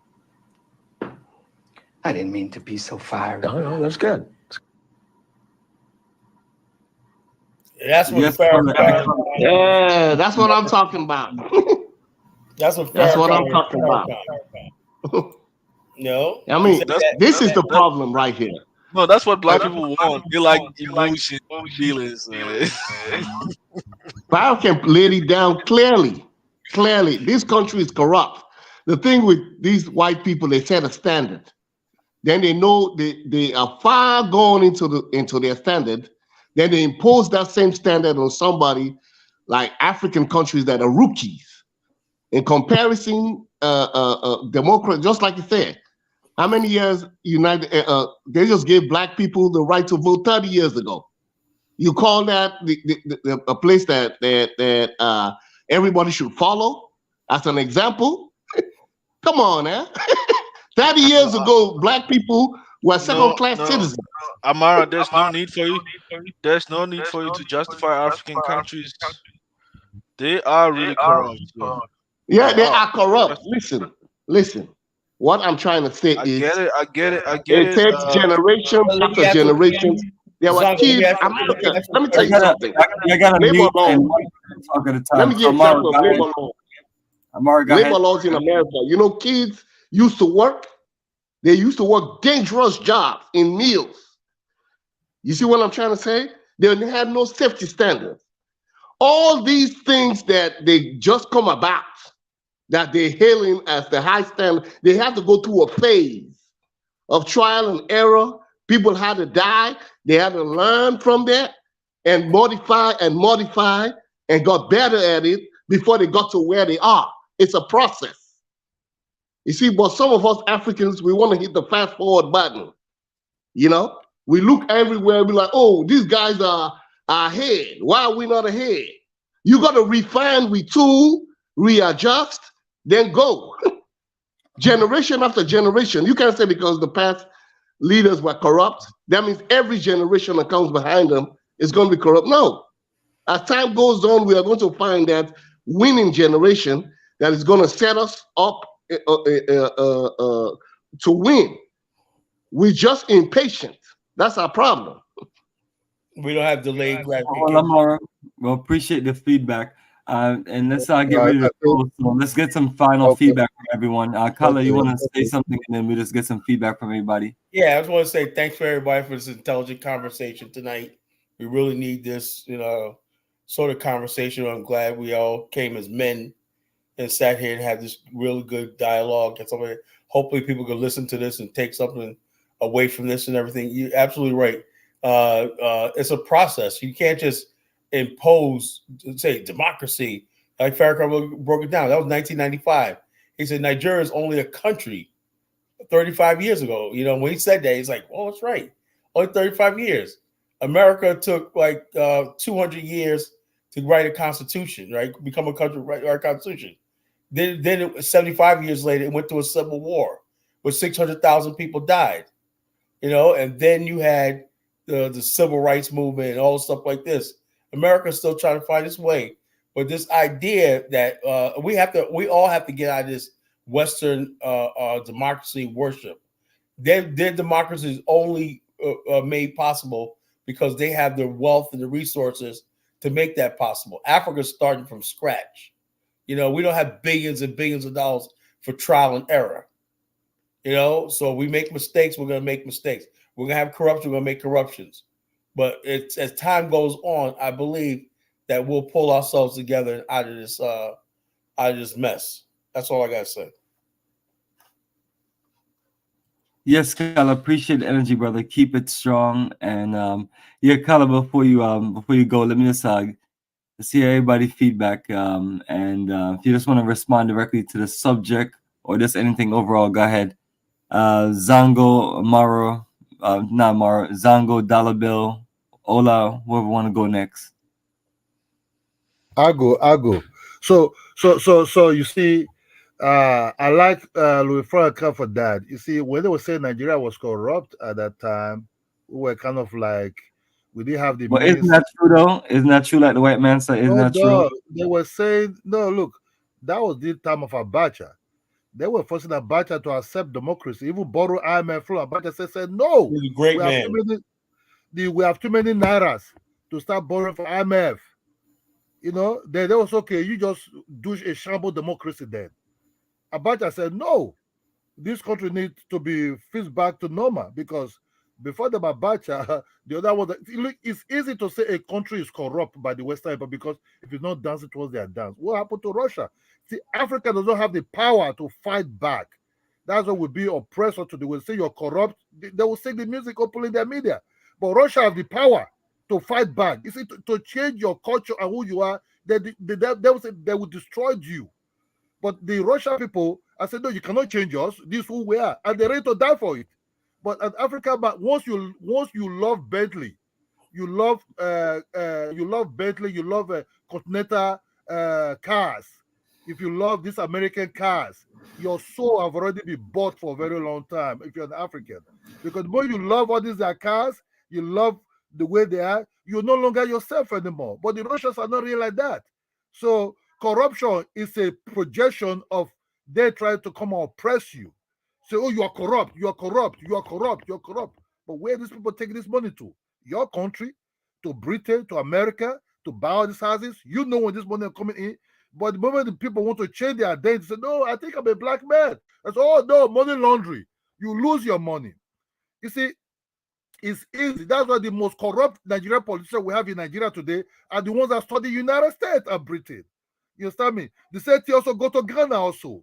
You know, if you study in Oxford, you study in all these universities, you are far more corrupt in Africa because your eyes are looking to these mighty buildings in Queensland, in some of these areas in London, in some of these powerful places in United States. So your mind is already been tempered with.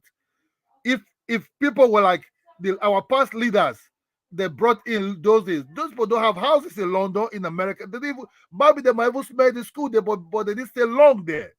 So you have to understand, well, Lufako is right, but part of corruption is part of the propaganda against us. Just where they say, oh, Africans have AIDS, have everything, which was all lies. And the guy specifically talking about Nigeria. He talking about Nigeria because these are also self-inflicted wounds. We show ourselves out there in the world with all of our bad behavior, and I'm not just singling one set of black people. I'm talking about just all of us. We tend to showcase more of that than anything else, and then also other people market that way. This chaotic, and I mean, like one of the previous videos we played, the one lady, well, it was the I forgot which video we were playing, but the lady was talking. This was having a stereotype about America itself, and these are the things, brother, that goes on that just we have to control. Let's just be honest. CNN, they ever use a South African woman to blast. I was in the 90s, early 90s, 91, 92. I was in university. I started to ask myself, even when they said Africa have AIDS, I went to my university teaching hospital to look for AIDS patients at that time. Me and my friend was studying pharmacists because he was doing his internship there. I said, man, do you see any AIDS patient in this teaching hospital, big university hospital? I walk around there, I didn't see no AIDS patient. But how did AIDS come to Africa? The white man brought AIDS to Africa, even to Nigeria. You understand me? So we've been seeing this systematically, destroying the name of Africa and everything. And guess what? Absolutely, brother. What I'm saying to you, we also have to be ambassadors of who we are as a people and be better representation of our people. Like example, when you think of Nigeria, you think about people like Hush Puppy. Exactly. I'm not, and it's not trying to be funny. Just like example. Let me give you a good example. Just like in New York, when I was growing up in New York. What have Hush Puppy done? You want to bring Hush Puppy? Is Hush Puppy the worst come on the earth? Hell no. Brother, it's the same form of stereotype. Just like when I was in New York, when you mentioned people from Jogo just bust out laugh. That's the reason I said the Ghanaians are themselves are even the ones who are problem self. Would they even think about there's a lot of people just like Hush Puppy out there that they floss and they push all my Nigerian and things like that. It's not the doctors and the lawyers that's out there marketing themselves. And that's the thing that we have. That's the thing that we have as an issue as people in general. We have like Kala mentioned. Kala is always one of the ones that break this thing down all the time. He always talk about that. We have the trash represent us as a people. Oh yeah, exactly. All the stereotypes are created. Yeah, exactly. Yeah. Well organized black people in America, but they're not going to be on these YouTube channels and things like that. They're out there commerce and making moves and things like that. But unfortunately, all that falls in the hands of a popular country like Nigeria. Look, you can talk about Hush Puppy, you can talk about this guy. If they want to meet you and start selling you democracy in Africa and Nigeria, they will send an ambassador that is black, which is Black America. It's these Black American guys that are coming to persuade Abacha. Not even, they don't. They That's will true. not send That's the true. white man. They will That's true. send an ambassador that is black. And All right, the so black American Kala, is that tell what him happened, Kala? Because to be I telling need you to these get. things. Hold on. I need to. Let me. I need Kala, to you go. muted. You muted, Kala. Me personally, back in the days, I was a big fan of Abacha. I like how he got Nigeria's inflation down from 25% to 8%, right? He got rid of structural adjustment programs, right? He talked about using Nigerian commodities. He said, why are we exporting these things when we got and importing the same products, right? He banned a lot of imports and stuff like that and started talking about Nigeria develop its commodities. The reason why we have Dangote to this day today is because of Abacha, you know? And also he started a thing where he said, as far as like the presidency, he wanted a rotating system.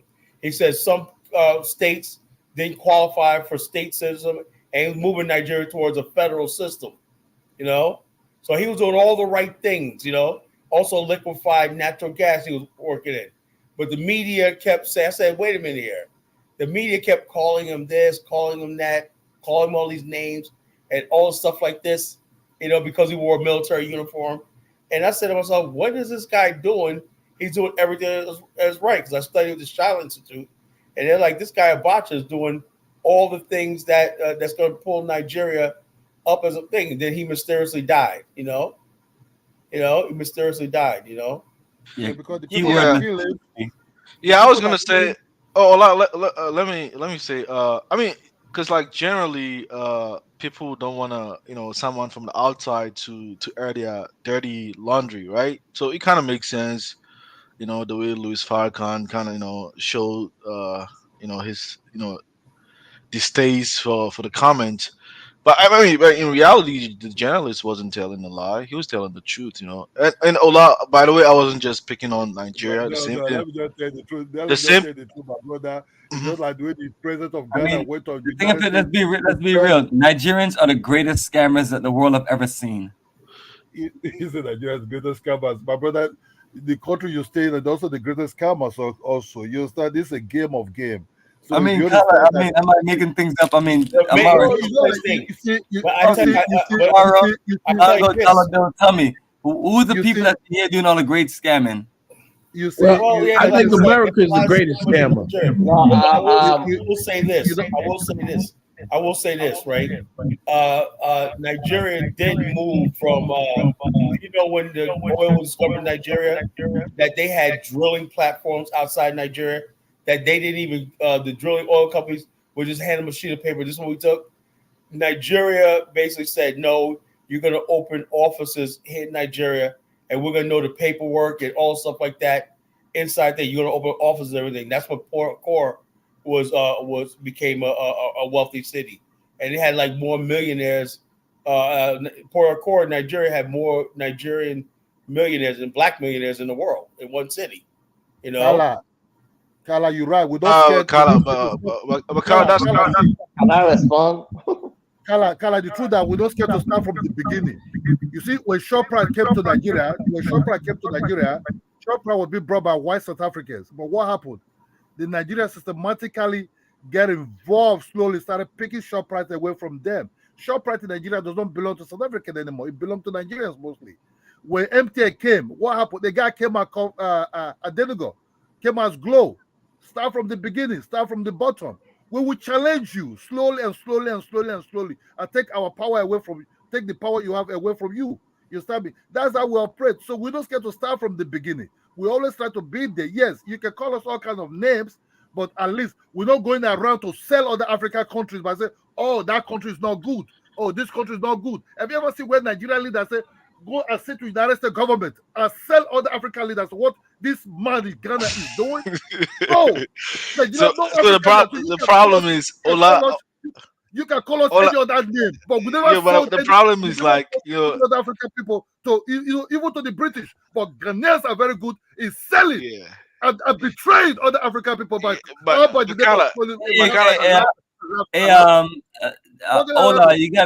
we have a brother from Ghana. That's not very nice to talk bad about his country. But the thing is, for me, I don't mind. So for me, I'm not immune from criticism. Actually, I can take. I don't mind. Criticism is one thing. The stereotypes and people just outline this blasting the countries is one thing. Well, But you just said something. Ghana and Nigeria are competing for who's the pet for the Europeans. Ghana a couple of years ago, right?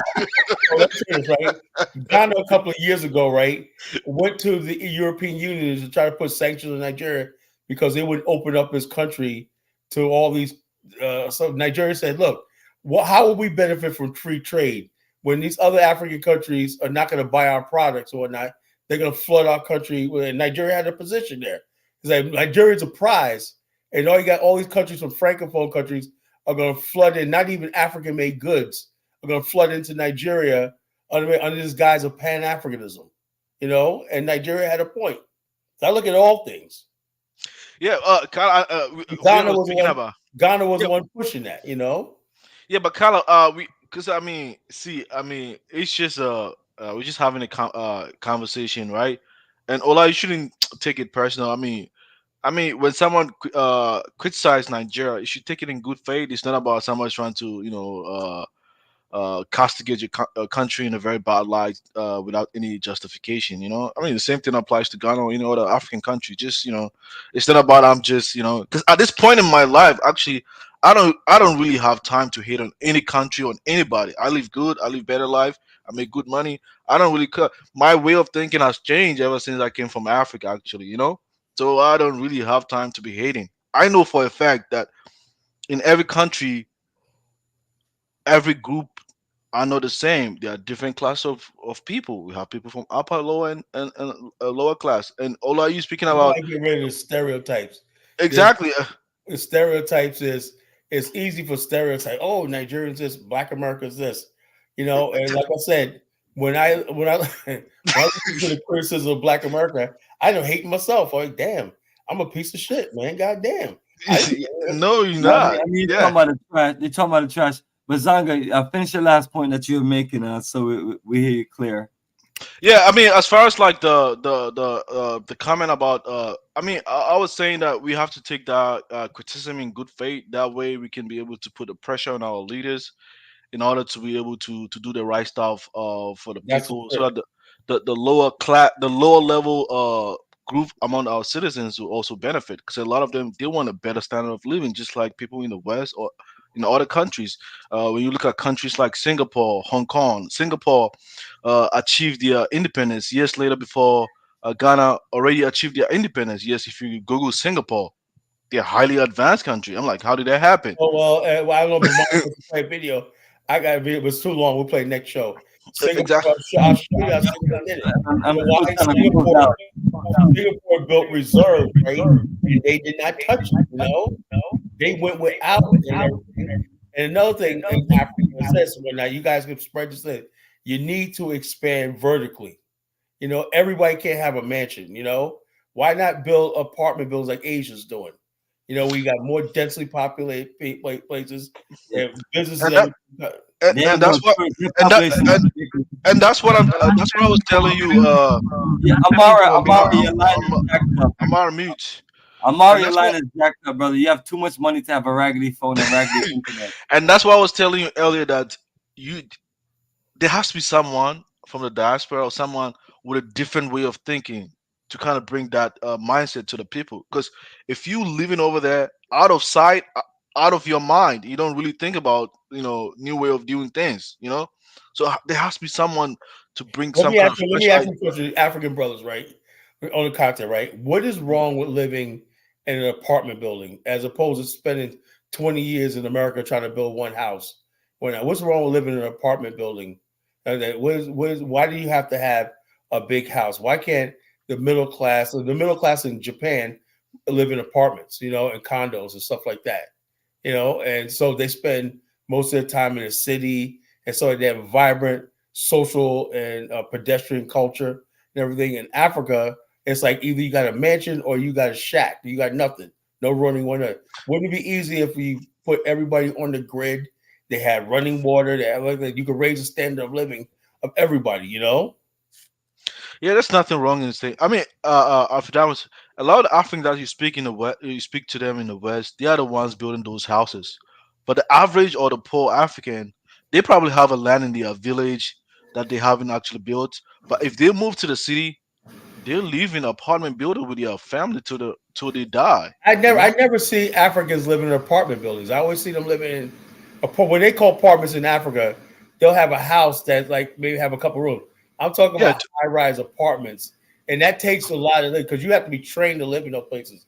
You got to know how where trash is dumped.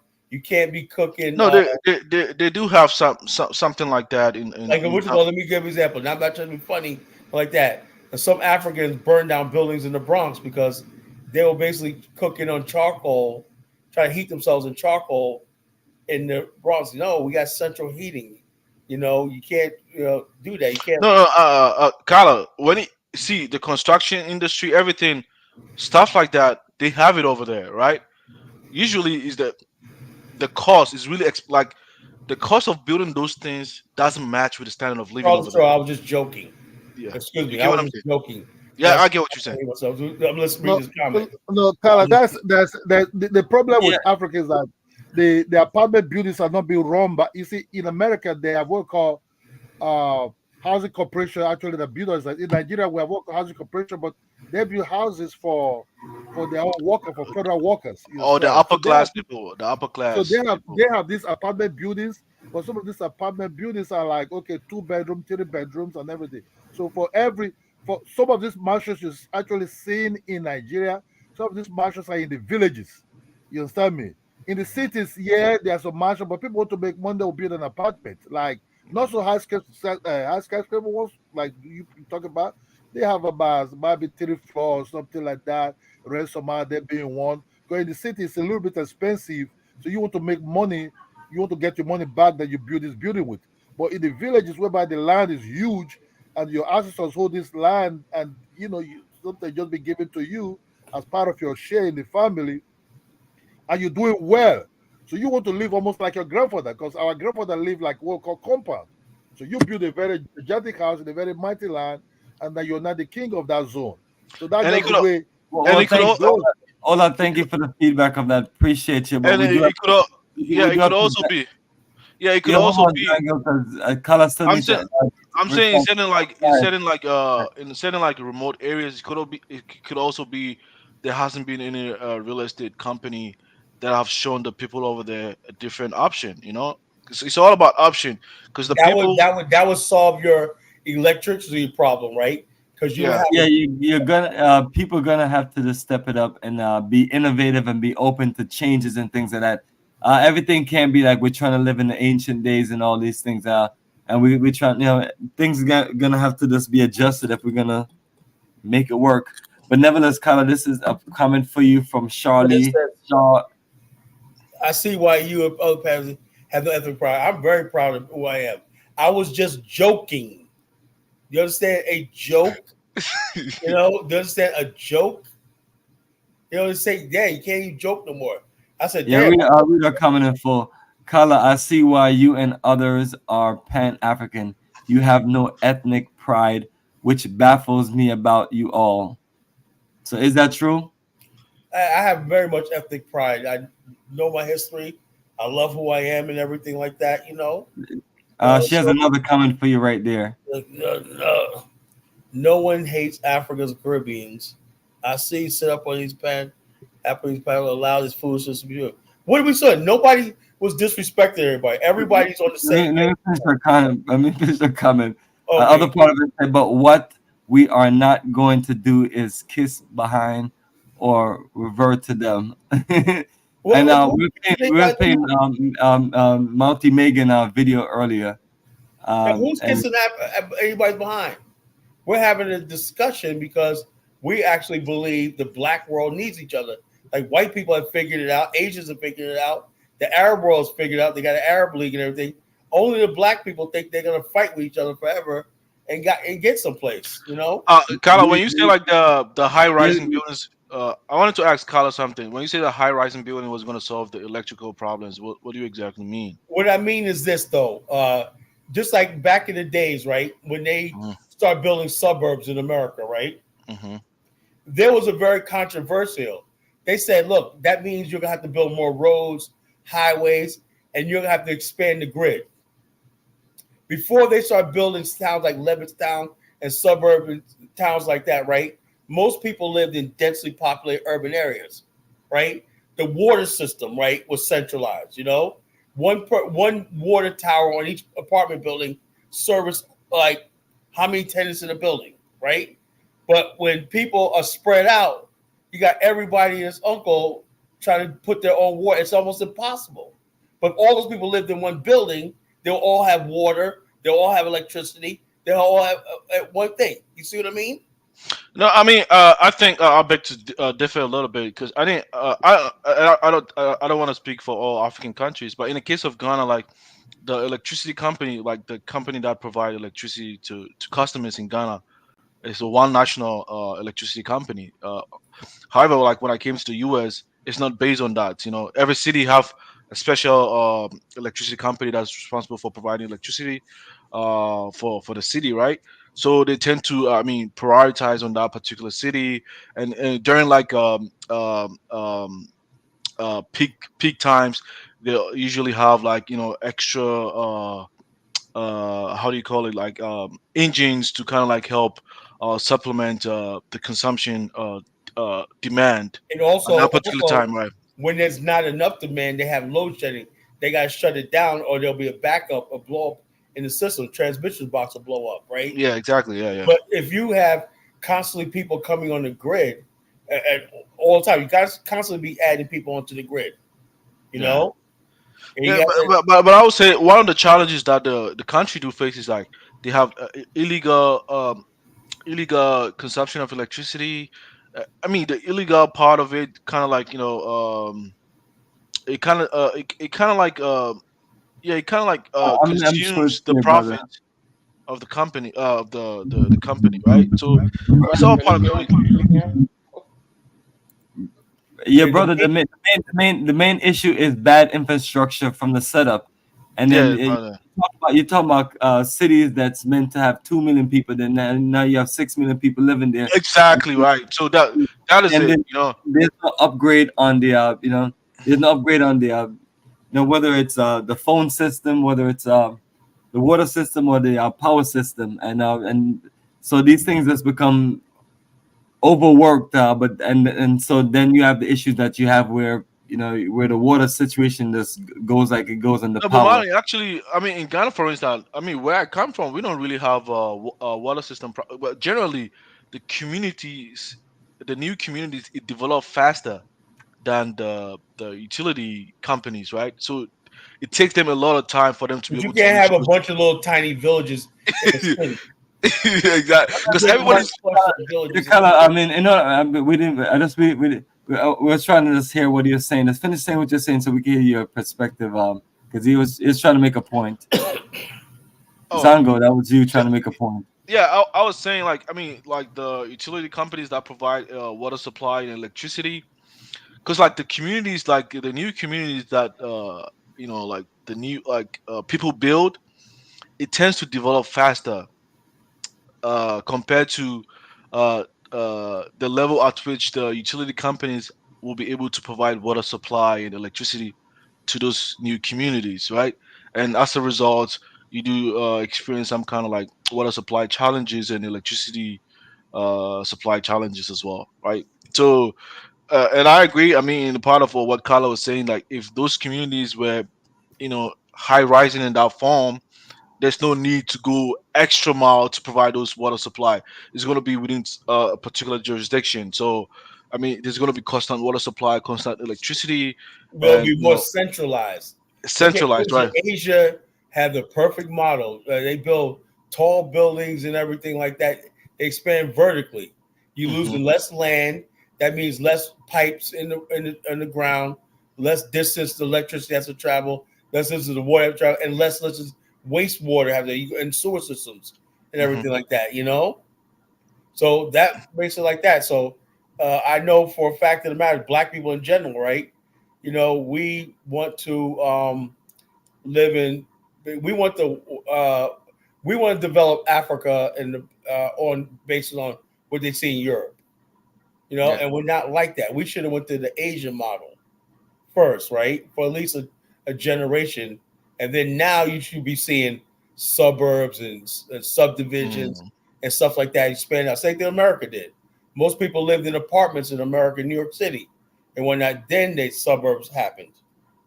Yeah, absolutely. You can learn a lot from American system, but we do have to close out. I do still need to hear from Amara. Amara, let me know if you're you fix your phone and if everything is good. I'm gonna mute you. Yes, Amara. Hopefully you can hear us. Can you hear me now, Oh my clearly? God, that is so terrible, dude. Come on, man. You gotta Can get you hear me an clearly? upgrade. No, we can't hear you. Upgrade. Yo, Amara, upgrades are free. You know, go to the phone company tomorrow and just get a free upgrade. The Boost Mobile thing. No, I mean, people like himself need to have real phones. They don't need to have the cheap joint.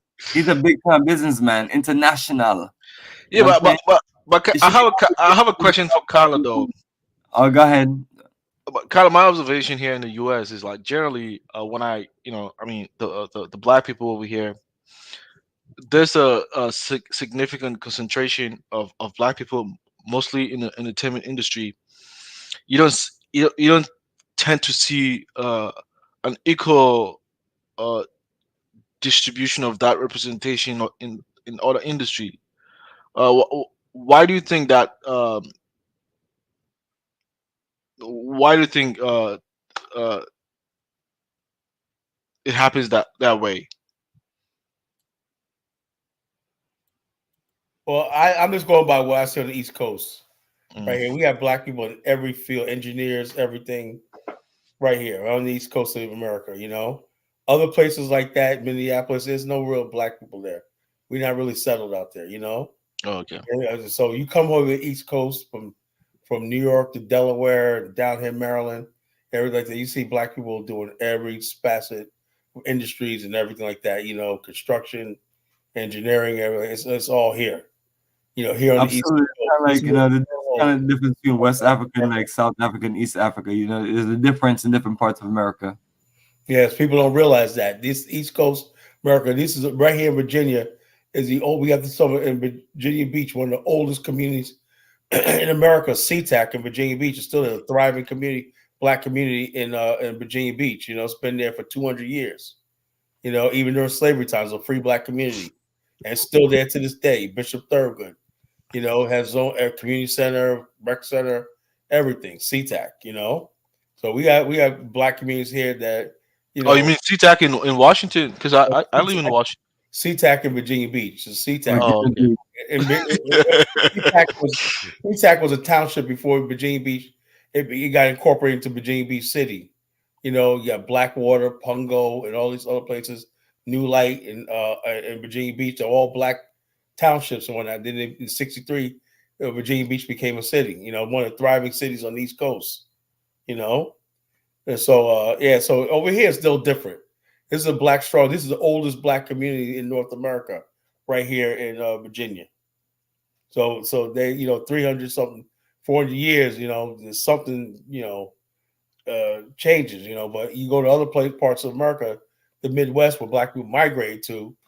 You know, just in California, black people just it's a mess out there. You know, California black people. That's why you see a lot of homelessness and stuff like that in California. But here on the eastern seaboard of the United States, this is where black America lives here up until places like Queens, New York, and places like that. You know, parts of Connecticut and everything. This is where black America really lives, right here. You know. Absolutely, brother. Can I say something? Yeah, we're closing out. Go ahead and give your final thoughts. Yeah, I keep seeing this sister Charlie and Shaw and people, talking about the FBA thing and no racial pride. And I think I see a lot of young people who really don't understand about the history of the United States. They don't understand that a lot of these people who really think they're all FBA have a lot of Caribbean in them. And they don't also remember that this is a triangular slave trade. And you'll get a lot of people from the Caribbean, when they do their DNA, will find out that they have a lot of relatives in Africa, right? Because we're so close together, we're the same people. And so we exchange human beings from one area to the other. And so they don't really understand anything about this. They haven't been taught in school anything about history. So they keep thinking that we're all different people and that somehow we don't have pride. We have pride. We love being African Americans. That doesn't mean that we have to hate somebody from the Caribbean. That doesn't mean that to show our pride, that we have to hate people from Africa, that we're not Africans. All of that stuff is what's being programmed by dangerous people like Tariq Nasheed, okay, who are getting to the minds of these young people and making them crazy. Stop acting silly. But Mike, Africans are not your threat. Caribbeans are not your threat. Okay, we all live together in the same communities. Okay, we all thrive together. We intermarry one another, and we're all the same people. We're the one in the tree. We're from the same roots. And then start dealing with those other people who would kill you, okay, because you don't look like them. Deal with those people first. Okay, we lost the ball. Hey, but Mike, put that comment up that you put up there. I mean, brother, that's fine. We can put a comment up of this, while the brother's talking. I was saying, I get you though, but I mean, I was trying to hear what he was saying, and the whole time you're telling me about the comment. I don't think you even heard what he said clearly. Well, that's exactly we can definitely get to the comment. It was very profound what he just said. Anyway, the comment about achievements, Black American achievements. So what we're talking about. Yeah, but I mean, it's like you just completely ignore what the brother was saying. I know. I didn't know. I heard exactly what he said. No, you didn't, because while you was talking, you telling me to go up too far, and then you lose a comment. Brother, we can get to that comment, and it's like let's try to even deal with this brother. That's why I don't like doing these damn shows. It's like, yo, Dollar Bill, if you can repeat everything you just said, that way we can respond to what you're saying instead of just completely ignoring you. Okay, and starting back. Basically, what I'm trying to explain to these people, right? And I'm just going to tell you from a personal example, so I want you guys to know. So my people are from the South, right? Gullah Geechee people. My mother's a Geechee, but over 100 years ago, her grandparents are from the Bahamas. Now, a lot of people don't know that the Bahamians were people who settled places in Florida. They built up Miami Beach. So what I'm trying to explain to these people think that we're different people, and we're not. Right? Because they don't know history, because history has not been taught to them in school. So they don't understand that people have been coming from the Caribbean for over 150 years to America. But even before that, we were involved in the triangular slave trade, when people were in plantations in America and they were sent to Jamaica, and people were in Jamaica and they sent them to America. This is the triangle slave trade. We're not different people. We're the same people. We just have, and we were dropped off at different places, but we came on the same boat.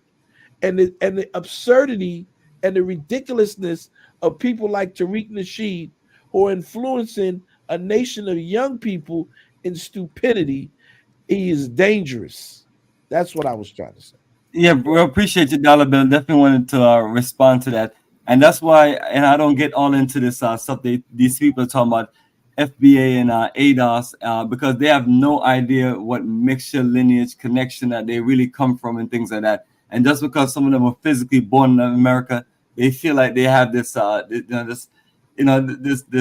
trophy on their back, or this privilege on their back, that they're better off than every other Black people, and that they're premium Black people, and that they are the greatest Black people, the smartest Black people. These are the things that make me sick to my stomach when I hear people talk about. A lot of times I don't even say anything, because it's just like I don't have time to just argue back and forth with people. It's like we come from a wicked, evil, destructive struggle, and then now we're here in this part of the world, and then we just we have this force over each other, and that's the thing that just made no sense. And it's like, while we have this force over each other, you have all kind of other immigrants. You have Spanish immigrants, you have Chinese immigrants coming into America, and these are the people that will dominate, run, and control America in the future. And then when the proud Black people in America, what y'all gonna say now? The immigrants from other places that were literally your own brothers and sisters, they weren't the one that stopped you from achieving what you need to stop in America. As a matter of fact, they were one of the open options available for you to build something. And so that's why I don't really get myself involved in all of these things with even talking. That's why I always tell people I waste my time even coming on here, because all you're doing is just dealing with people that have this negative mindset. And I prefer to use my time every day and connect with Black people from wherever in the world, because we're always traveling to Africa. So we have people there we're dealing with directly, and we have people here we're dealing with directly. I'd rather use my time and energy for us to formulate and build something, because it's just like all these other people coming on and it's just debate after debate and stupid questions after stupid questions. And then where do you progress? Where do you get? That's why I'm always saying to people, like, if you really trying to do something, holler at us. Other than that, a lot of y'all just wasting our time and so on. So Dollar Bill, I appreciate you coming on with us, a nice positive perspective and trying to bring a unifying message to get us organized. Because at the end of the day, like I tell people, it's like, if you complain about somebody taking a job, go argue and beef with, go argue and beef with the Spanish folks or whoever else. Y'all don't got no fight and no power and pull for them. So that's where I'm at, man. And if this continues where people just literally just negative and all this drama, I don't mind having dialogue and we can talk about anything, but it just get to the point where it's so negative and just so draining that I just can't even participate. Well, let me just say this, Bomani. You're a businessman, right? So people have to realize, and this is what I would tell these idiots who are uninformed, and I want to deal specifically with Jamaica. The brother who set up the magazine Black Enterprise and some of his friends who were Jamaican brothers, right? They're responsible for a lot of these Black millionaires, Black American millionaires, including Magic Johnson. And if it wasn't for them, getting into business, buying up all of these things and showing them how to do business, then we wouldn't have a lot of Black billionaires and millionaires in the African American community.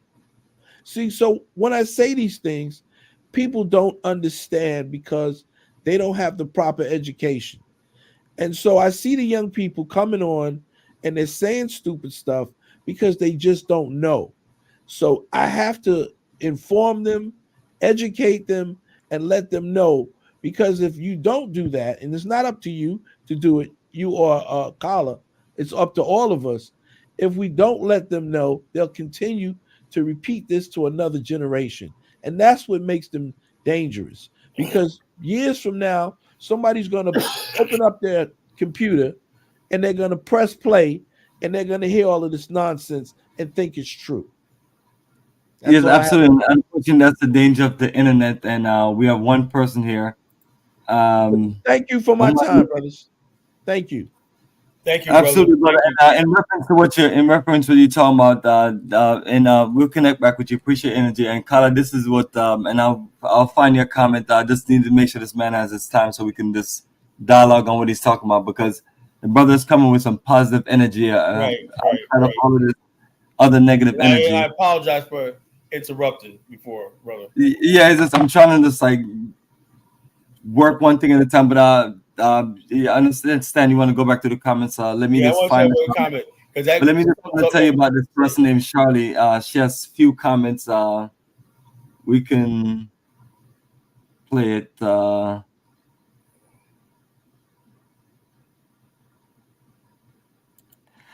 right, so she said, Bomani, Kala allowed you to call his people failures.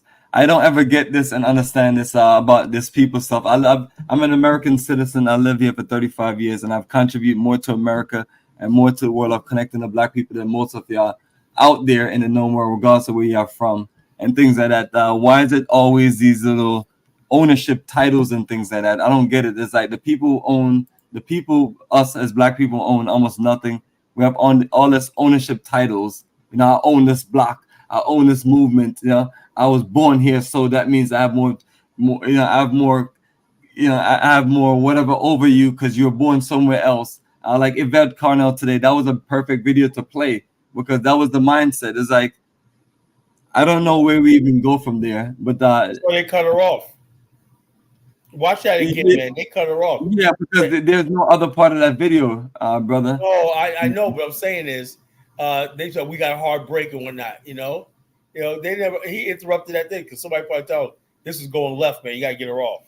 Yeah, it was going a little. It was not going a little bit. But let me get back to the comments. There's a few comments, and I'll get back to Charlie comments. She seemed to be very communicative. Charlie, how about you come on and talk with us? She made about the achievements. All right, the achievements. Yes, they mentioned achievements. This was 5 minutes ago, and the same Charlie person. Yeah. Somebody said we're giving her a lot of attention, or if it's a. I have to address this. You never know these people, man.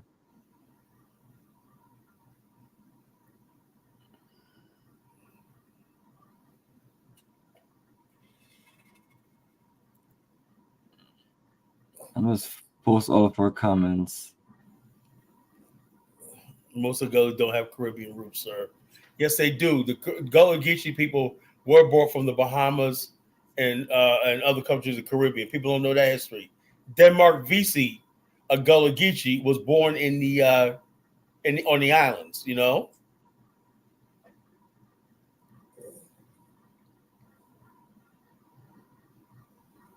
So these is African hate. That's all it is. When you let them talk, they expose themselves. You know, they expose themselves. It's anti-African hate. It's making people comfortable thinking they're doing something. And the bottom line is, young lady, you are going down the wrong road. You know, you're going down the wrong road. You're somebody that's ignorant. You don't have any knowledge or education, anything like that. You're talking to somebody who knows better. You guys get all your stuff like this. Okay, Colin, just sitting on here sharing our ancestors with modern day Africans when they still names no, it's not Pan-Africans. It doesn't matter if you're a Pan-Africanist or not, right? What do you mean share our achievements? What do you mean our achievements? They belong to humanity, to posterity. Was that your famous comment? That was the one. Yeah, she has a lot of them. A lot of them. You know, these people have nothing better to do, man. And this is what I'm talking about in light of Black History Month. That you should be selling the Black History because you weren't. So what do you have to do with Black History? What did you achieve that you could, just because you were born in the same country as the people who achieved, that makes you better? That makes you more entitled? It's that entitlement mentality. Yvette Cardell says, we still suffer from slavery and everything. Now they're like, no, our achievements, our accomplishments, and all we fought for it. I thought you said you didn't do anything. That's slavery. You're still suffering from a sexual effect of slavery. But mind, these people are mentally sick. You know? It does not matter if they're your ancestors. The bottom line is this. The people who achieve, any Black person can say, yes, I'm proud of that because we're part of the same Black race, the same Black family. That's what white people do. That's what Asians do. Asians take pride in what the Japanese were able to innovate, and they duplicated it. The Japanese look up the Meiji, study the Meiji revolution, restoration. The Meiji restoration transformed Asia. All these countries in Asia, Singapore, was inspired by what Japan was able to do in its industrialization and its modernization and its military and everything it did. All these countries in Asia were inspired by Japan. That's Pan-Asianism.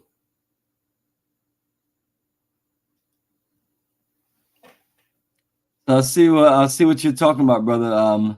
That's some comments she has. I don't know. Color, you have anti-Black American hate, no pride. Where does that come from? I mean, brother, you're one of the people I talk with that has a whole lot of pride and love for America. I was telling a friend of mine that Color has so much love and pride for America that he chose a country that Black America was a part of building, which is Liberia, and he refused to go. He refused to go anywhere else as far as trying to build energy. I was like, that's how much. I mean, I was like, that's So when people talk about these things, it's like, look at people's action and their commitment. I mean, so when I see these comments, that's all I'm always saying, man. How do you do it, man? You take all this abuse from all these people, man. I know it triggers you, man, but I want to make sure we take our time and then go to it, man. Because notice how we're right on time, Bomani. This show tonight was right on time. what we're It's all talking right about. on time for you, man. You got to get it out, bro. You got to get it out, right? It's right on time, man. You know, and nobody does shows like we do. You know, the topics. Brother, you're the star, man. I keep on telling you, if I have anybody else on, this energy is not there. It's very quiet. You know what I'm saying? You bring the party. You should see me back in the Block Talk Radio days. That's Mufasa, man. Our shows were lit, man. You know, it's like people be waiting, like Color's gonna be on. Yes, I get to troll them. Or Color, yes, I'm. And then other people, yeah, you know, Color spitting knowledge. I'm gonna learn something tonight, which y'all should. The brother's always pouring his heart out. So I tell people to stay away from some of the stuff that goes left here and there. It's a live show. There's only so much we can control. Yeah. But this was a great show tonight, you know, in light of Black History Month and whatnot, and happy Black History Month. Black History belongs to everybody who loves being Black and loves. We're all one family and everything. That don't mean that we all have our different groups and pride and everything like that. There's nothing wrong with that, right? But it really comes down to it or not, you know, we have to pull together. You know, that's all I say. Absolutely, Color. So you want me to go through these comments, man, so you can get, you know, and then whenever you're ready, just let me know. You know, but the main thing is, I think we got everything out. The video's out. I don't know what Nigerian First is. I don't know who that is. But do you know that person? All right. So Nigerian First, if you're listening, no shenanigans. If you come on here, just introduce yourself, and we can talk and dialogue. Not Measy is banned because all the foolishness that he keeps up with, along with Navigate Freely and other people, because other people don't like their energy. So, you know, no matter what you want to say, let's share respectfully and have a great dialogue and things like that. That's what we open. Anything other than that, we have to remove you. So I'm going to let you on. So play nice. I don't know who you are. Greetings, our family. Welcome to Pan-Africanism towards nationhood. All right, Nigerian First. You are unmuted. Yeah. Good evening, guys. But it's morning over here. All right. Good morning, Grand Rising. Speak what's on your mind, and let me know if you have anything to color. Most of the beef is majorly happening online, but in reality, I don't think it really matters. For instance, the guy that passed away recently from a helicopter crash in California, the Nigeria CEO. He was building a university. I recently discovered that the person he picked as a vice chancellor to run that university is a Black American professor. I think Professor Miles Davis. Yes, that's the name. Because he was on Nigeria television station giving updates because construction is all going regarding the university. So if you look at it in the higher, like in the elite level, most of the Black America and Africa actually working together. If I didn't come across that video, I would not know that the vice chancellor of that university is going to be a Black American. So I believe most of the fighting and grumbling is just online. But yeah, just that FBA ADOS represents the trash, the low class Black America, Black trash. That's all they are. You yes, I agree with you because those that matters actually work together. Yeah, absolutely. So yeah, that's the topic right there. We have the topic right up there for you. Do you live in America? You live somewhere else? To speak on the topic. Me? Yes. No, I live in Nigeria. I'm a Nigerian. And absolutely. Well, you're online since this whole movement is online, so I'm sure you see the information about ADOS and FBA. So this is the topic that's in hand. So Kala, if you can explain the topic so our brother can understand where we're coming from. The topic is ADOS, FBA are losers who think they deserve a petition for being Black American achievement. In other words, Black America has a lot of achievements in the past and everything, like great history, whatever like that. Now, in light of Black History Month, to get back at Africans, now first it was like they're saying Africans and Caribbeans want their reparations, which they're never going to get, right? Now they're saying they're after our achievements and blah, blah, blah, blah, blah. Now, let me give you an example, right? But yeah, go ahead. Let me say this. Black people in America have played African roles for the longest time in Hollywood, right? Yeah. Almost every Nelson Mandela's been played by a black African American, right? Now, Yes, I some agree. people are complaining that David, a yellow Nigerian British guy, is playing Bass Reeves in his hit series, the Bass Reeves lawman. You know, about African American who was a lawman back in the days, who the Lone Ranger was based on, and that show is the best show out there right now. David Oyelowo, to me, is the best actor in the world. You know, and so I'm saying, you could, if you're a black man, you could play an African American role. I have no problem with that. We play African roles all the time. You know, I agree. I agree. See, the thing, what most of these people don't understand is black people as a group, really, we have not really achieved anything, really. Let's be honest. That's as a group, as a collective. I'm not talking, yes, individually, yes, I get it. Yes, we have those who have achieved success. But when these people look at us, they don't look at us as individuals. They use one single eye to look at they are black. So if we mess up here in Nigeria, it affects you guys in America. If you guys in America mess up in America, it affects us here. So these people, they don't differentiate us. They use one eye to view us. You are black, you are black. we know that. So when people started back in the 90s, when they were attacking Nigeria, we felt it like they were attacking us. But we know that's what it is. Oh, and a corrupt black country and whatnot, you know? That's Yes, what I'm yes, you are right. I Yeah. saw. Is it what's the name? It's Minister Farrakhan, yeah, Mr. defending Farrakhan, Nigeria. Yeah, you are right. You are right. You know, so we understand, you know, you let if I hear white people start talking about Nigeria this, I know sooner or later, I'm not a fool, it's gonna come right back to us. You are right. You are right. You are You know? right. Thank you. Yeah. If you haven't figured that out about history and whatnot, the white man, oh yeah, this, that, the other thing. Yeah, these people here. Even when I see white people start talking about Mexicans too much, you know? But one thing I observe, based on my observation, instead of us to compete with other race, we like to compete within ourselves. And the thing is funny. We are afraid to compete with the Asia. We are afraid to compete with the We think these European. people are invincible. It's crazy. It's okay. I'm better than my neighbor. I'm better than this. No. Just because you are rich doesn't mean yes, you may be rich individually, but every other people that look like you, they are all of them are at the bottom. So it doesn't change anything until we all grow together and be in a certain level. See, the respect we are seeking, it will come naturally.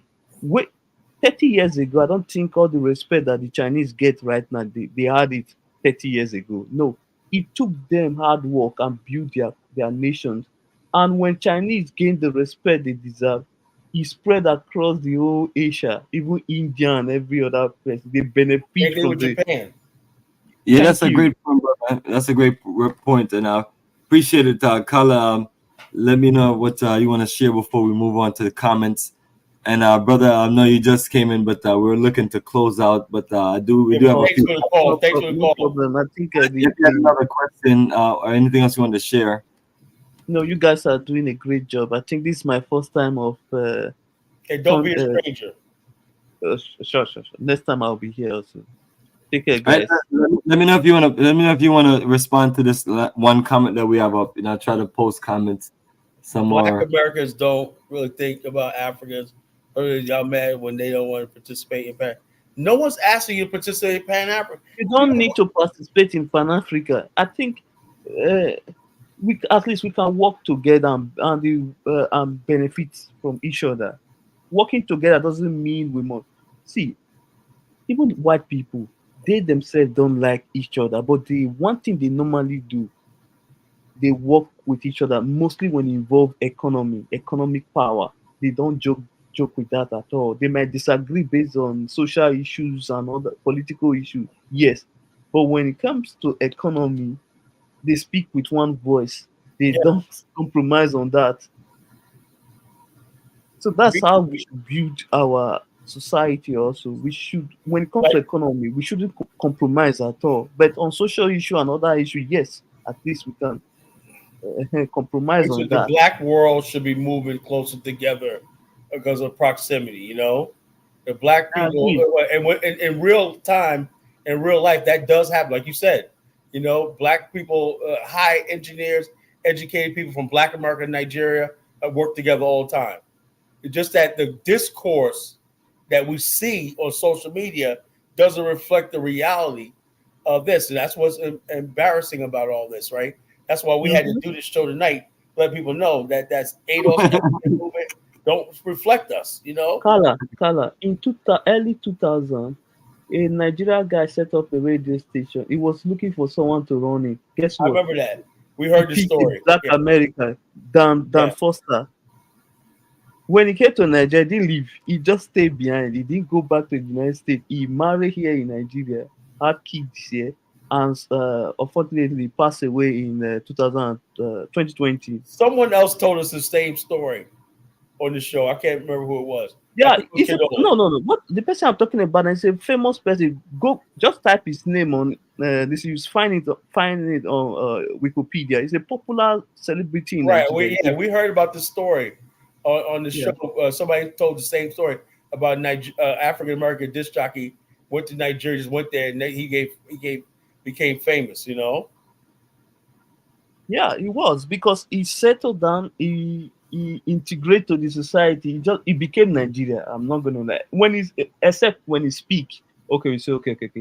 This guy live in America, like he has this American accent, but he wear the clothes. But he's still black though, you know. Yes, thank you. He's black.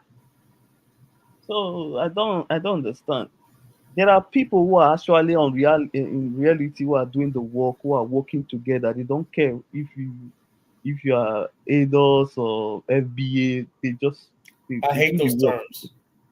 Yeah, that's on the internet. But brother, definitely we appreciate your energy, and we're gonna move on to some of these comments. Kala, do have a lot of these comments for you. Okay. Any response you have for the brother Kala before you go?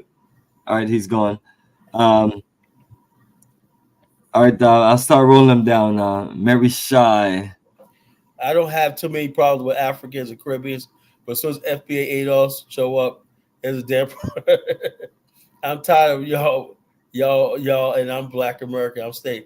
Look, the ADOS FBA is something that we see online, and what we have to do is I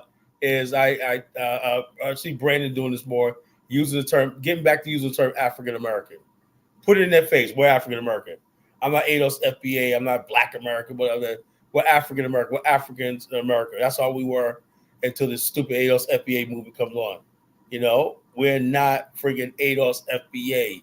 That's a cult, you know, inside of Black America, the worst part of Black America that we've ever seen in our history. The worst. The first time there's been a nativist xenophobic movement in Black America. We've never been those type of people, you know, because, you know, you can defend yourself and everything, but the truth, you know, we got problems like you got problems and everything.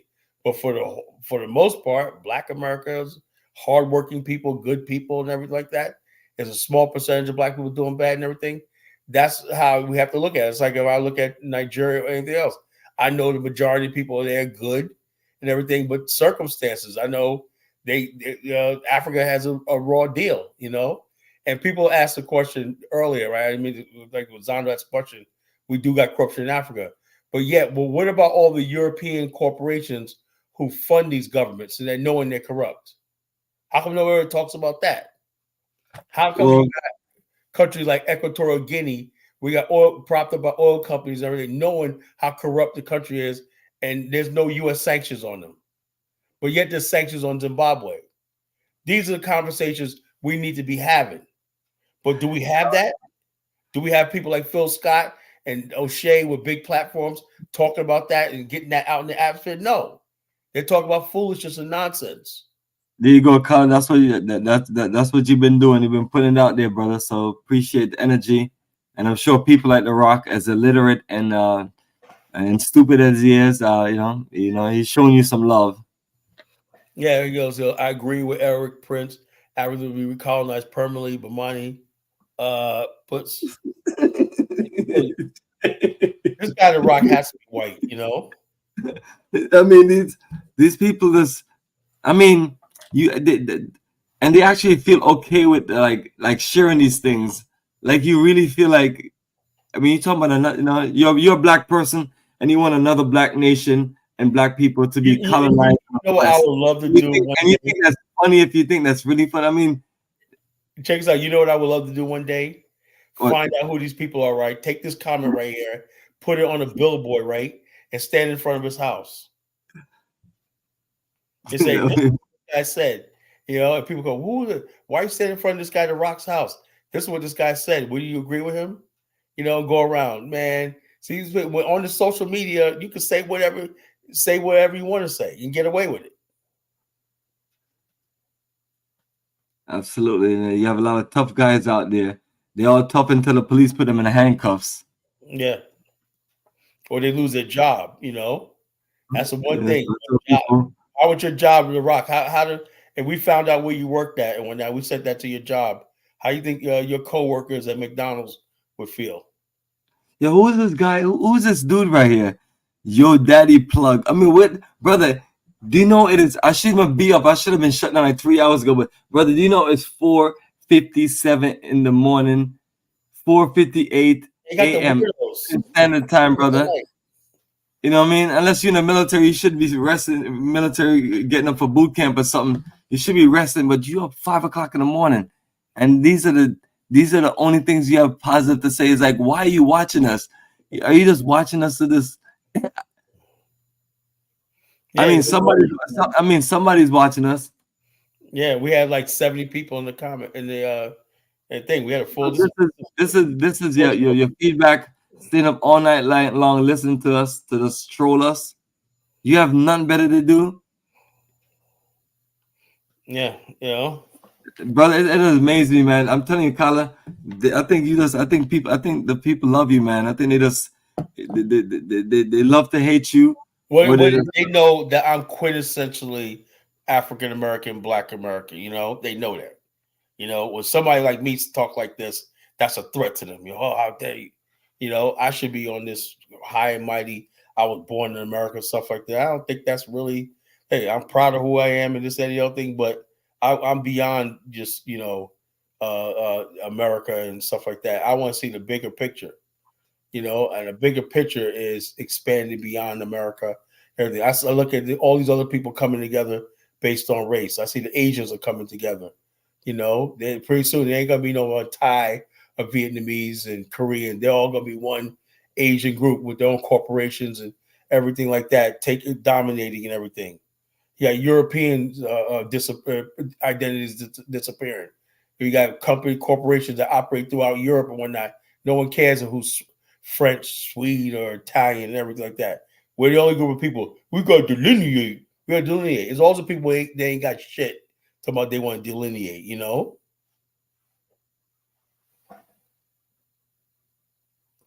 I'm a Haitian. Now I'm a Haitian now. Ah. Oh, yo, Al Quan. He's an Al Quan disciple. You know, I'm a Haitian now, you know? Yo, these people have been following around every single platform, man. It's like, all they think about, you know, they're going to come up with a movie one day, we're going to get collar. Yeah, get collar. You know, we're going to have a show called The Hate Collar Show. We'll let everybody back on and have their minute. The 1-800 I Hate Collar Show, you know? I used to have that on my Blog Talk Radio, the Hate Collar Hotline, man. I said, go ahead, just get online, say what you got to say. Collar, you motherfucker, right, click, you know, just next caller. Click, next caller, whatnot, you know. It's like, you know, it's sometimes it's heartening, but it is what it is, you know. You know, Kala, if we don't have anything as Black America, why is the problem? We want to delineate. Where you want to delineate from? I would like to see Black people delineate from Sexy Red. I would like Black women to delineate from Lizzo. I would like to see Black people delineate from all the foolishness that I see online and whatnot, the twerking, you know, in public. Hey, hey, hey. Why does black women gotta stick their ass out every 2 seconds, shaking their stinking ass in public and whatnot, you know, acting a fool and whatnot? I would like to see people delineate from the BBLs. I would like to see you delineate from those stupid weaves that we black women wear and whatnot. All the foolishness and everything that we go on. Why don't we delineate from that? You know, you want to delineate from everything, but what's holding you back? You know. I want to delineate. We got to delineate. Yeah, I can give you a lot of stuff that you should be delineating from. You know.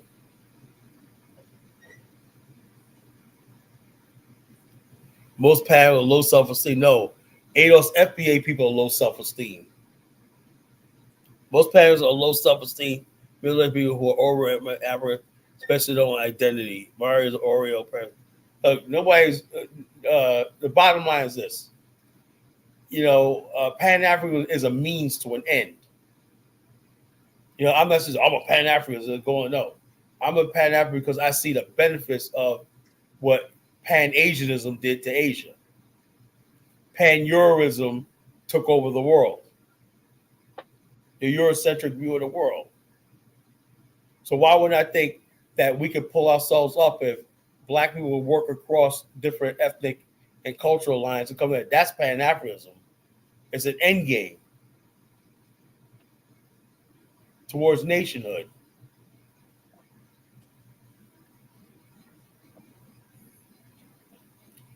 So the bottom line, yeah. She goes, Carr says, they need to hold degenerates accountable and stop putting it under the black America. Look, the bottom line is this, right? Let's be honest with ourselves, right? The most of the crime and the violence in places like Memphis, Chicago, and the degeneracy and stuff like that, it's black America. Now, immigrants come over here, they do that stuff. We know when an immigrant, when somebody does a crime, it's immigrant, oh, that's them. That's not us. People doing some ritualistic killing and stuff. That's not us. But for the most part, that's rare. But every day on the 6 o'clock news, 15-year-olds got shot, shootout in a high school. That's us. That's black America. What you comment, man? Lots of comments up there for you, man. They light me up, man. Dude, you talk about FBA, hide your hand. 94 Natures go obsessed with Cambodians or Sri Lanka. Don't know what you're talking about, They need to hold their degenerates accountable. Well, yeah, the bottom line is this. Everybody holds their degenerate accountable. When you look at African music, right, and Afro beats, do you see all the degeneracy and stuff like that? No, you don't. You don't see the degeneracy in African music and stuff like that, Afro beats and whatnot, that you do and see in black African American culture music lately. Because it wasn't like this in the 90s. The African American culture was not, that we had in the 90s, was not like it is right now. Well, that's what she's saying, brother. Right when you're saying what you just said. Kyle, you need to stop. It's the truth. So that's the truth. We have enough generous in black America to keep ourselves busy. What about Black Lives Matter? These two lesbian ladies took $90 million one night and ran off with it, and y'all didn't say a damn thing. Don't tell me about degeneracy. And they like when you say nothing about that.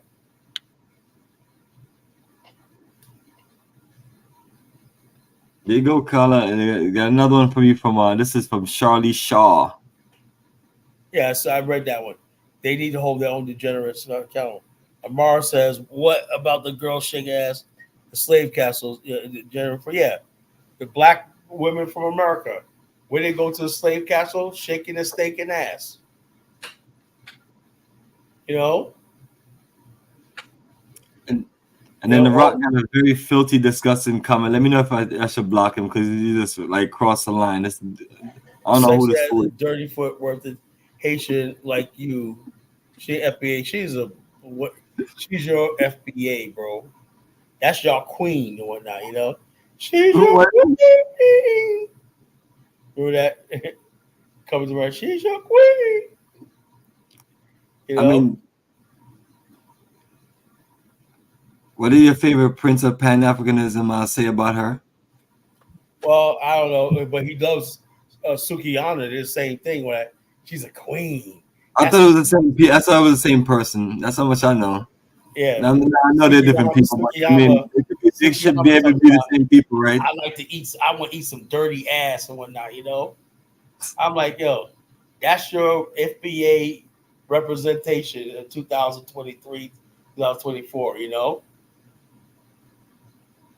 they don't like when you talk about Sexy Red. Now, Sexy Red is a Haitian. You know, just she much Haitian as I am. You know, now I'm a Haitian and she's a Haitian. You know, this is funny. Everybody from the Caribbean now. They are Caribbean. They're not Caribbean. That's why these people are insane. So everybody doing bad in the general stuff is now from the Caribbean. Carlos now from the Caribbean. I've never been to the Caribbean before, man. You know. There you go, Caroline. There you go. Sukiyama's also Caribbean. You know, I mean, come on. Stop.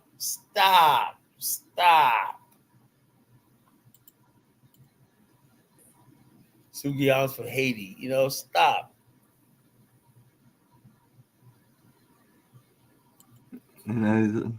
Sexy Red is a Haitian. No. Sexy Red, Sukiyama. Nigeria, Ghana. The Prince of Nigeria in Ghana. You know. She's challenging you, Kala. Just look, BLM, Caribbean. BLM are now Caribbeans now. Man, I heard it all tonight. You know. I'm saying, brother, I don't know what you're punishment, man. Man. I gotta go to sleep. It's the most difficult set of people, man. Yo, we gotta end the show. Come back next week, man. You know. Look at this one. Absolutely, Sexy Red said. This one says Sexy Red's not Haitian. No, she's from St. Louis. She is a FBA ADOS. That's a Kala, look it up, dude. Yeah, that's an FBA ADOS. You know. This one said, "Amara, claim your people." Yeah, now I'm a Temne. You know. Everybody good is FBA all of a sudden. These people are delusional. Like the Klan. You guys are like the Black Ku Klux Klan. All white people are perfect and beautiful and whatnot. Everybody else is just trash. Yo, they just must have set the alarm clock off the last hour because they coming strong, you know. Kyle Pan saying too much, yo. Oh no. And he's an indigenous Aboriginal. Oh, Lord, man. Do you want me to read the comment, brother? Because you have to, because... Yeah, go ahead. Read the comments. Yo, daddy, plug. Kala Pan-Africans gonna have to concede. We too much for y'all. We want indigenous original win again. The original, the aboriginal, the indigenous aboriginal. Yeah. Yo, daddy, how about you take your aboriginal self on this call and come talk with us. Explain you're Aboriginal, right? to us and educate us, because I don't know what you're talking about with that stuff, man. Where do you get that nonsense from? You're Aboriginal, indigenous, what? You know, they can't it'd be a bunch of nappy-headed, raggedy-ass niggas talking about they Aboriginal. And these people are crazy. They're insane. You ask us from West Africa. You ask yourself the question, okay, name me an Aboriginal indigenous city. Name me any treaties, anything like that. What foods did y'all eat? What y'all do when that? Where's the ruins of your civilization here? None, This one is funny, yo. So why you laughing? Jamaicans are the worst. What is she talking about? You done lost your mind, people. You done lost your mind. Yep. So the bottom line is this, and when we talk about ADOS FBA, we talk about a certain segment of Black America, the black trash. So basically, she's saying people come from other places and make America bad. That's what she's basically saying. This person's Charlie. Yeah. Okay. All right. All right. Well, that's what the white people think about you. No. That's what the white people think about you. Rico Miller. Yeah, this is this clown right here, Rico Miller. He left a whole bunch of the stupid negative. Can you tell me what the benefit of blacks of Pan-African? They don't want to move to Africa, right? Look, the bottom line is this. I'm not telling anybody to be a Pan-African because most Pan-Africans are fake anyway, But what's saying is when it comes to black people, right? If you see a black person, a country suffering and everything, if you don't have a sense of empathy that those are your people and everything like that, so something like that, there's something wrong with you. That's what Pan-Africans come into. You have a natural affinity for people who look like you. Simple as that. Black people in America, even though we go back and forth with Haitians and whatnot, but let the United States. Why do you think they had to bring the Kenyan police in there? Because if the United States did, there's going to be an uproar in Black America. That's Pan-Africanism.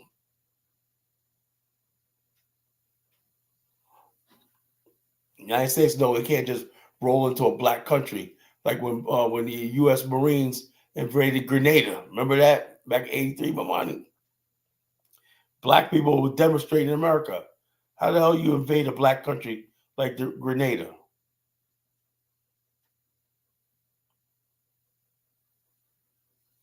That's what Pan-Africans come in. But when you sit there like nothing to see here, the United States, if you do that, if we do that, then we're giving the West a carte blanche to just do whatever they want to any black country in the world. And that can't happen.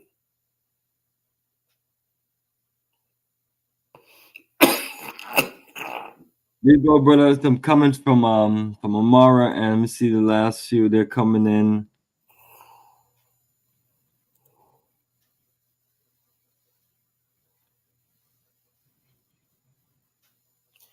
FBA, young FBA people cannot do a goddamn thing to me. All they do is talk. Yeah, all they do is annoying online. That's all it is. Annoying online. In real life, these people don't exist. In real life, they don't. They just it's just like it's just this fake made up world. Then you got Rico here. Rico is mad at you. All right. It didn't pop up on my screen yet. He said, I'm only asking a question. Why do I have to be a clown and you still don't tell me a benefit? I say it's a benefit for those who believe in it as an end goal, but you don't have to be a Pan-Africanist, right? First thing you do is, why don't you be a Pan yourself? Love yourself. Love yourself. When you start loving yourself, and then that's half the battle right there. You guys don't you don't have to love anybody else. First of all, start by loving yourself. And when you start loving yourself, you start loving your real history. And when you start loving your history, you love where you are and how you can better yourself there. And you love your future and you love your past. And you love people who look like you, who have some same background. You guys just full of hate. That's all it is. And I'm never going to accept black people hating other black people. I'm never going to accept that. Yet you got no smoke for the white man.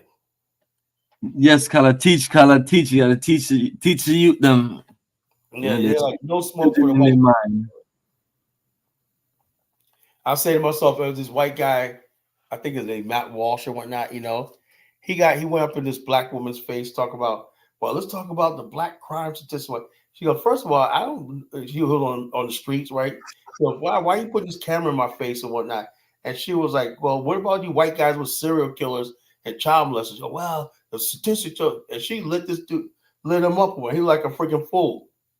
This is an attack on black people all the time, right? And it's led by white people. That's the biggest threat to us, these white supremacists, these racists and everything like that, right? while these people are gearing up to destroy us and whatnot, you're sitting there worrying about some fucking, not fucking, but some people who ain't did nothing to you come over here, may have made a comment online back and forth and whatnot, and you want to go to war with people who look like you, you know? Absolutely, Khaled. Non-stop hate, man. Absolutely. So more comments coming, and I have one of your favorite right here. Right here. I got this one perfect for you, man. ADOS, FBOS are bastardized race. Yeah. Colin, you know why I think you're a Muppet? Because you talk crap about us, but Bomani disrespect his own people. Bomani talks about Jamaicans and stuff he don't like about Jamaicans all the time. What are you talking about? Bomani was just telling you earlier that Jamaicans, you know, some people doing stupid stuff was embarrassing his community in Brooklyn, you know? And so he deals more with Black America. You know, he don't hate his people, but he's like, hey, look, you know, so bottom line is Black. Brother, I'm for who about business, bro. That's it. That's what Bomani is about. You know, we call Africa for the Africans. You know, we try to just connect with Black people and build something and figure something out there. I mean, it's rough out there. I get tired of going everywhere I go in the world. I don't see everyone else dominating us. It's like, you know, even in countries 99% Black people. Yeah. So I'm saying people all the time, you know, this idea that, you know, and I'm like I say, I'm looking at this at my age right now, and I would never thought this 10 years ago we'd be having these conversations. You know? Yeah. People want shows, man. They want entertainment, man. They want to hear the great color Genesis. You know, they want to hear the great word from the prophet, man, himself. So, you know, naturally you're gonna have some people who are gonna choose us to take the hater side instead of appreciating, you know, you're taking your time, sharing with them all the information. Yep. With the thank you, with the love. With this Rico Miller guy. Oh wow. Yo, these people just I guess it's just easy just to type anything and send it. Yeah, just type. You know, type it there. You can't say anything. Just type. You know, I do know my history. It wasn't the Africans who sold us, right? What about the white man who bought you? You know, they never talk about that. The white man bought you, you know? If there was no sellers, there'd be no buyers, there'd be no sellers. You know, so you guys talk about the Africans who sold you. What about the white man who freaking enslaved you?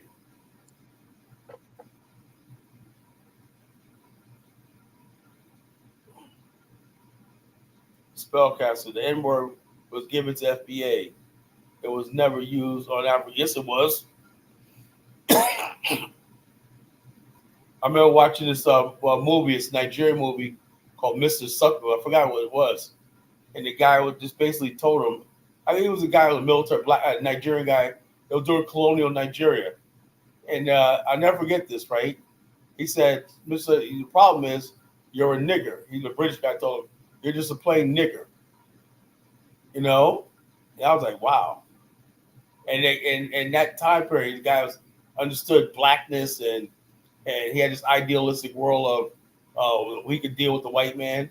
The white guy told him, an officer told him, you're just a freaking nigger. So this idea that they didn't use that word with Nigerian. In fact, the matter is, the word Nigeria came from literally nigger area. You know, that's what they call it. It was a degrading thing. You know.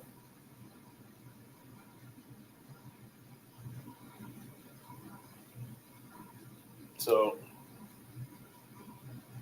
you guys are hilarious. Which white man called? Which nation did they kidnap Black Africans or whatnot? You know. Bottom line is this. You know, Yo Daddy Plug said he's Aboriginal. How can you be an Aboriginal and now you talk about your ancestors were kidnapped? You know, I mean, tell me, make it make sense.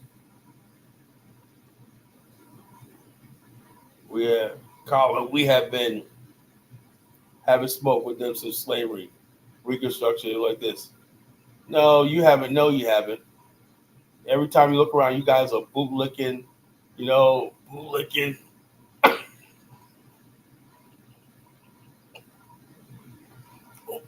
Shucking and jiving, comedy and laughing, basketball slamming, football running, track running, jokes is everything. You've done everything but deal with white people,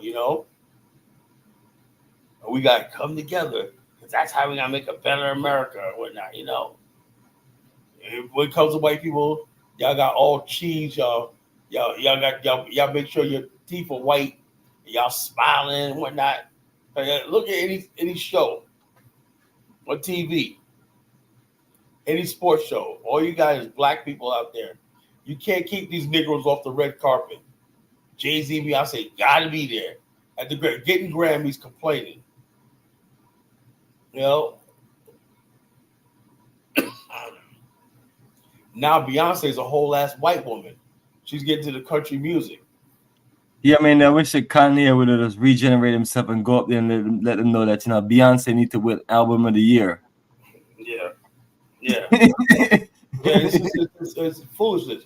You can't stay away from the white man's Grammys, his award shows, everything. But yet, why don't you delineate from the Grammys? How about that? It's not fair they didn't win. It's not fair. They were better. Why now FBA is on country music, black music? No, it's not.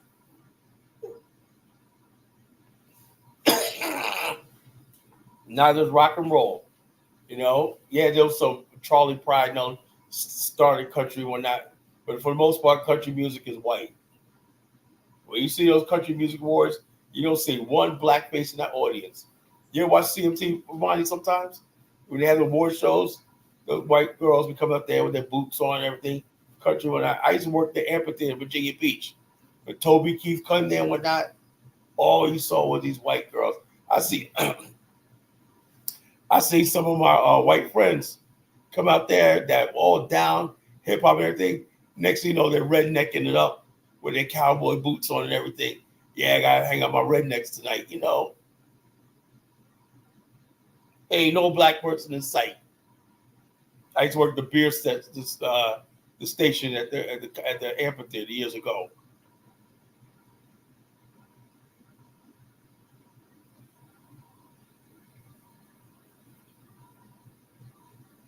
So the bottom line is this: when you people delineate from the white man's institutions and everything he has out there, you guys can't stay away from the Oscars. Where's the Black Film Awards? Oscars, remember Chris Rock? Oscar's so white, or not. Who the fuck cares about a fucking Oscar? Lou Gossett won an Oscar, right? Lou Gossett never made $1 million a film. Hailed as one of the best actors that ever lived and whatnot, But he was on one of our Block Talk radio shows. We interviewed him. He said, I never made $1 million film. They said, what? Hollywood, he said he became drunk because after he won Oscar for Offers and Gentlemen, he didn't get those big roles.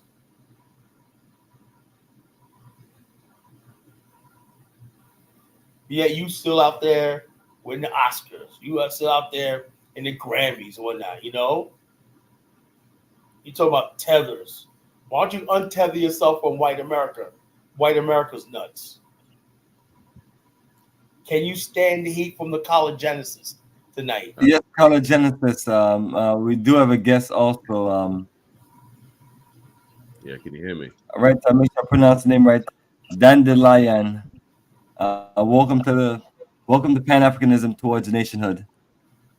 Hey, I want to ask, how come there are so many FBAs always hanging around Pan-African spaces? I mean, they say they don't want to go to Africa. They say Pan-Africanism is dead. But for some reason, they're obsessed with always being in Pan-African spaces. Like, they could just go to Tariq Nasheed's channel and they could circle jerk each other there. Why are they so obsessed with Pan-African spaces, do you think? That's a good question. And me personally, right? I'm in a so-called Pan-Africanist. Okay, you know, I guess we put ourselves in labels.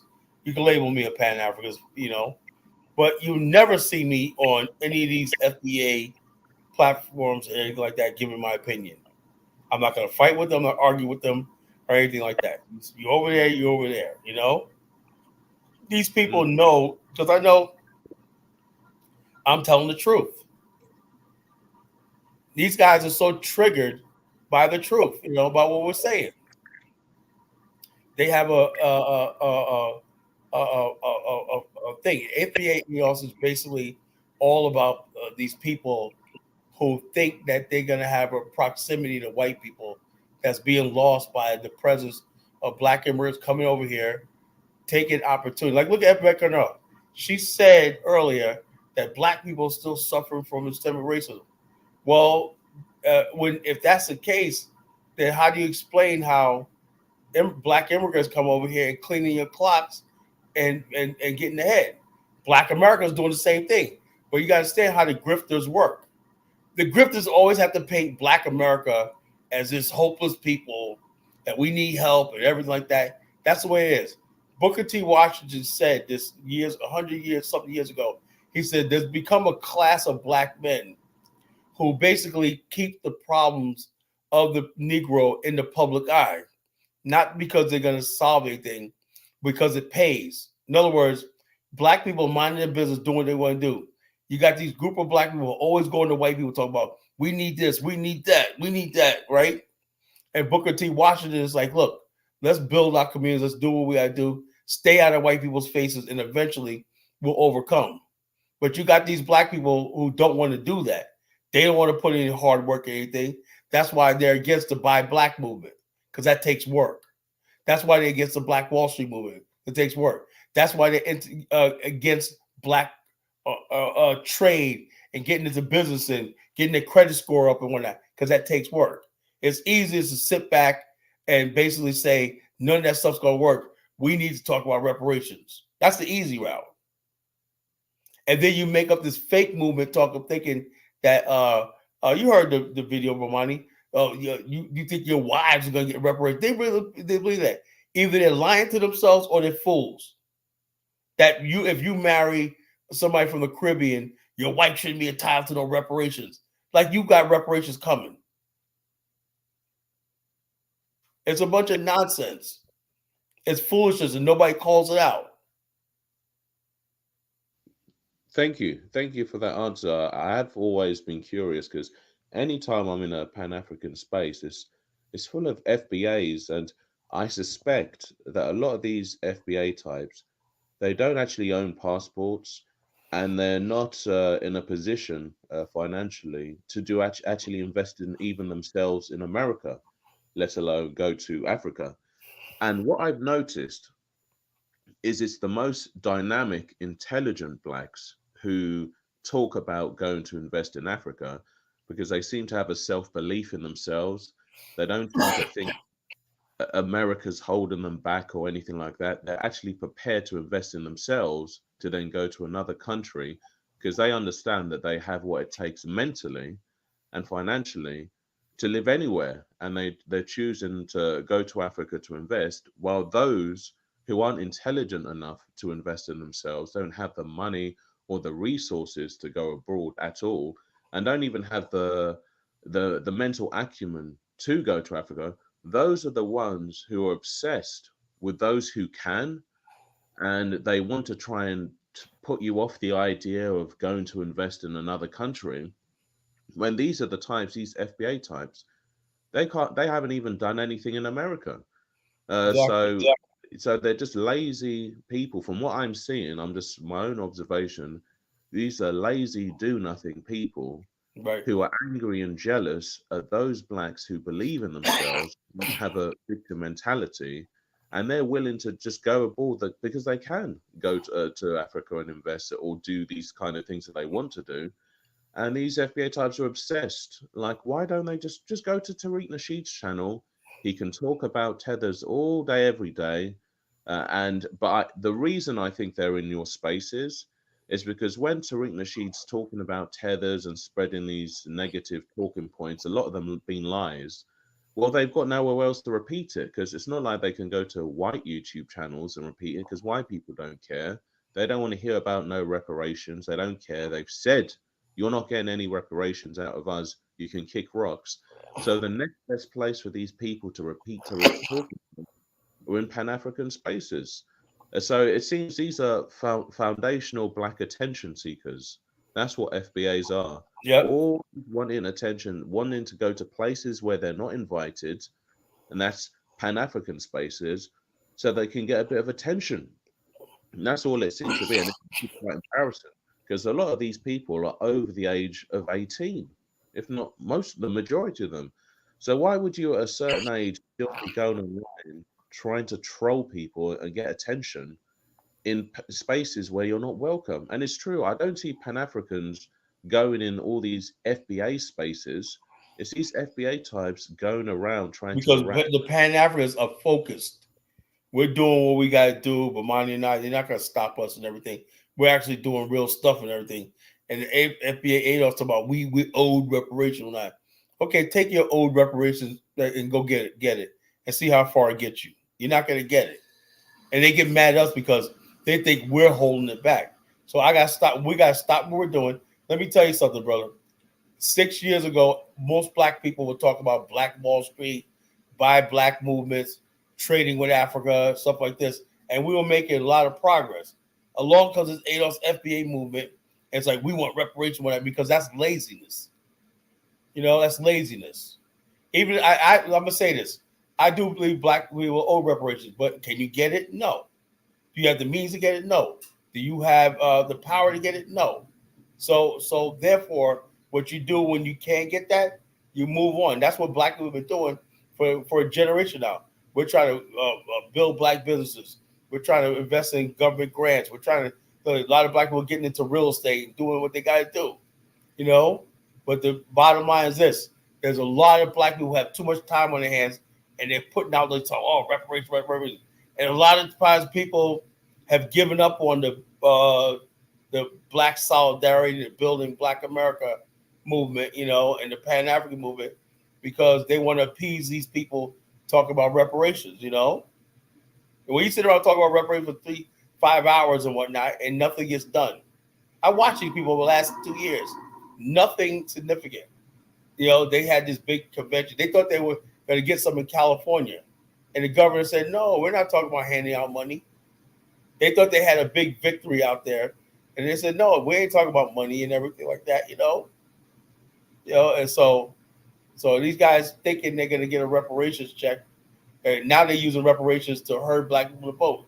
If you vote for Joe Biden, you're going to get reparations. You know, Black people go to the polls and vote for Joe Biden, you know, and the Democrats. Thank you for that. So their main anger is because they want reparation, but everyone knows around the world that the reparations contract is between white people and Black Americans. So why do you think that all they do is attack Africans who have nothing to do with their reparations? Then Africans. This is the way I see it. You know, I do believe that they want to use reparations as an excuse to say we have some sort of exclusivity with white America. And Africans like, we don't want your reparations. And they're basically going on this thing like everything you see when they talk reparations, Africans ain't getting none. You're from the Caribbean, you ain't getting none. We're not. They use the reparations as an excuse to hate other Black people. That makes sense, because a lot of the things I'm hearing and seeing from these people, it seems quite unhinged. Like there was a hatred there long before, and this is the perfect excuse that they have now. And exactly. I also, because I'm Nigerian, by the way, but I live in the UK. I was born in the UK, so I see a lot of hatred, especially for Nigerians. And looking at the stats, it seems that Nigerians, especially in America and the UK, are the most, when it comes to education, they're the most educated group and successful immigrant group. I mean, even here in the UK, the family with the highest IQ are actually all Nigerians, not even British. So Nigerians seem to be going around the world setting trends at like beaten records, and there seems to be a specific hatred from these FBAs towards Nigerian immigrants. They don't care about white immigrants or immigrants from any other country, even though black immigrants are the lowest amount of immigrants. It's only the black ones that they have this kind of hatred for. So it's just, I'm starting to think there's some sort of jealousy involved in this because FBA, I don't see them as normal black Americans. Like here in the UK, we have an underclass group. We call them chavs. These are people that don't want to do anything. They just live off of the government. They're always negative, destroying the community, smashing things, just being a nuisance. And I see FBAs as the chavs of black America. These are the do-nothings, always jealous, always hating. They hate dynamic people who believe in themselves. And all they do is come online because you don't hear FBA in the real world. It's all on the internet. They're just trolls. They've got nothing going on with their lives, it appears. And they're just jealous of black people who want to do better for themselves and aren't sitting around waiting for white Europeans descendants. Yeah, and also that's why they had to kill the buy black movement and everything, because black people moving up in the middle class. Yeah, 65% of black men in America are in the middle class. How do you do that? They said, well, it's not even jobs. Most of them, these guys are in corporate America, and also they're contractors. They're truck drivers, they're contractors, they own businesses and stuff like that. The number of black people owning businesses in America. And so instead of saying, well, we're making some success or whatnot, these type of people want to sit around and hate on those type of black people, right? And those type of black people tend to see opportunity in Africa and say, let's be Pan-Africans, because if I did it here, I can invest in Africa. And that's where the blowback comes from, because these FBA types feel like they're being left behind, because we got off that whole thing. After 8 years of Obama, we realized you had a black family in the White House and nothing changed. Most black people say, something, it's never going to happen. Let's build our own businesses, and that's what happened. And so the ADOS FBA people are like, well, what about us? What about us? We're not, Well, you guys got the government, you guys got handouts and everything. The rest of us who can do, who got ingenuity and drive and everything, we're going to do our thing. And we saw opportunity. A lot of people saw opportunity in Africa. The series Blacks Without Borders, remember that? Blacks Without Borders, the African Americans chasing the American dream in South Africa. You have black people who are millionaires, went over and invested in South Africa, doing really well. Black people criticize that. Why are you going to South Africa? Y'all should be building the inner cities of America. Well, the inner cities of America don't want to get itself right. You got to go where the opportunities at. So it's like black people want to hold each other in bondage, and that's what it's all about. These guys, a bunch of people in bondage and everything. They don't know how to get everything. You ask the ADOS FBA, what are you doing with your personal life? Are you in school? Are you getting your education? Are you bettering yourself? No, they're not. I'm glad you said that. So it appears to me like you're obviously one of these people. I wouldn't class you as FBA because all that lineage crap, they just use it for their so-called reparations they want to get. But really, FBA are a lower class, a very low class of black people. So I don't view someone like you, because obviously you're dynamic. You've actually got plans for stuff you want to do with your life, and you don't sit around hating on everyone else. So really, the true delineation with the FBA should be FBA versus decent black Americans. They're actually I've delineated from black trash. I realized that, but Bomani realized too. We're never going to get anywhere with these people. They're never going to build anything. They're never going to come through with anything. And so I'm delineating from them. And the bottom line is this: these people talk about defund the police and whatnot. Okay, when crime rises in the community, your property values go down and whatnot. And then white people come in and re-gentrify your neighborhood and everything. Look, we re-gentrified. Well, you sat there and let the crime go up and whatnot, and you didn't. So these type of people, they're in a conundrum by themselves. They basically don't want to talk about hard work. They don't want to talk about cleaning. They don't want to talk about building families. They don't want to do all this. So they talk about focus on education. And so therefore it's like they're a freaking problem. Now we say those of us in the Pan-African, very progressive, we're saying, hey, look, if there's opportunity in Nigeria, let's go for it. If there's opportunity in Ghana, let's go for it. If there's opportunity in South Africa, let's go for it. You can stay here and do what you want. No. We deserve reparations, whatnot, And then I'm saying, well, why can't we do both? They want to shut us down completely so they can tell white people we have no other options but to sit here and you hand us a check. That's all it is. I'm glad you said that. Another They thing I've erase noticed, all the success. There's a video out there, the top 20 black businesses in America. No other black group of people have businesses on this level. Not anywhere in the world. All types of industries in America.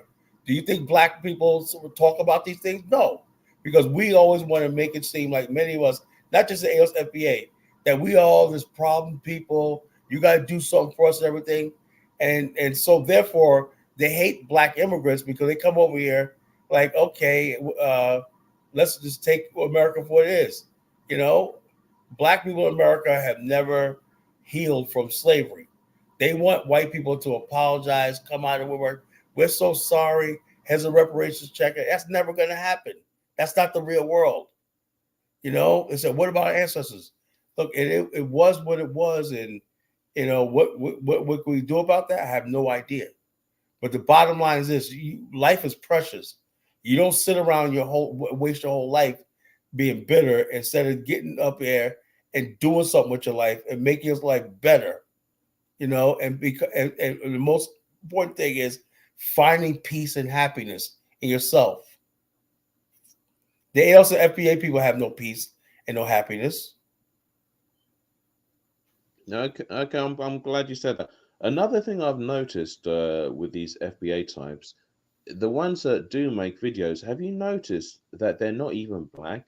Like you see the Mouthy Megans and the Mike TVs. Have you noticed? Yeah, Mike TV is not even black, These are heavily admixtured, mixed race or quarter caste people at best, from what I'm seeing.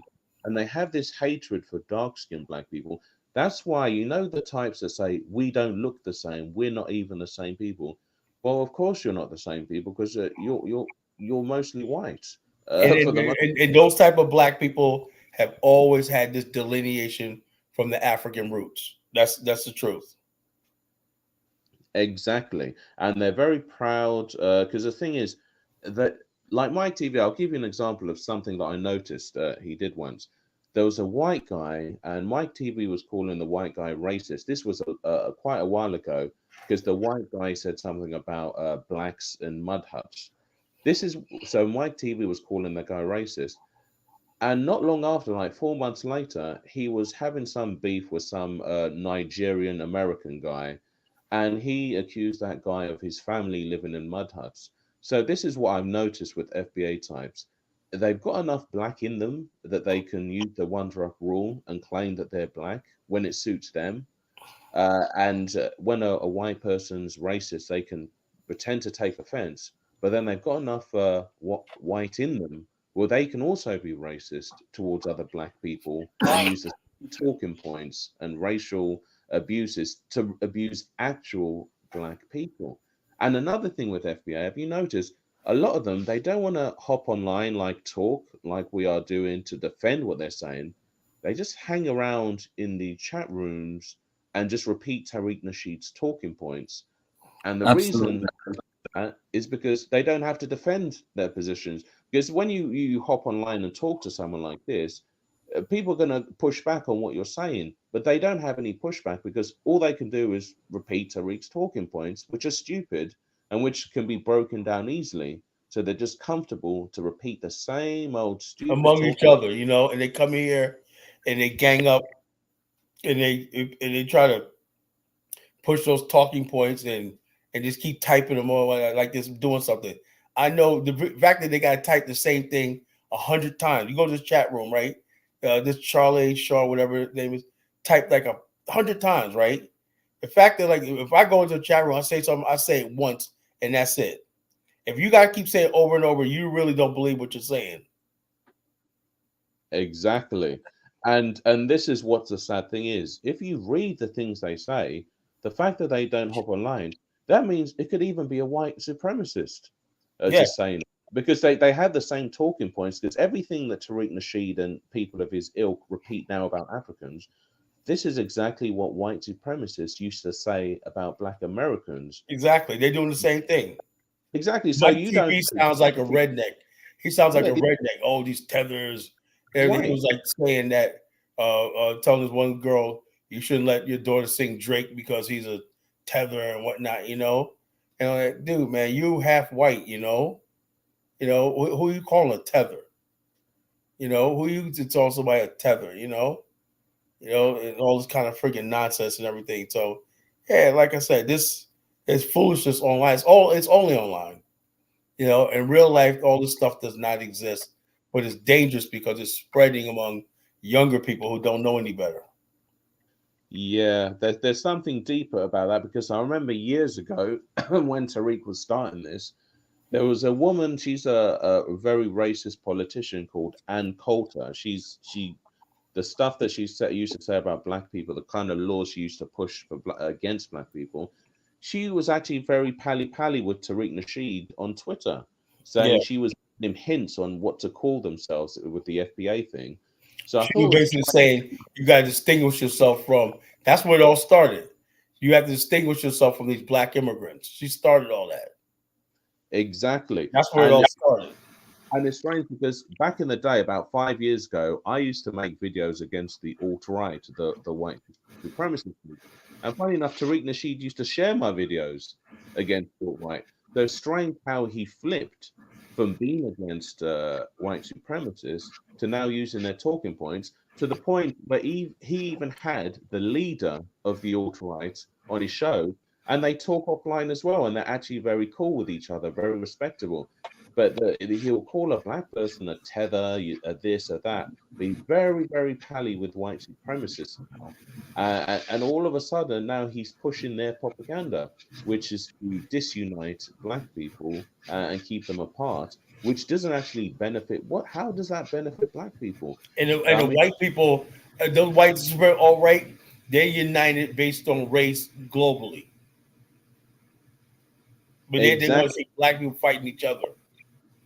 Exactly, because even in the UK, when Ukraine and Russia were having that fight, the usual racists who don't want immigrants coming to the country, they were saying, well, Ukrainians, we should get in as many as we can to come to the country. And I thought, well, obviously, because you share the same color, because they're sensible. These are smart people. That's why even these white supremacists in America, they're not concerned about white people from other countries immigrating to America. They just don't want the Black ones and the Hispanics, or anyone that isn't part of the bloodline in a way. They just don't want those types coming into the country. And now you have these dumb low IQ FBAs who also, they're campaigning for mostly just Black people not to be allowed to immigrate to the country. But they have no issue with white people immigrating to the country. They I don't have yet to any- hear Tariq and all of them talk about the Ukrainians, Afghanis, and all these other people, white people that's coming here. When they always talk about Black immigrants, Caribbeans, and Africans. That's all they talk about. Yeah, I'm glad. Well, thank you for the conversation. I'm glad that you answered quite a few of my questions, and it's pretty much what I suspected anyway. It's just foolishness online by immature adults that should know better. I mean, a lot of these people are older people. They should know better, but they've had a hatred for Black people, dark-skinned people especially, for years, and this is what they needed to be able to speak freely.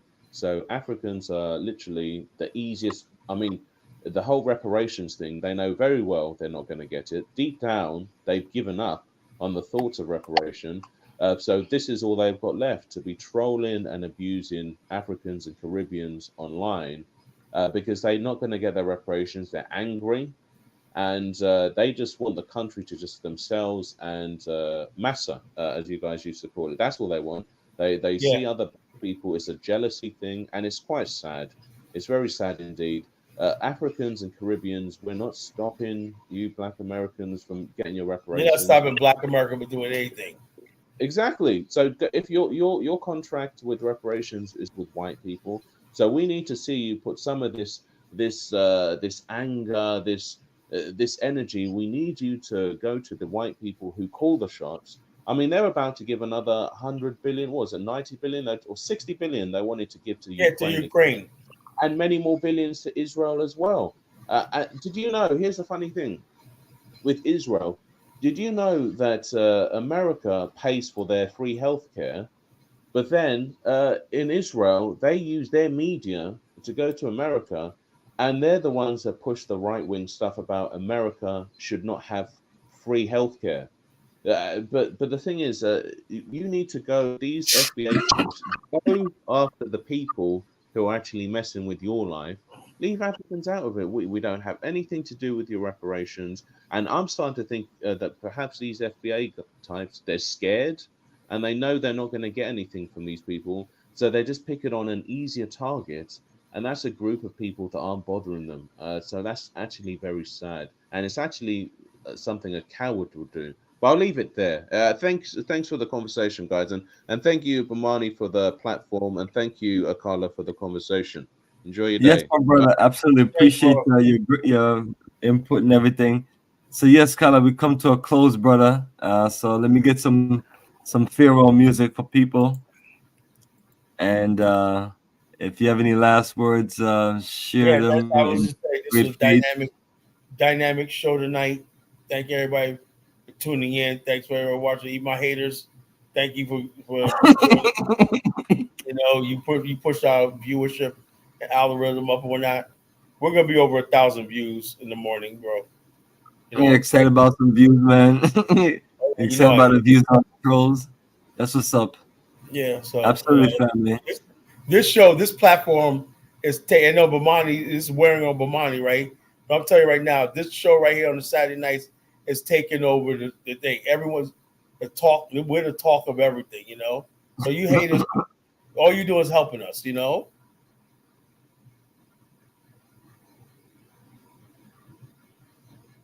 Just absolute color. The haters are done, man. You are finished, family.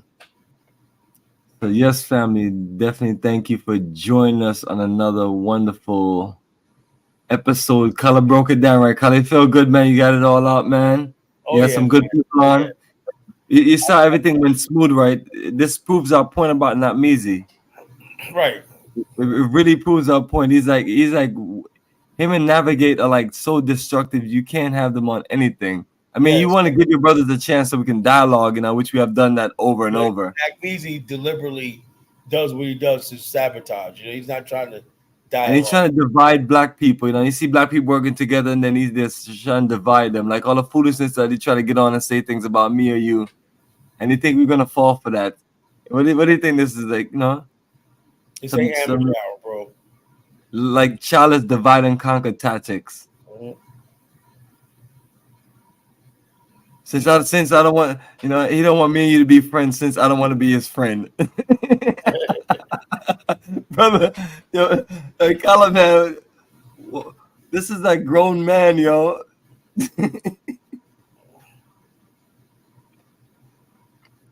Yeah, man. It's like, geez, man, you gotta grow up sometime. You're in your 50s. You gotta grow up sometime, you know.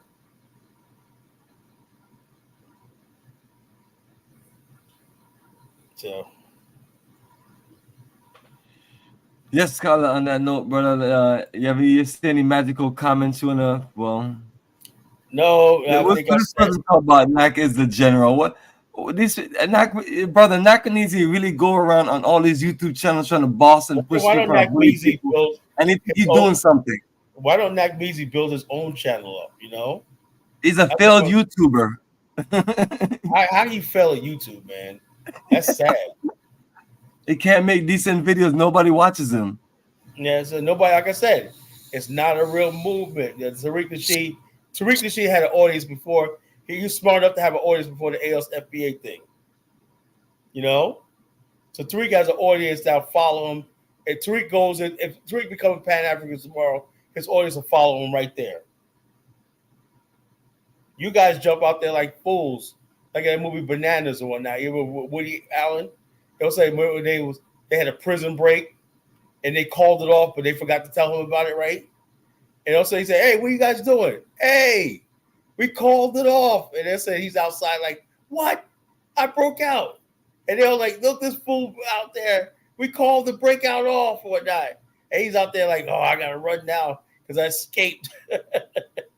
That's how you people are. When Tariq basically goes to something else, you guys, the FBA people, are like fools. Yeah, brother, it's a sad situation. Charlie like you tonight. Look at the comment, man. What kind of disrespectful comment like that she gonna make? What's up with that comment? I blame I don't blame you. Kala is a Muppet. You know? Oh yeah, that's what they do. Divide and conquer, man. You think you're strong enough to divide our brother Bomani and me? No. We do business together, you know? We make money together, you know? There you go, we got a future together. So what you say does not matter. And Baby Rodriguez, whatnot, she's really shocking. I thought she was a dynasty disciple. Pan-Africanist, you know? Whatever happened, you know? What the fuck is going on, man? Hey, so you talking about this person right here? Nak is sportsman. He don't need no YouTube nonsense. Well, he tried to make a run. It's like this: how I do with YouTube. Once you start it, you got to finish it. You know, you can't come out there with a YouTube channel and it doesn't fail. You got 2 people watching you and give up. You got to stay with this thing. You know, you got to stay with, or don't do it. Start it at all. That's a problem with YouTube. A lot of people won't start because they know if they start, you got to finish what you started. You know. Everybody started YouTube with 1 or 2 viewers, nobody watching and whatnot, you know. I know at Blog Talk Radio, once I within my first show, I knew that was it. I had to finish it. And by the time I got done with Blog Talk Radio, after 4 or 5 years, I had a huge audience. There you go, man. Color all those building audience, man. Like you got this huge audience here. They all came to see you. And this one right here, FBI Young Lion. What is wrong with this young boy? Yeah, Africans and Caribbean using color like a puppet show. They're using me. The bottom line is if they're using what, so you can get you getting your reparations check, you ain't getting one, you know. You know, you want reparations, you know what I'm saying? You want reparations? You know what I'm saying? I got reparations for you. Color, they think other people put you up to the reparation thing. I'm like, yo, that's the brother's own opinion, how he feel about every topic. There's no puppet on here. We're grown man with our own opinion. You check this out. It's a job application. You fill out a job application. That's your reparations, Negro. You know, a job application, you know. Do something with your life, you know.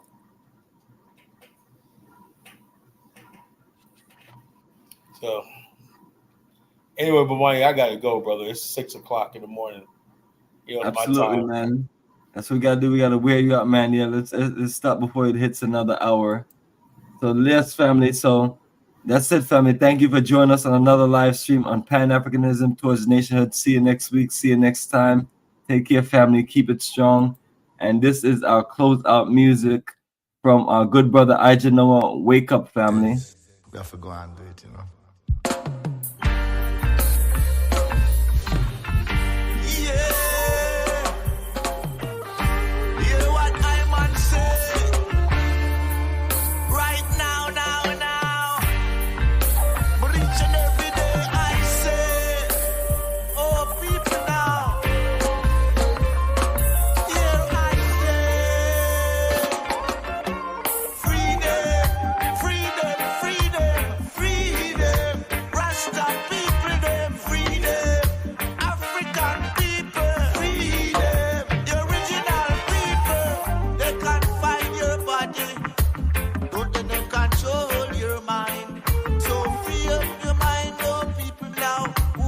Trapped by the demons of the beast. They are trying to destroy your mind and spirit, your heart and soul, your divine control. Before they violate your body and destroy your world, they are waging all kind of warfare to distract and confuse your mind. Break them shackles, break them chains, don't let them control your brain. Break them shackles, break them chains, even though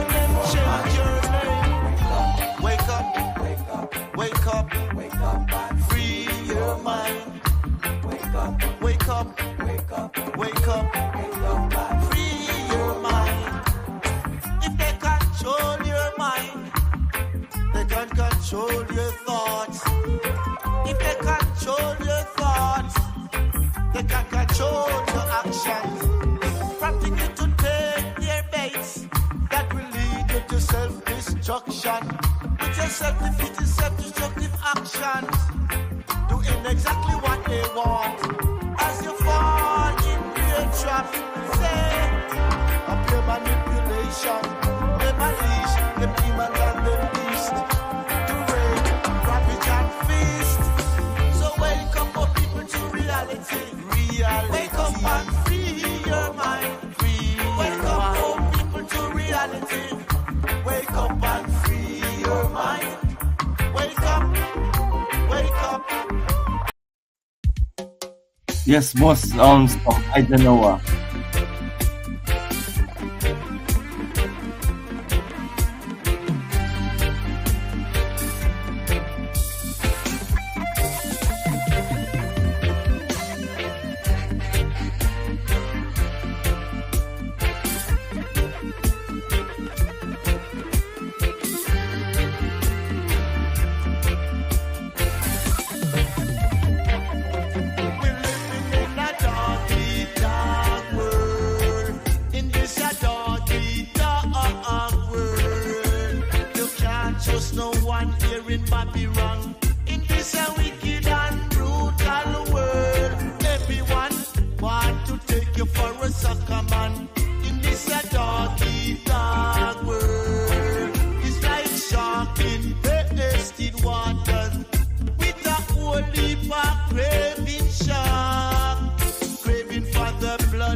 Yes, family, more sounds from Aidanoa. Praise God. Give thanks and praise unto the Most High. Mother, Father, I. Father, Mother, I. Earth, sea, and sky. Yes, I. Praise Jah, people. Yes, I Jah.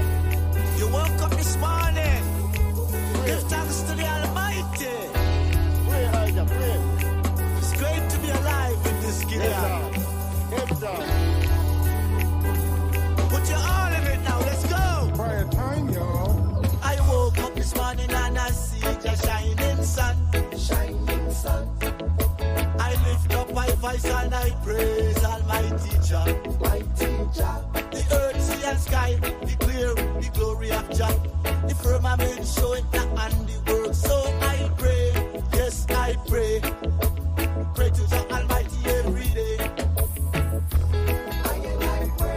Yes, I pray. Every day I pray. To Jah I pray. Almighty I pray. Every day I pray. I pray. Oh yes, I pray.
more sounds in Eisenhower. Freedom fighters.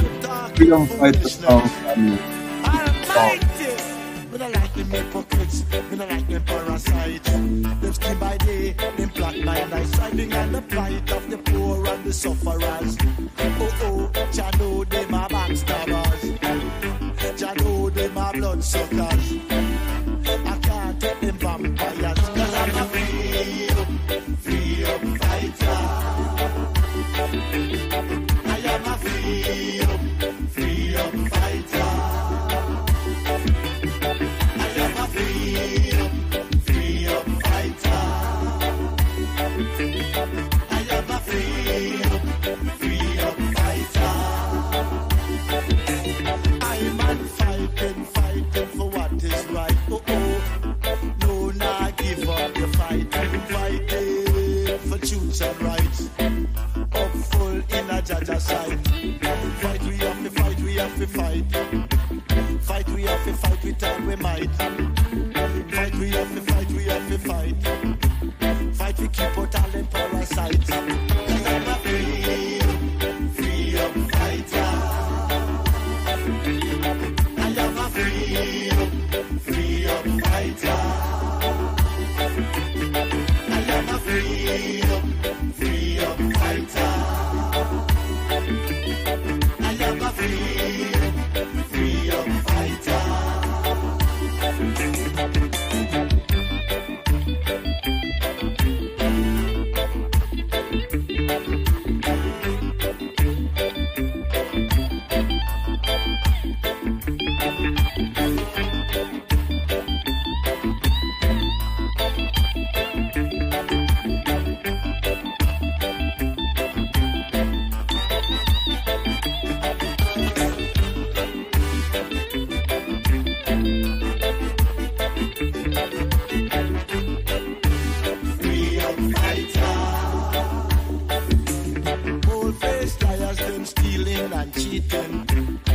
Them deceptive beasts, always scheming and deceiving, wheeling, dealing and misleading, stealing and concealing, playing with the people's feeling.